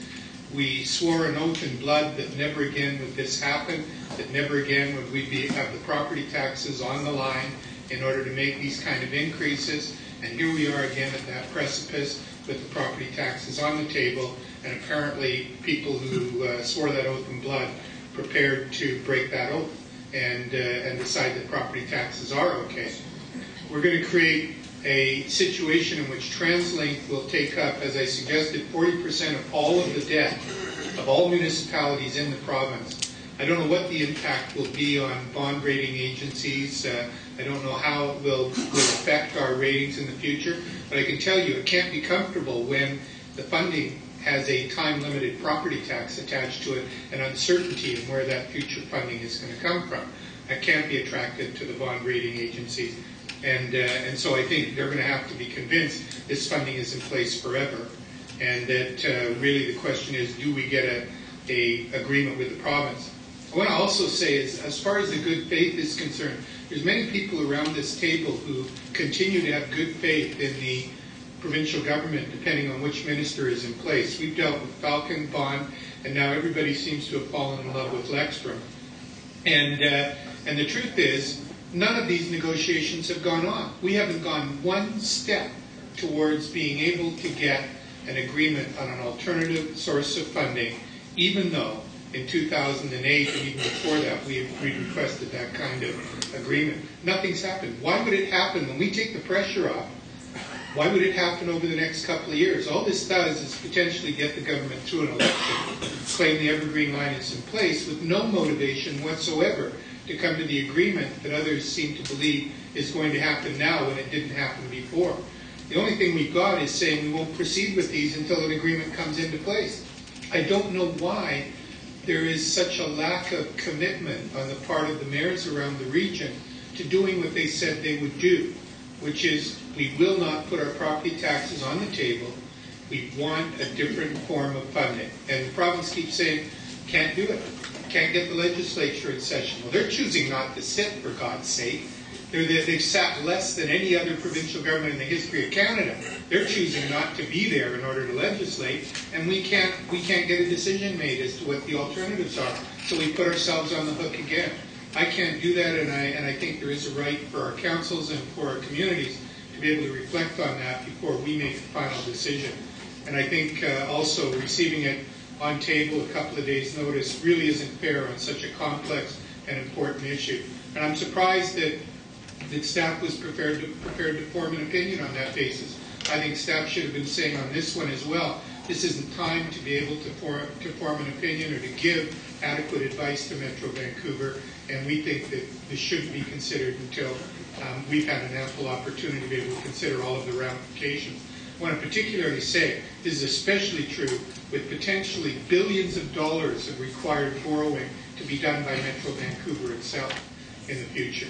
And that is all awaiting us, is additional billions of dollars of borrowing to deal with our wastewater treatment, incineration, and other issues. So it is, there's a point where the taxpayers are going to call us to account, and this may very well be that time. It's an inconvenient time to be spending this much money and entering into an election. And I'm very discouraged that this is where we've arrived at, because I honestly believe we had a level of solidarity between the mayors that was going to achieve something. But apparently there's been a lot of backroom phone calls that have canceled that hope in blood. Thank you. Thank you. I will hold your request for a possible motion to defer until the other speakers have concluded. Thank you very much. If I could go to Director Stewart on A1, please, on consultation process. Well, actually, I'm not sure that was the, because I clarified the motion. The motion was that they moved all of A and B and that we would vote separately. the votes would be divided, not so much the discussion would be divided. And I do think it, as the part of Director Corrigan's comments that I agree with, is that it's almost impossible to discuss them separately. He didn't obviously limit his comments to the consultation process is too short. He had there was a number of other comments, and so do I. I will pass out my phone number actually at the end of the meeting because I've not been getting any of the backroom phone calls. I guess I'm just not on the list. But this process is moving ahead too quickly. It's been almost 22 years that we've been trying to get this line built. I was a young man with hair when we started this process, and I'm not sure that it's been characterized exactly accurately, because this, I think the Board of Directors of TransLink, whether we agree with the structure of TransLink or not, whether we agree with the governance structure, and I don't think anyone does, we must agree that the supplement probably responds almost exactly to what the Mayor's Council asked the Board of Directors to do. The Board of Directors was asked to develop a supplement that said, okay, we've had this discussion with the Minister over a number of months, and we've come up with this solution. This solution may finally break the logjam. Now, we could try to break the logjam really, really slowly, or with most logjams actually get broken with an event, and this is the event. We've got to come to a tentative agreement. The agreement, though, does include the fact that 6 years ago, the mayors did agree to fund 1/3 of this. And at the time, we only had one tool, it was property tax. So, while I certainly stand on my opposition to using property tax, I think this agreement, this supplemental plan actually is consistent with that. It does say that property tax is the last resort. It's not. This moves us away from the commitment that was made 6 years ago to use property tax because it was the only tool. Away from that to finding another tool. And I think that the minister's commitment, the discussions we've had up till now, the minister's letter, which actually made it quite clear that they're moving away from that original position to something that actually included regional carbon tax. It included the words. It wasn't our suggestion; it was theirs. So I'm most comfortable with the supplement as it to the extent that it reflects exactly what we asked the Board of Directors of TransLink to do. Is the timing too short? The timing on all these processes, it does seem ridiculously short for approvals, and so I'm perfectly fine with 1A or A1. But in the end, I think it's kind of silly for us to be in one room across over there and say, yes, we're going to do this stuff, and then come over here and say, what were they thinking when they came up with that? So I'm going to say more than that. Much more than that, yes. So I'm going to, and that's all my comments. Thank you.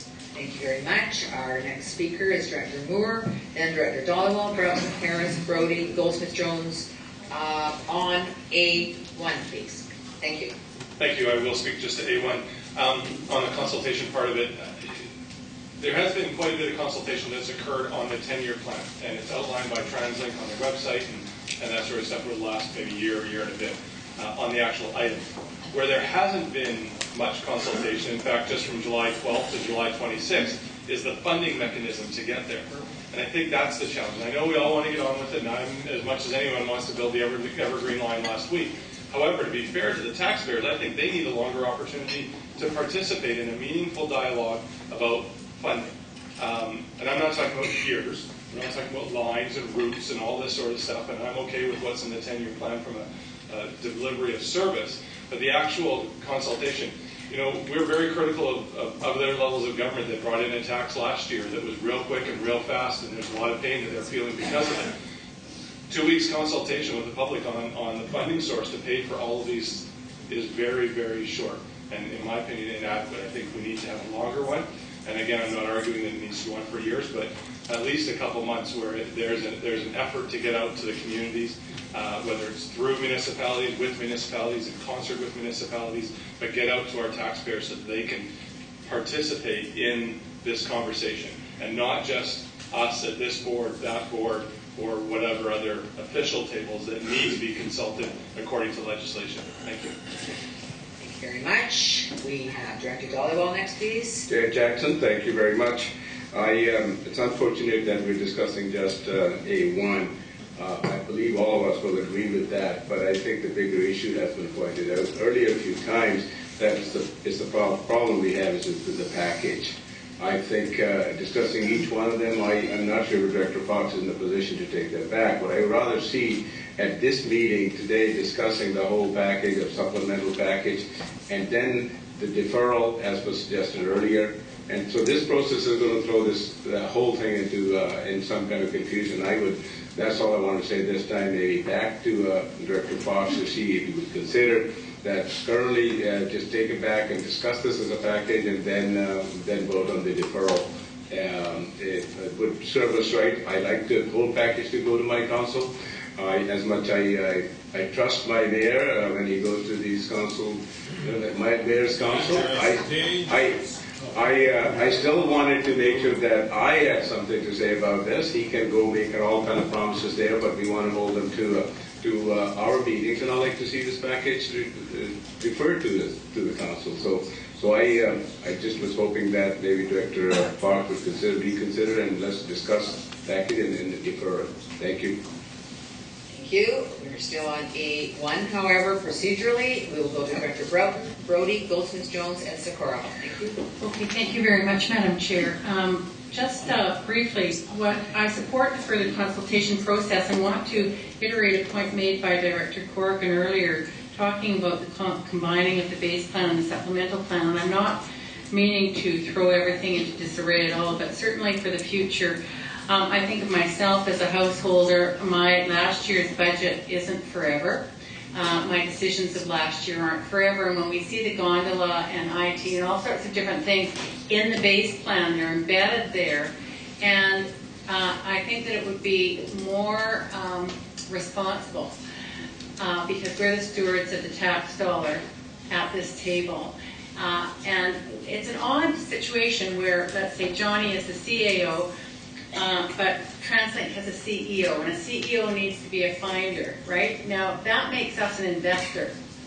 We're not obligated, we're investing. And an investor needs to understand clearly what the return on investments are and how viable the investment is. So I just want to feedback that looking at the consultation process and consulting with Metro, this Metro board in the future, certainly what I spent on groceries last year isn't the way I spend that budget this year. And there's very important things in the base plan, very important things that we all agree to, but there's some kinds of things that are in the base plan that are pretty serious ticket items. And we've had an explanation from the chair of the board yesterday about the gondola, or it might have been from the CEO of TransLink. But I just want to say that it's very important that we understand the stewardship of this dollar, and it's a huge dollar, and so we want to make sure that each year what gets embedded in the consultation process is responsible consultation, because we are an investor. Our taxpayers, we're representing our taxpayers as the investors. So, and it's a very different, I just realized, because the role of a CEO and the role of a CAO have different, where the buck stops. And the CEO has to be a finder. A finder is somebody who finds money. And we are an investor. It puts us in a position of an investor. Thank you very much. Thank you very much. We will now go to Director Brody and then Director Goldsmith-Jones. Director Brody. Madam Chair, do I understand that we are just now on 1A1 as opposed to directing comments? Isn't that division was I understand the division was called, but isn't the proper procedure, with all respect, that we would debate the whole motion and then you would divide it at the time of calling the question? Normally, if division is called right away, normally you deal with the division. Could I ask the caller of the division if you'd be prepared to let that happen later? Yes. In fact, I clarified that before I seconded it, and I thought we were going to be debating the whole thing. Okay. So shall I take it, Madam Chair, that we are now debating the whole thing? Because I think that's what. Let's start our procedure on that. I just want to check with Madam Secretary.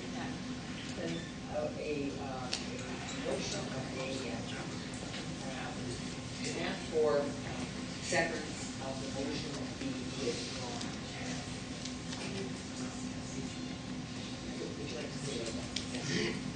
I just want to make sure I'm following the proper procedure because we're going to get all mixed up if we don't. Yes? So the question I understand, Chair Jackson, is can the request by the member to divide propositions be withdrawn? Yes. Your bylaw says that when the motion under debate contains several parts, a separate vote upon each proposition shall be taken if requested by any member. I would suggest that if the member feels comfortable in saying that he would like to withdraw the distinct propositions, that would be up to the member because the member requested it. Sorry? He has indicated that he will. Yes, I will. So, under our procedural bylaw and our records, there are decision based. I would suggest then if the member is comfortable with withdrawing that request to have the motion in distinct propositions, considered into distinct propositions, that then the board could consider all of the motions as one. And then he can, or someone can call for a division later. Distinct propositions. Yeah, at the time of the vote. At the time of the vote. Okay, we'll discuss it. I guess the idea is we're withdrawing the division at the front end. We're going to talk about everything, and at the end, we'll say, okay, 1, 2, 3, and no more discussion. It's just going to be voting at that time. Is that correct? That's my understanding. Okay. I'm sorry. Yes. Another way that the board could consider it is you have already asked for distinct propositions. The member who requested that has agreed that there's no issue with discussing all of this at once. So continue with your debate on each of the issues and then take your votes separately. Yes. However we get there, the whole thing's on the floor. Now, we might have an awful long list again. Well, however, Director Brody, please feel free, A or B, right. C, A or B. My comments, I think, are going to be fairly brief because I've said the same thing so many times. I'm tired of it. 2 votes ago at the Mayor's Council, the vote was to have 2 cents a liter gas tax and fund the Evergreen line. That's it. Then things changed, and we had a vote, and it was going to be a big package, including the Evergreen line and everything else. Very often I have, as others have, pointed out the problems with this time-limited property tax. Not only is property tax something that we agreed not to do, but how can you have a 2-year deal? What are the ramifications? What are the alternatives? I think it's full of problems. I think that the simple answer to the whole thing is because everybody has this good faith that they are relying on simply to go with the Evergreen line for 2 cents a liter gas tax, get that done, negotiate to get those other funding sources, find out what they are, make sure that there's agreement on what they are, and at that time approve another supplement.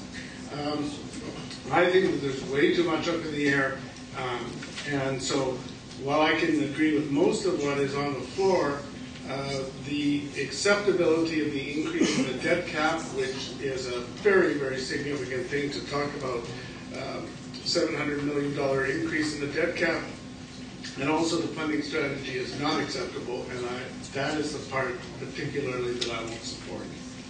Thank you very much, Director Brody. I will go now to the Vice Chair of the Mayor's Council, Director Goldsmith-Jones. Thank you. I'm just going to make some just general comments and try to be brief. One thing we don't want to forget is who has come together on this. And of course there's uncertainty, and I think we're going to dig a little deeper into that. And I think you're right about the debt ceiling, and we're right about the time-limited property tax. Those are problematic. But there are ways to have the conversation at least. I think we want to keep that alive. I think we want to recognize that when Mayor Walton and I sat down with the round table of stakeholders that TransLink works with, which includes YVR, the Gateway Council, BC Chamber, BC Business Council, the Port Corporation, the Disability Coalition, the Fraser Basin Council, BEST, they were thrilled to see that the Mayor's Council, the board, the TransLink staff, and the province are at least trying to work together. So in spite of how difficult these decisions are, and costly they are, and in spite of everybody's concern because of a difficult history, there's a lot of public will that is hoping we'll be able to continue working on this at the very least. And so I'm not sure that the recommendations made by our Metro staff entirely reflect that, because the Metro staff isn't part of the TransLink discussions, and that's an issue. I'm not trying to be critical of Metro staff, I'm really not. One thing that I think we really should champion, and it is a foundational issue for the Mayor's Council for sure, is the governance question. And Minister Lekstrom agreed with that. The Premier tried to contradict that, and I think we both got calls right away that that's not the case. In fact, the Minister said he'd be prepared to get working on that right away. And I think we should be championing that, because I think it's this table that is feeling they have something to offer. And I would add maybe a small 7 under the A section, that the Mayor's Council work with the Intergovernmental Committee of Metro to improve the governance structure of TransLink. I think that's crucial. And then I have, we all have concerns about these individual pieces, but I really think we have an opportunity to profile the governance question, and that is rightly put forward by our board. So that would be an amendment. Thank you. You're putting forward then an amendment to 8. And I realize this is not, to me this does have everything to do with the supplemental plan and how high functioning we are. We cannot lose sight of the governance aspect of this. Thank you. Do we have a seconder? We have a seconder. Now I have an amendment on the floor. Now I've got Director Stewart. Button on here. Did somebody push your button for you? Oh, thank you very much. All right. Yes. Can we move a motion to extend the meeting, say, to Sunday? Which Sunday? Well, I've just heard this morning that Toronto Region had a 22-hour meeting yesterday. 22 hours. Thank you. I know that the floor belongs to you folks out here, so we have a mover and a seconder to add number 7. I do have Director Harris and Director Walton. Do you want to speak on the amendment? Director Walton. Anyone wants to speak on the amendment number 7, which would be, I think I got this right, Director Goldsmith-Jones, that this be referred to, the question of governance be referred to the Intergovernmental Committee? Did I get that kind of bottom line-ish? Yeah, the Mayor's Council works with the government committee, because TransLink is challenged as well to know what to do with this work. And I think the Mayor's Council needs to take charge of it, and we need to help this board. Thank you. So, I just want to make sure we have this down correctly and everyone knows what they're voting for. Madam Corporate Secretary, you have this. Thank you, Chair Jackson. I have the Mayor's Council work with the Intergovernmental Committee to look at improving the governance structure of TransLink. Everyone's happy. I don't see any other speakers. Are you ready for question on the motion? On the amendment, sorry. All those in favor? Opposed and carried. And now let's go back to the main speakers list on the overall report. Director Harris is next, please. Thank you, Madam Chair. I don't need to say anything more about item 4. I think it's been spoken to plenty. I just would like to make a suggestion on item 6, or make a comment. Yes. Item 6 I support completely, and it reflects strategy 5.1.2 in our regional growth strategy almost exactly, but for the fact that it includes and covers items A and C under 5.1.2. It does not make reference to B. I think it should make reference to all 3 points under 5.1.2. So I would suggest, just to make it complete, that we alter the wording of it as follows, perhaps. If you read Transport 2045, should include a comprehensive and coherent strategy to invest in infrastructure and services to support the key growth areas, and then I would insert as well as transit ridership growth and mode shifting, and then continue as is, identified in the regional growth strategy, because that would make it complete and give equal weight, which we all agreed to do to parts A, B, and C in our regional growth strategy. Thank you. Thank you. Now, do I have a seconder for the amendment? Which perhaps, would you just read one more time, please? Sure, I'd be happy to. And simply on what I'm doing is I'm taking from 5.1.2 in our regional growth strategy, yes, the 3 points, and trying to make sure that all 3 and not 2 are there. So it would read, Transport 2045 should include a comprehensive and coherent growth strategy to invest in infrastructure and services to support key growth areas, and then I would insert, as well as transit ridership growth and mode shifting identified in the regional growth strategy, and so on, as is. Thank you. We do have a seconder. Now, on this amendment, I have Director Walton. Did you want to speak to that one?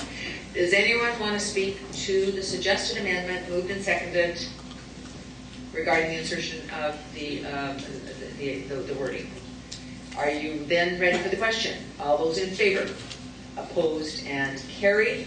Thank you very much. We have back to the main motion as amended. I will go to Director Walton, please. Okay, because it's so I'm clear, I was wanting to respond to something Director Brody's comments, and we're still on 1A, all sections. We're on the whole recommendation. All recommendations. Okay, that's fine. I guess Director Brody mentioned the comment about the evergreen line, and the suggestion we just go back and use 2 cents to fuel that. And I guess I have to point out that the province, that's not being negotiated with the province. It was, if in the event that direction was going, it would only be 1 cent toward the evergreen line. Therefore, we'd have to go back again to the drawing board negotiating to try and get, because the 2 cents was conditional on the $80 million, on the broader package. And I'm also concerned about some of the communities, regional communities especially, who at this point in time, I have to be honest, as a North Shore mayor, there's nothing in the evergreen line for us. If we're going to stick our necks out, we're going to talk about the issues, the collegial issues for transportation in the metropolitan region. It certainly is the big challenge for us is trying to find that long-term funding agreement that's going to allow for the capital expansions as necessary going into the future. And that's the critical issue. If you take away the other issues, the additional funding, the 40 million a year that's being talked about, and you take the issue of any commitment to discussions, trying to find those long-term, bringing them to the table to find those long-term solutions, we're just having an evergreen line vote, and that's going to drive wedges within Metro Vancouver very, very, very clearly and very quickly. Thank you. Thank you very much. I do have Director Brody, something to add? Well, just if I could reply to what yes, please. Good friend Richard, Director Walton said over there. That you need a motion to extend? No. What Director Walton says, what Director Walton said is quite accurate, is that the government said, we want you to do the big package and we'll give you 2 cents a liter. But in fact, what TransLink has told us today is they're not treating it like that. They're saying the only thing they're really committing to when they get the confirmation of this big package is 2 cents a liter is going to go to the evergreen line. And there'll be a little bit left over, but basically that's all they're doing. So the question then arises, where do they get up? If that's the deal with the government, why are they doing that? How do they get the authority to do that? And that is not what is happening. So I think we have to look to what is really happening, which is evergreen line, 2 cents a liter. Full stop. That's all that's happening. That's all that's being committed until this other package and these other sources of funding are identified and committed. Thank you. Thank you. Oh, I am prompted to ask for a motion to extend this meeting. Thank you. Thank you, Madam Secretary. Any discussion? All those in favor? Opposed and carried. Thank you very much. Now, I have one more speaker. Director Sikora, please. Yeah, thank you very much, Chair. Mr. Jarvis mentioned this morning 2 cents a litre for Evergreen line would not go just to Evergreen line. He's very clear, if you listen to him very carefully what he said. It'd go to Evergreen line and other things. Now, the thing is, that bothers me, the fact is, this property tax comes aboard, many years ago, when I was on the board, back when GVD decided to take over TransLink, George Pugh was the chair then. And I said, please, let's not do it. Let the provincial government handle it. That's where it belongs. George Pugh then said, oh, you don't know what you're talking about. We'll have 1,600 new buses. We're going to have everything all wonderful. No property tax. You don't know what you're talking about. I was the only one of all the board of directors voted against it. And believe me, it was called every kind of name under the sun. Where is it now? Exactly where he said it. Now, property tax is something I cannot support for no money in the world. I have great problems with that 2 cents a litre tax. And the fact is there's only going to be, 2 weeks consultation or whatever it is. And when is the consultation going to start? In August? When everybody's away on holidays? Well, what's the length of consultation? Very brief. So those are things that I have great problems with. Thank you. That does end the speakers list. Are there any more speakers on the overall recommendations before you? Oh, we suddenly have a list of people here. Director Frenton first, please. I'd like to speak to answer some of the concerns that have been raised about this. This is primarily about consultation, and it's been said before, but I think it needs reiterating that there is a legislative environment within which this works, which is if we are to get a supplemental plan, then it has to go out and has to be done and wrapped up in a time in order to enact that. The peril is that if we accept the staff recommendation that this time is being compressed, then we may, in the end, lose out on that opportunity. And I'm quite concerned that we would miss out on the positive attributes of this initiative. So I have a question, if anybody is here, which can answer it, which is, what are the drop dead dates for extended consultation? When could we still craft a supplemental plan that would go forward for 2012? Director Walton, do you have the answers to that? Or?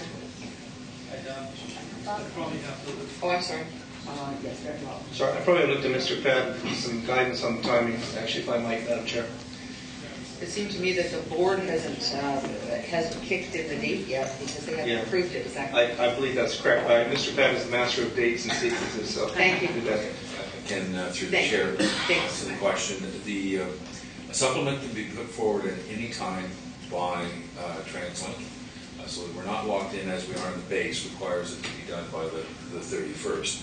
However, when the TransLink board formally submits the supplemental plan to the Mayor's Council and to the Commissioner, that starts a 90-day clock ticking. Now, with regard to consultation, we can take as long as we wish to consult.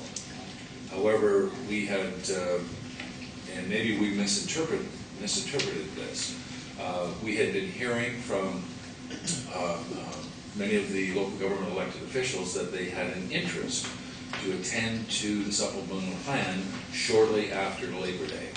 And that was just the indication we were given. And so what we focused our efforts on over the last couple of weeks was to consult specifically on the new funding strategy, as the investments they're essentially the same as they were when it was brought forward in 2010.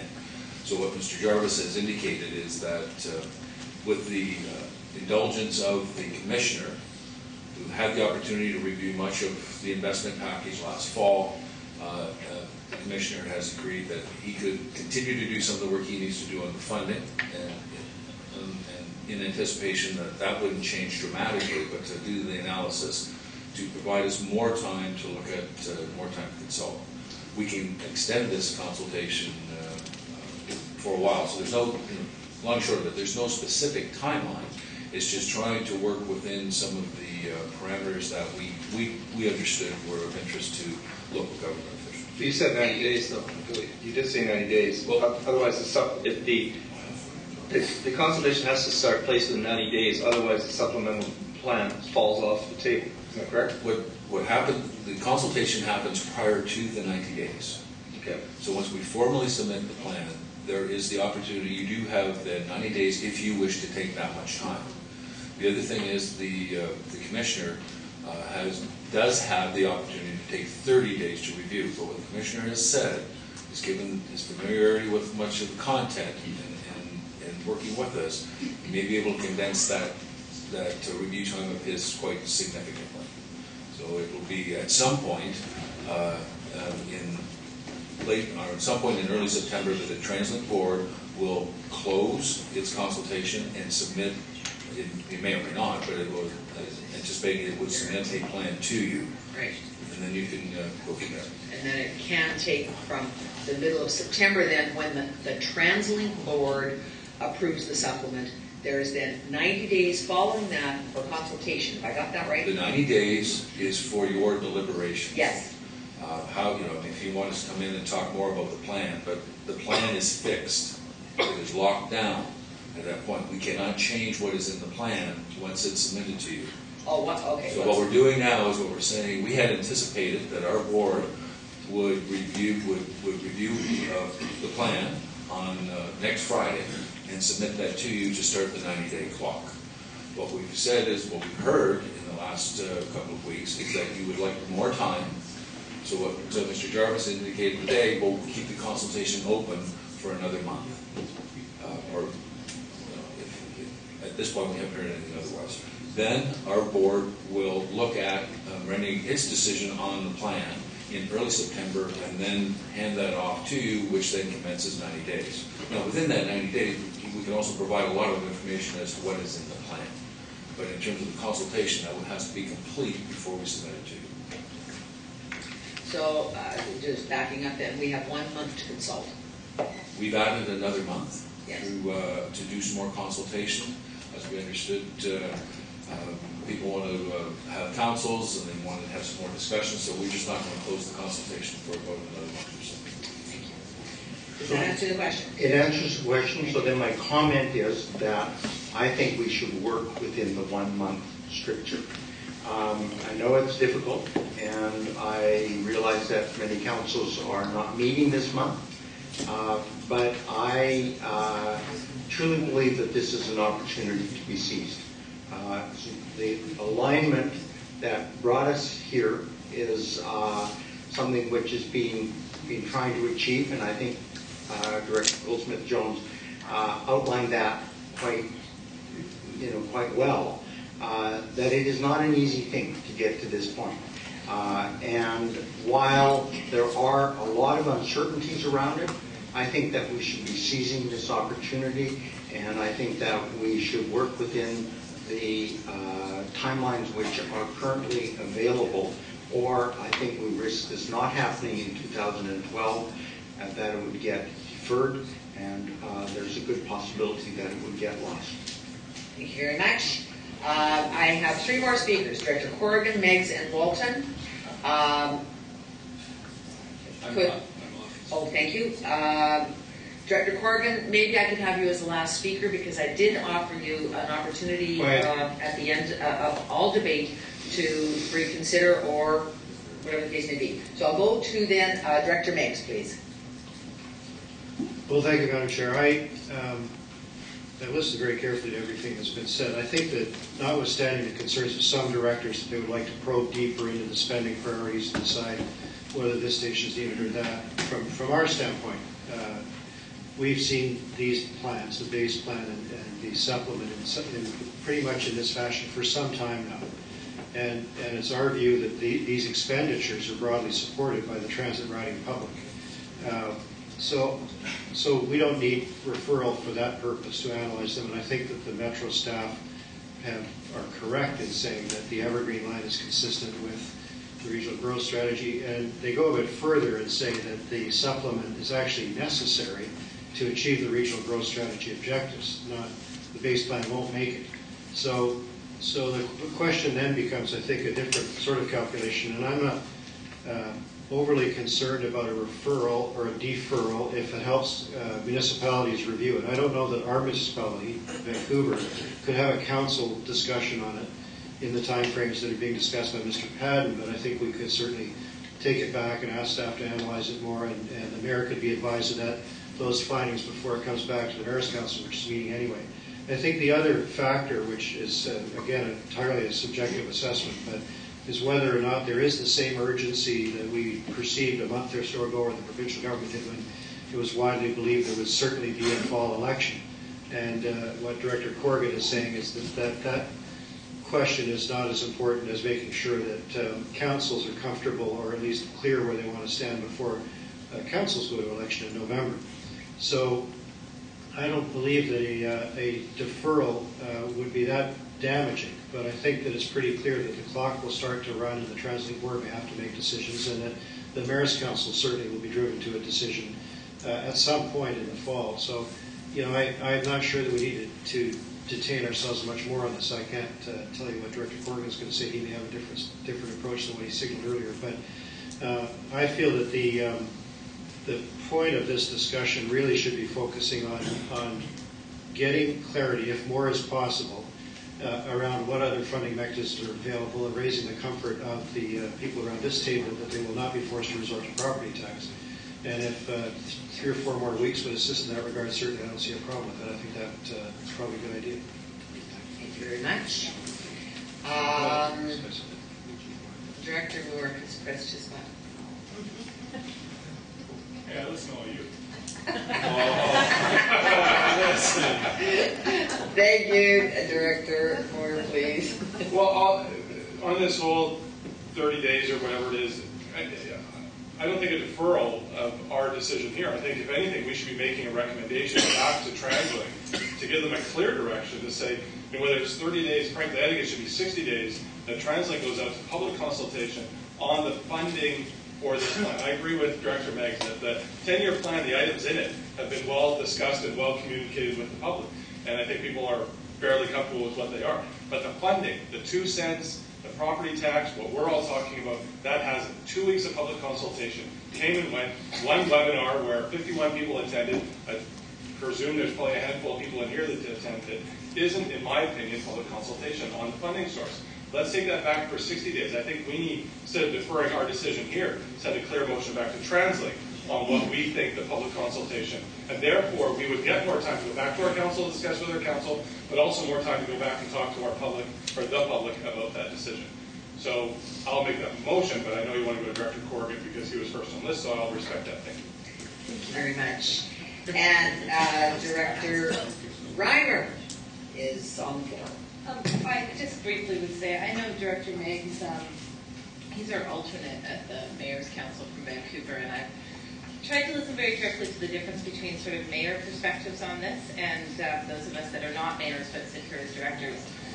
I would say that from a director of Metro Vancouver, I'm being asked to evaluate this against our regional growth strategy, and I don't see it complies. The evaluation that staff have provided complies with my understanding of the growth strategy and how this plan relates to it. I do, however, see the mayor's perspective that they would like some advice from their councils, and it just speaks so much to the governance gaps here with mayor's councils and our own councils and all of these other pieces. So if this process of referral to councils to inform mayors before they vote on it as mayor's councils is what it takes to get us past that, I would be very happy to support it. Thank you. Thank you very much, Director Reimer. Are there any other speakers before we go to Director Corrigan, as I promised I would? Director Corrigan, then, please. Thank you, Madam Chair, and I'm certainly appreciative of knowing that Director Moore will second me at least. I do think process is so important to the quality of our decisions, and I know a lot of politicians deal with perception. In fact, perception is very important to politicians. I know that in many cases, even the perception of security is very important, whether it's real or not. I I think it's important that we be seen not to have plunked in front of the public in the middle of the summer a proposal to spend $1 billion and raise gas tax and property tax, and then make a quick decision at Metro that would rubber stamp that within a week, and then come in right after Labor Day and make another decision at the Mayor's Council that would do so. I mean, I can read the writing on the wall. The majority voted for the motion. I wasn't there, but majority voted for the motion that came to an agreement with Minister Lekstrom. And I understand that there is a desire, but it's unseemly to proceed this way. I don't think that, I certainly would not expect major expenditures to be made in my city where I went out to the public and consulted with them in August. Is that it would be met with severe criticism, and justifiably so. Is that people are occupied with their summer activities and they are not focused on these issues. Neither a business is focused on these issues. I think that if we believe we're doing the right thing, if the mayors and the directors believe they're doing the right thing, then it deserves to be seen in the cold light of day, and it deserves the opportunity to be viewed clearly by the public and by the councils, and to be fully understood in all of its ramifications in regard to what impact it will have. And I think I'm doing the directors and the Mayor's Council a favor by saying we should deal with this in a manner that is as upfront and transparent as possible and assures the greatest amount of knowledge. And I adopt what Director Reimer was saying, is it's much, much preferable to know councils are well informed, and I'm certain that Vancouver is well informed, but typically they've got a significant amount of their council at this meeting and part of the directors. But I think it's incumbent upon us to make sure that everyone out there has an equal opportunity to be engaged in this process and to understand exactly what the ramifications are. And so by deferring it, right now we're on an agenda that is set essentially by TransLink. TransLink could have advanced this last year, they could have advanced it in the fall, and they haven't even advanced the plan at this point. The 90-day limit doesn't start until they actually say, this is the plan that we want you to consider, and then there's a 90-day limitation on that. This compacted schedule, and obviously I wasn't involved in the phone calls that said right after Labor Day is the best choice, and I suspect that given Director Stewart's lack of phone calls in other areas, he wasn't called either. But I didn't know. I never had suggested that I wanted to deal with this right after Labor Day. In fact, I think that we should be looking to deal with this probably in mid-October, where there's a significant chance for people to have had input and to look at these issues. But at the very least, I think that it should go to the Regional Planning Committee and back to the board and have an opportunity to see how it dovetails. And as I say, I wouldn't have a problem in many of these areas because most of it is critical, saying we haven't had enough time. I mean, the bulk of the motion is we haven't had enough time to consider it. And if staff wouldn't have gone out of their way to signify approval on an additional $700 million on the borrowing cap and approval of the property tax and approval of the gas tax, I probably wouldn't even have complained about the motion. But the reality is it's as if Metro staff decided they'll preempt the mayors in the Mayor's Council and say, no, on behalf of Metro, we agree with all of that. I'm not prepared to do that at this meeting, and I don't even think TransLink is, and the commissioner didn't even have the gall that Metro staff have. He says, I need a lot more information before I can possibly assert that this is in the best interest of the public or the organization. So it's apparent the commissioner and the board and most of the Mayor's Council do not dare tread where Mr. Carline chooses to go. So I think it's advisable that we defer this until September. So I move to defer. Okay, the motion is to defer until which date now? Would you like September board meeting? September, that which I think is the 29th, 23rd, and that I just want to make sure that everyone's comfortable with what we're doing here. Deferral, and also I heard you reference the planning committee. And I'd also like to have it referred to the regional planning committee. Thank you. Ostensibly, we're supposed to be working on this issue. Yes, I know. I'm just wondering about any of our staff, the municipal. We can call a meeting. Okay, thank you. So we have a motion to defer until the 23rd of September, and we have a seconder. Director Walton, please. Oh, I'm sorry. Yes. Thank you, Madam Chair. If I just have a clarifying question. I was listening, I thought carefully what Mr. Patton said. And he said that the consultation happens prior to the board approving it, and then the 90-day clock starts. So what we're talking about is instructively intended as providing good, meaningful input to TransLink into the supplemental plan. So I think the effect of what we're doing, just so I think we all clearly understand, is we're simply saying to the TransLink board that we will not provide you any meaningful feedback really until September 23rd or later. Therefore, if you are going to receive our input meaningfully and adjust the supplemental plan to reflect it, take it to the board, you probably couldn't do that until September 30th at the earliest, at which point the 90-day clock would start ticking at some point, let's say in October, and therefore the 90-day clock would run from October through December 31st. I'm seeing you nod your head, Mr. Patton. Is that the effect? Because if you took it to the board, as you initially said, it went to the board, the board voted on the supplemental plan at the end of August, early September, then all of the input that we're discussing right now is in good faith of providing, obviously, the TransLink board that has to write the supplemental and make the decision. It would be after the fact, it would be totally irrelevant. So, if the TransLink board isn't going to change their timeline, everything we're talking about to the process is irrelevant. So we can understand what you will say to the TransLink board when you advise them of our discussion today. Yes, through the chair, it is the board's discretion. I mean, it's their decision. I don't know what they will decide, but what I will do is I will convey to them what I'm hearing today, and then they will make a decision at some point as to when they want to do this, and we'll inform you accordingly. But you're correct, Mayor Walton, that when the 90 days does begin when you do formally receive it. You have the prerogative, you can vote before 90 days, but that 90 days would commence at that point. So I'll discuss with our board what I'm here today on the recommendations, if passed, what you're looking at in terms of the amount of time you need for consultation. Well, if I could just make one comment, very quick on Madam Chair. I guess perhaps I can, with your latitude, make it as a chair of the Mayor's Council.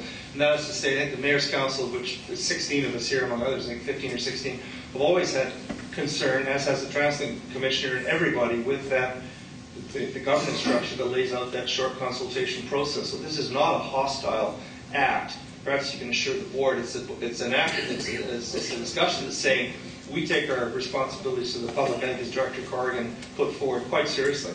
And the timelines laid out in the act and legislation don't understand that process that we have to go through. So, thank you. Thank you. We have a list of speakers. Director Moore, Director Dollywell, Director Drew, and Director Harris. Director Moore, please. On the motion. Thank you. With the motion to defer, it is quite feasible that the TransLink Board of Directors still proceeds with the supplementary plan. And in the comments could be, we went to Metro Vancouver, we asked for their comments, they decided not to provide their comments until the end of September, but we needed to move forward. And so therefore, Metro Vancouver actually wouldn't get an opportunity to contribute to that officially. And I think that's the wrong way to go. I think, if anything, we should make comments, but I think at the very top of that comment is that we request or demand, or whatever you want to put it, that TransLink goes out to a public consultation for 60 days on the supplementary plan, and then at that point, a supplementary plan be presented back to the Metro Board and whoever else we talked about the Gateway Council and others. Then at that point, the board would then go forward. But if we just defer it now, there's no reason why the Board of Directors at TransLink would not go forward or could not go forward. Whether they will or not, that's up to them. And we will not have an opportunity to contribute as a Metro body. So I'm not going to, I'll vote against it because I think we should put a motion in place that says that we should request or demand that they go to public consultation for 60 days, not over the 30-day summer period, but over 60 days on the whole package, not just the project, but also the funding portion. What I'm hearing is that you're possibly questioning the date to which we are referring this. We're deferring.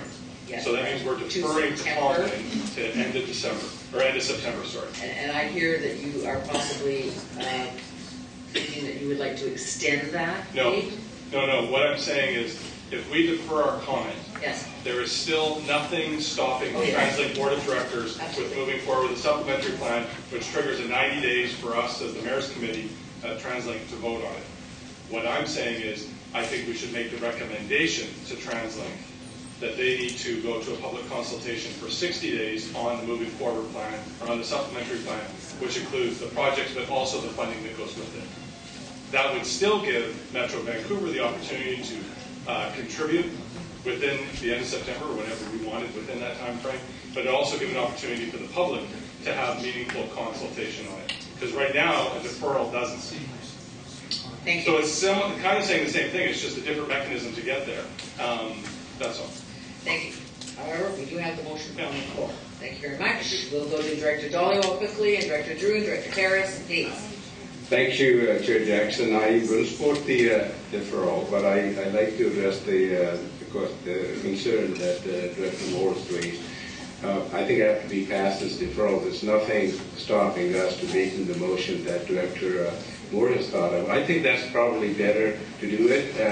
TransLink is here. I take West Baden's word at what he said, that they have interest in this supplemental go through. I'm sure that they would like to hear from the mayors and councils that they have agreed to do this, and they would be, it'd be a courtesy on their part to extend that. There's nothing in the legislation that say it must be done by them. It's at their discretion. I'm pretty sure after we had discussed this and the motion comes from this group, to ask them to delay and do that discussion, I think would be appropriate. So I believe that would be the best way to go proceed. So I support the deferral right now. Thank you. Thank you very much. Deferral is on the table, and there may be a subsequent motion to that. We'll wait and see.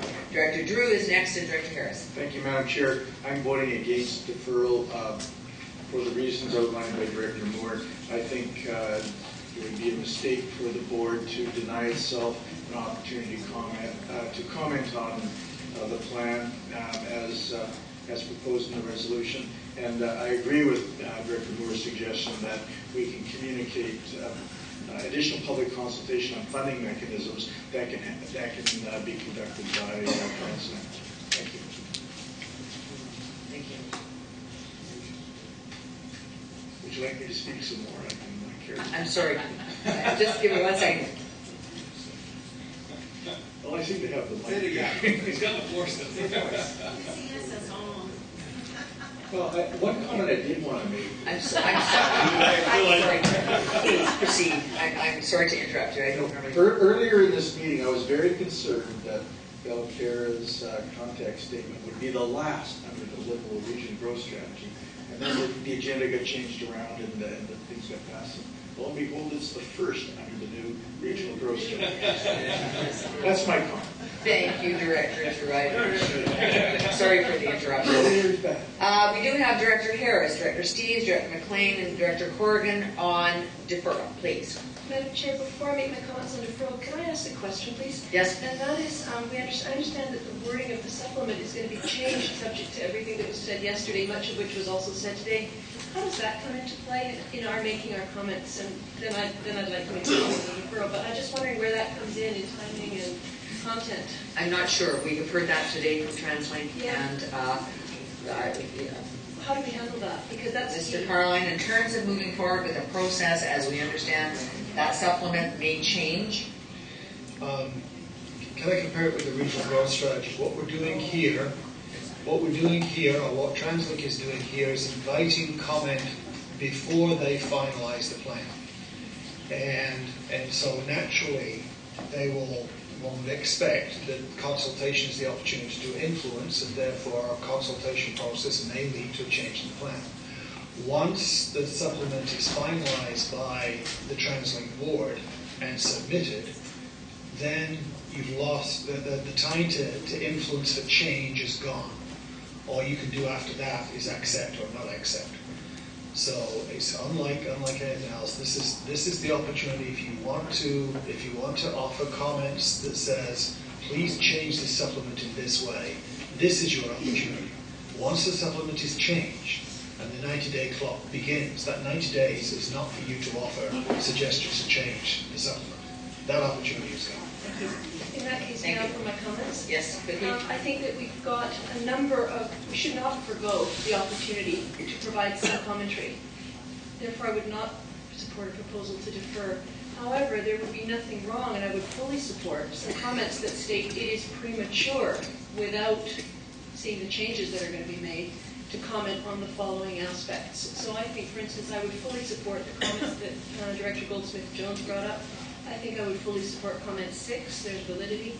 We can fully support some others, but I think I would also support the comment that it's premature to make any of the following comments, or to comment on any of the following items, because in a sense that differs. And I would support the suggestion that Director Moore made as well. Thank you. Thank you very much. We have Director Steve next, please, on deferral.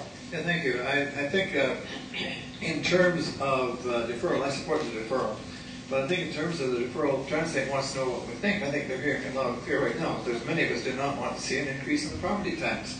And I'd just like to comment that the so-called limited property tax increase for 2 years is just a very, very large foot in the door. If there's no funding alternatives in place now, what can we expect 2 years from now? But that foot will push in further, and we'll see a permanent property tax being put in place. So I think that that aspect of it has to be loud and clear that we do not accept a property tax as the basis for financing the tax thing. I'm also concerned about, of course, about the $700 million increase in the debt cap, and we know what's happening in the United States right now. They're looking into trillions in increases.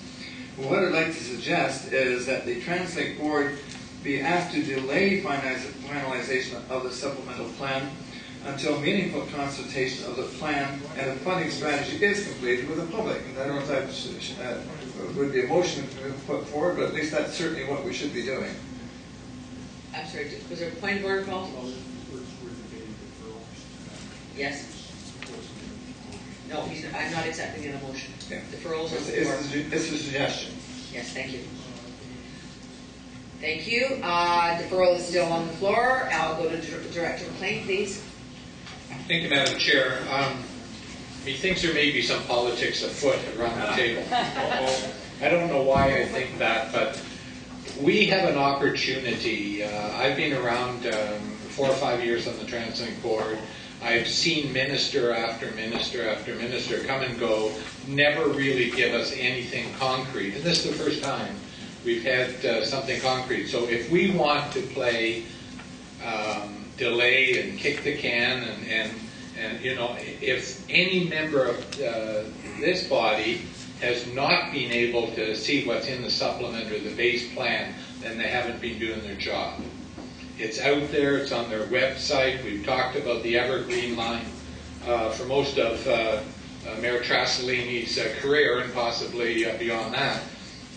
And I really think that to defer this any further is just plain politics. We've asked the minister to bring forward the legislation for the 2 cents. And I guess I would ask the question of maybe Bob, is that being contemplated as we speak? And if the minister manages to get this passed, and we're still debating and referring and consulting, what message does that send to the minister? And I think that we've got to move on with it. I played the leap of faith game with the former NDP government that said they'd support a vehicle levy. They pulled it out from under us at the last minute. But I think, having said that, Madam Chair, that we have to move forward with this, because we're sending the wrong message to our partners that seem hopeful to be able to help us. Thank you. Appreciate your comments.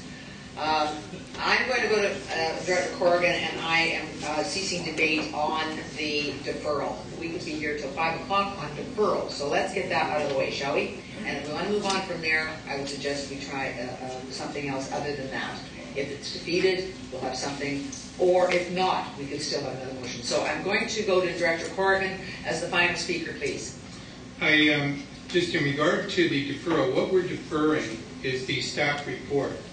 And for those who have read it, if you're afraid that TransLink will not be able to make a decision because they failed to get this document, I think you're in for a surprise, because this document simply repeats what TransLink says in its plan and comments that there are several challenges.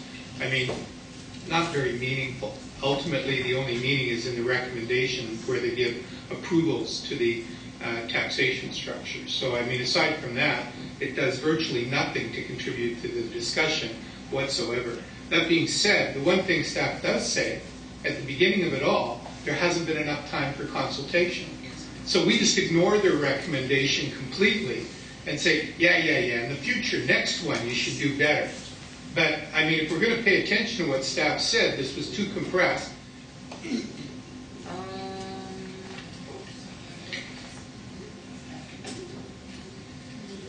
Could we do it one more time, please? I'll call for a weighted vote. Yes, we'll call for a weighted vote on deferral, please. Thank you very much, Madam Clerk.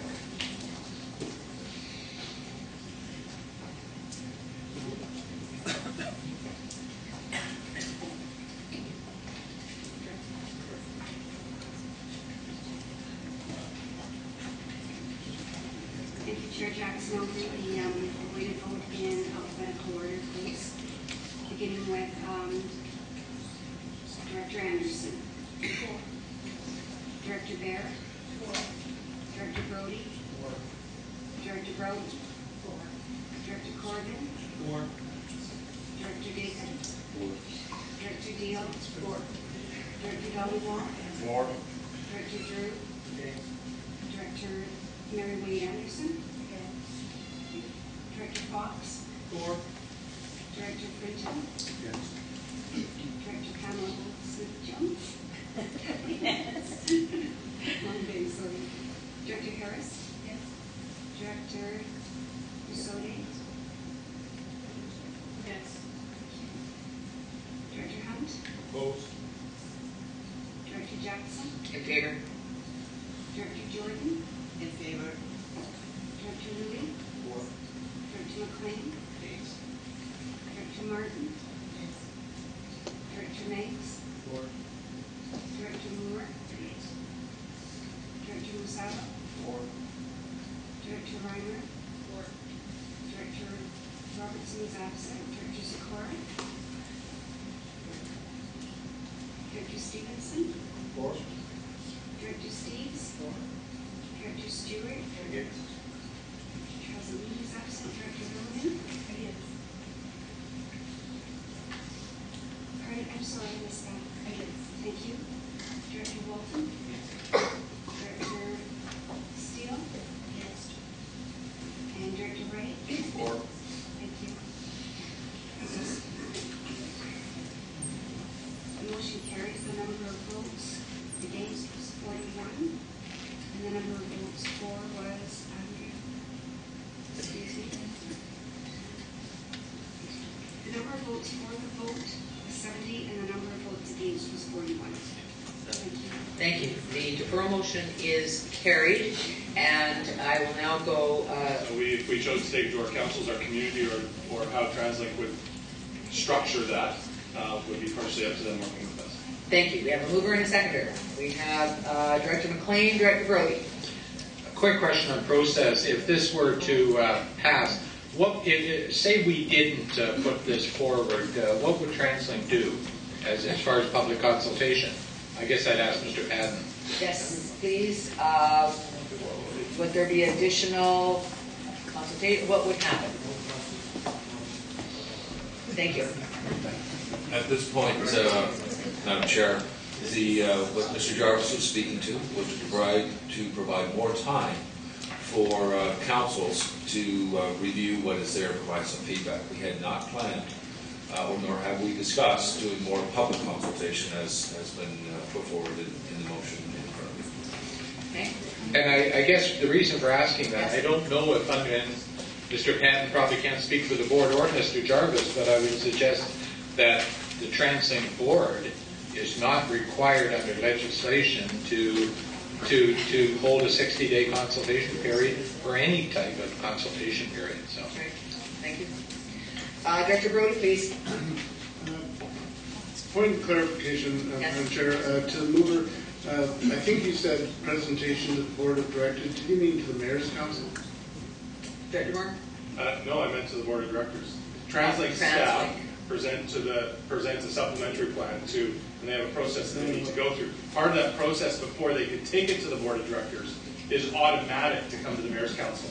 So I didn't put that in there because they have to go to the Mayor's Council before they go to the board, just like they did the other day. Doesn't the Board of Directors approve it and submit it to the Mayor's Council?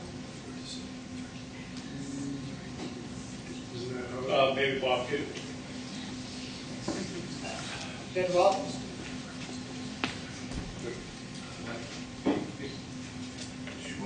Yes, please.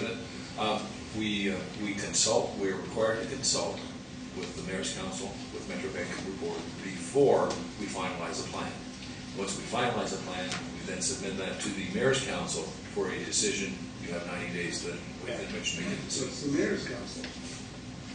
No, it's the Board of Directors. Before the Board of Directors gives a final approval of a supplementary plan, they consult with the Mayor's Council.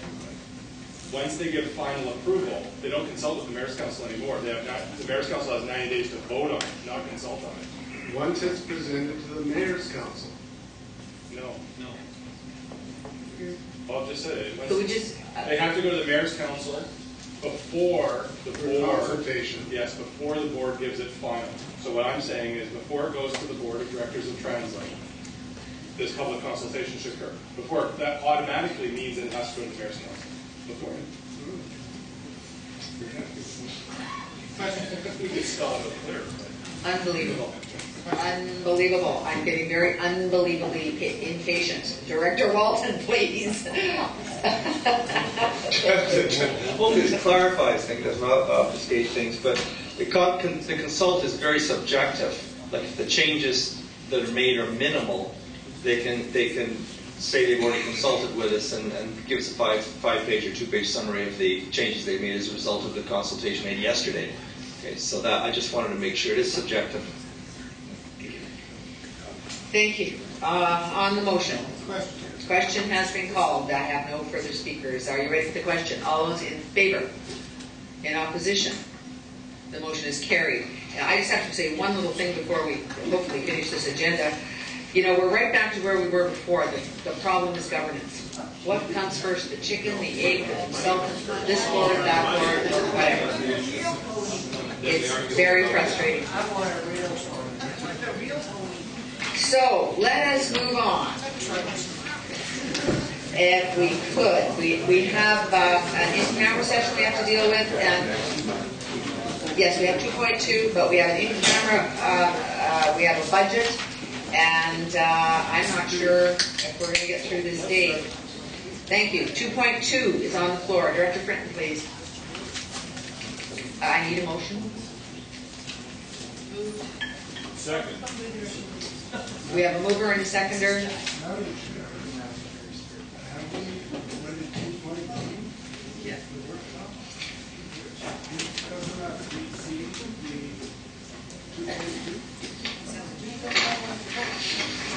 I'm sorry, could you just repeat that, please?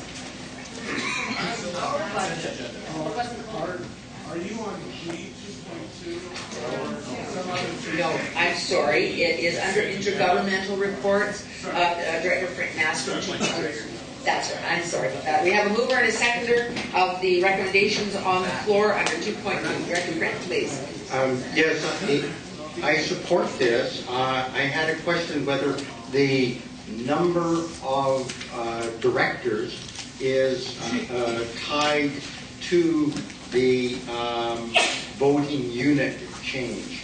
I personally think that going from 20,000 to 1 1,000 more accurately reflects census figures and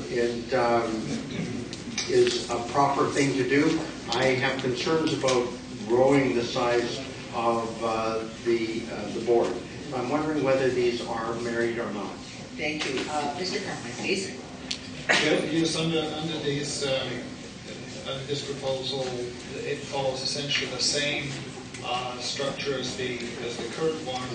And so every time your director reaches the maximum number of votes, or in other words, every time a municipality passes a certain population threshold, there is a new director. There is another proposal that was out in the wings to actually limit the number of directors, which would have modified that, but that was withdrawn when we didn't get support from City of Vancouver to proceed with that. But that, I understand, could come back in the future as a possible further consideration. But this one is essentially the response to the request from Surrey to go to a changing census to keep it up to date, and this is the intergovernmental recommendation to get a much more refined proposal, and it does still allow the number of directors to grow once you pass a certain threshold. A further question then, how would it come back for refinement if in fact it is approved then? If the proposal to limit the number of directors comes back and is approved, then we would have to go back to the ministry for a further refinement to this proposal. So this was at the behest of Vancouver that the alternative proposal was removed as a recommendation, or was it from the Intergov committee? The Intergovernmental Committee, when we had this on the table at the Intergovernmental Committee, we also had the suggestion to deal with the number of directors. That was deferred pending consultation with Surrey and Vancouver. When Vancouver said they had concerns about it, the Intergovernmental Committee decided to proceed with what we appear to have consensus on and defer that other issue for another day. Thank you. Thank you very much. Are there any other comments? Oh, I see Director Billman, Director Harris, and Director Brown. I think it was described fairly well, is that we did look at the options, and we did consult with both Surrey and Vancouver, who would be, have a larger number of directors, and we did look at making sure that proportionally the directors with the 1,000 vote was more fair.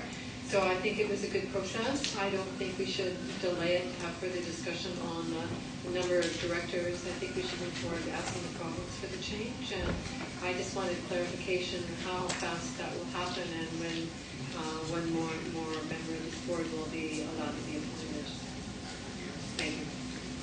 This will take legislative change, and any legislative change won't occur until 2012. If this passes the board, I will be attempting next week to contact the ministry to try and set that in motion. Okay. So do you have an approximate timeline if it takes only a legislature? We will be aiming for the spring legislation. Okay. Thank you. Thank you. Director Harris, please. Thank you. I just have a question, and that's regarding the need to balance the need for representation by population and by community. I can appreciate why we go to BC Stats and why we're dealing with growing communities and so on. Has there been a problem in the balance between? Has there ever been a problem where the representation by community has compromised the interests of those who have greater populations on this board? And I wondered if that drove the decision at all. Because I know when I go to the electoral area director meetings where there are other regional districts with large municipalities and then areas with smaller populations, there's a great deal of concern coming out of the areas with smaller populations that their influence on their regional district boards are swamped by the municipalities. And I just have a question going back to the discussions. Thank you. To you, Madam Chair, we attempted, obviously we can't look at every decision that was ever made. We did attempt to do a sample of decisions in the past to see whether the changing voting pattern would have changed the decision. I don't think we found one that would have changed, but we found one or two that were relatively close. So this still becomes a more meaningful decision, but as I say, it would be probably only meaningful in the rare occasion. I don't think we actually found one in the sample we examined where the decision would have been different had this kind of formula been in place. Thank you. And Director Brown, finally, please. Thank you so much. I think it's really important. First of all, I think the votes go the way that the region wants the votes to go by majority. But I think that it's important to look at green space. Now, Lions Bay hasn't claimed it's green space around it or anything like that, but I think that it's really important to look at the regional growth strategy. What are the goals of the regional growth strategy regarding parklands, green space, etc.? And what I want to say is that when we look at population being a driver to whether or not a voice is heard throughout the region, I don't think that that makes sense. I think that if you have right now, if the balance works, I mean, I know that I'm going to lose this vote, but I need to say that regions like Village of Lions Bay easily can go to the Squamish-Lillooet Regional District. If a small village has to have a strong voice, and I think we've done well with our mayors having strong voices, but ultimately we're not going to win the vote. We can win the debate through things resonating within you that make common sense, that take you and stretch you in your thinking to a different way of thinking. But so I look at this and I think, okay, if it wasn't broken, what are we fixing? And I look at that and I think it's really important to ensure that the region and the way we vote isn't different than the values that we espouse within the region regarding green space, etc., and parkland and all of those good things that we have, and that parts of the region that are providing agriculture, agricultural land, etc., are not compromised because they don't have the population growth. It just honestly is a head scratcher to me that this has come forward, because it seems very aggressive actually to me, regardless of whether I chose to run in a different municipality or not, which I'm not going to be doing. So I just think that we really need to think about this. The Intergovernmental Committee obviously has thought about it, but I don't think the rest of us have. And we have to look at what are our holistic values. And honestly, I think if I was the mayor of Vancouver, I hope that I would be saying the same thing right here and right now, that there has to be a match between our values and some kind of making sense of all of that. So thank you very much. Thank you, Director Broughton. And Director Steele, please. Thank you, Madam Chair. I think that, I don't think it's a question of our values, and I take a little bit of umbrage at that statement, because I think we all care about the environment and the green spaces, etc., pretty much equally. Sitting as president of UBCM, we've been through this discussion quite frequently over the last years that I've been there, and it's certainly been drawn more to my attention since I've been president. And I point out that last year there was a vote that came before the general membership of the UBCM to add 2 more people from Metro Vancouver onto that vote. And all the small municipalities voted for it. Everybody voted it for it. It was a unanimous vote. There's comments about the smaller areas not having the same influence, and in fact they outvote us every single time. So, you know, I don't think that that's a fair statement to say that it's based on our values.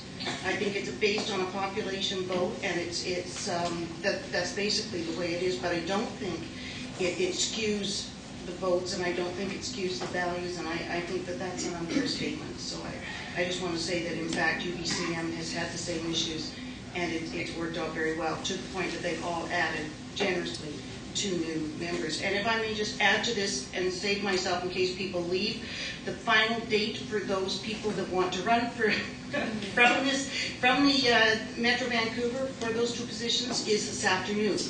So if you don't want to wait until a vote from the floor, you need to put it in this afternoon. Thank you, Director Steele. Thank you. Director Chief Barrett, please. Yeah, I have a question about Table 1 and how this would actually impact the percentage. Yes. The question, please? Yeah. Can someone explain to me, so is this accurate that our percentage vote would go from 0.8% to 0%? Yes. Is that Brian, please? And can you see how I might have a problem with that? The through you, Madam Chair, unfortunately, the percentages are rounded, and so the 0.0 comes up in that way. What it means is instead of having one vote out of 125, you would have one vote out of a total of 2,253, and that's reflected on the population. The percentages are a little bit skewed given that the numbers have changed. Does that It answers my question, but I would say that I couldn't vote in favor of this because I think that our community is an important region within the regional district, even though our population is small. So, and I'll just leave my comments at that. Thank you. Thank you very much. We do have the recommendation on the floor. I see no further speakers. Are you ready for the question? All those in favor? Opposed? And carried. And we have Director Baird, Director Anderson, Director Harris, and Director Brown. Were there any others in opposition? Thank you. We'll have those votes recorded in the negative. The motion does pass, however. Now, let's carry on. We have this IRBC. Derek Corrigan? Yes. Derek, I'm sorry, Director Corrigan, I have you here as making some statement about IRBC. Yes, I simply wanted to let everyone know that the IRBC conference is coming up on September 20th to 22nd. It'll be hosted in Vancouver at the Bois Centre for Dialogue, and here at the GVRD building, Metro Vancouver building. We're bringing in the cities that are part of the consortium, and I think that it's going to be an outstanding conference. The consortium cities are Dublin, Stockholm, Helsinki, Munich, Barcelona, Seattle, Metro Vancouver, Melbourne, Fukuoka, Japan, and Daejeon, Korea.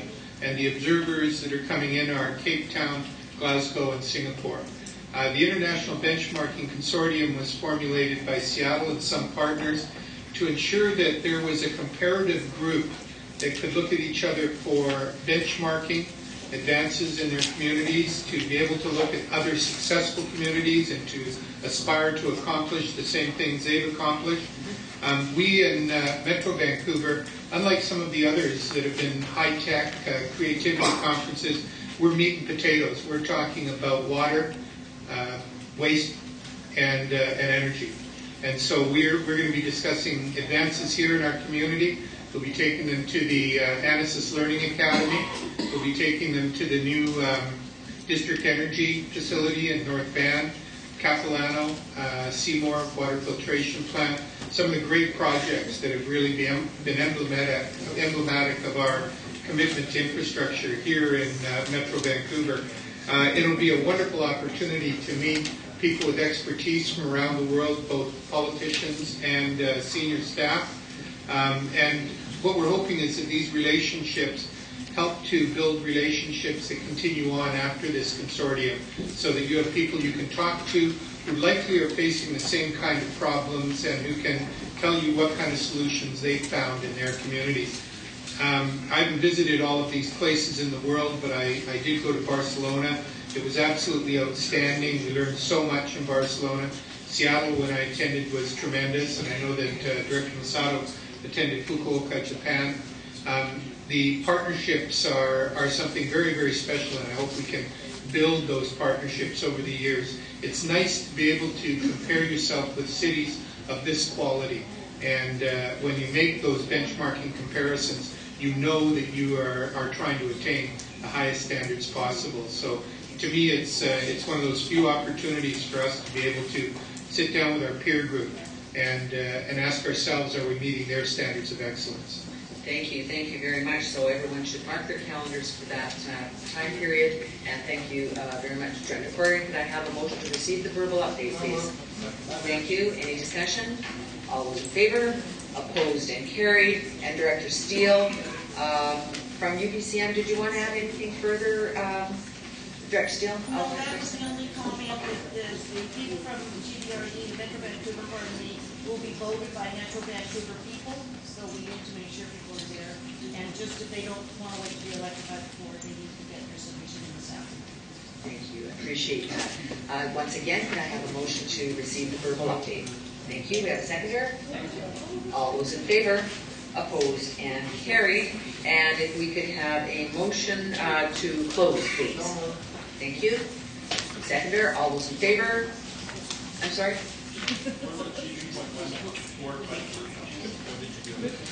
Move to bury the agenda. Give me that. I thought that was under workshop, not under board agenda. Oh, you're doing it now? Well, why don't we just have the workshop now? We have some items that have to be done in camera today. And and you're absolutely right. I just kind of fell over the page when I thought this one was concluded. But I think with your indulgence, we should deal with our in-cam agenda and then finish off with the board budget. So if we could move adjournment, then we will come back to session. Thank you. Do we have a seconder? All those in favor? Opposed and carried. If I could then request that we go in camera, please. All those that should not be here, please. If you could kindly vacate the room.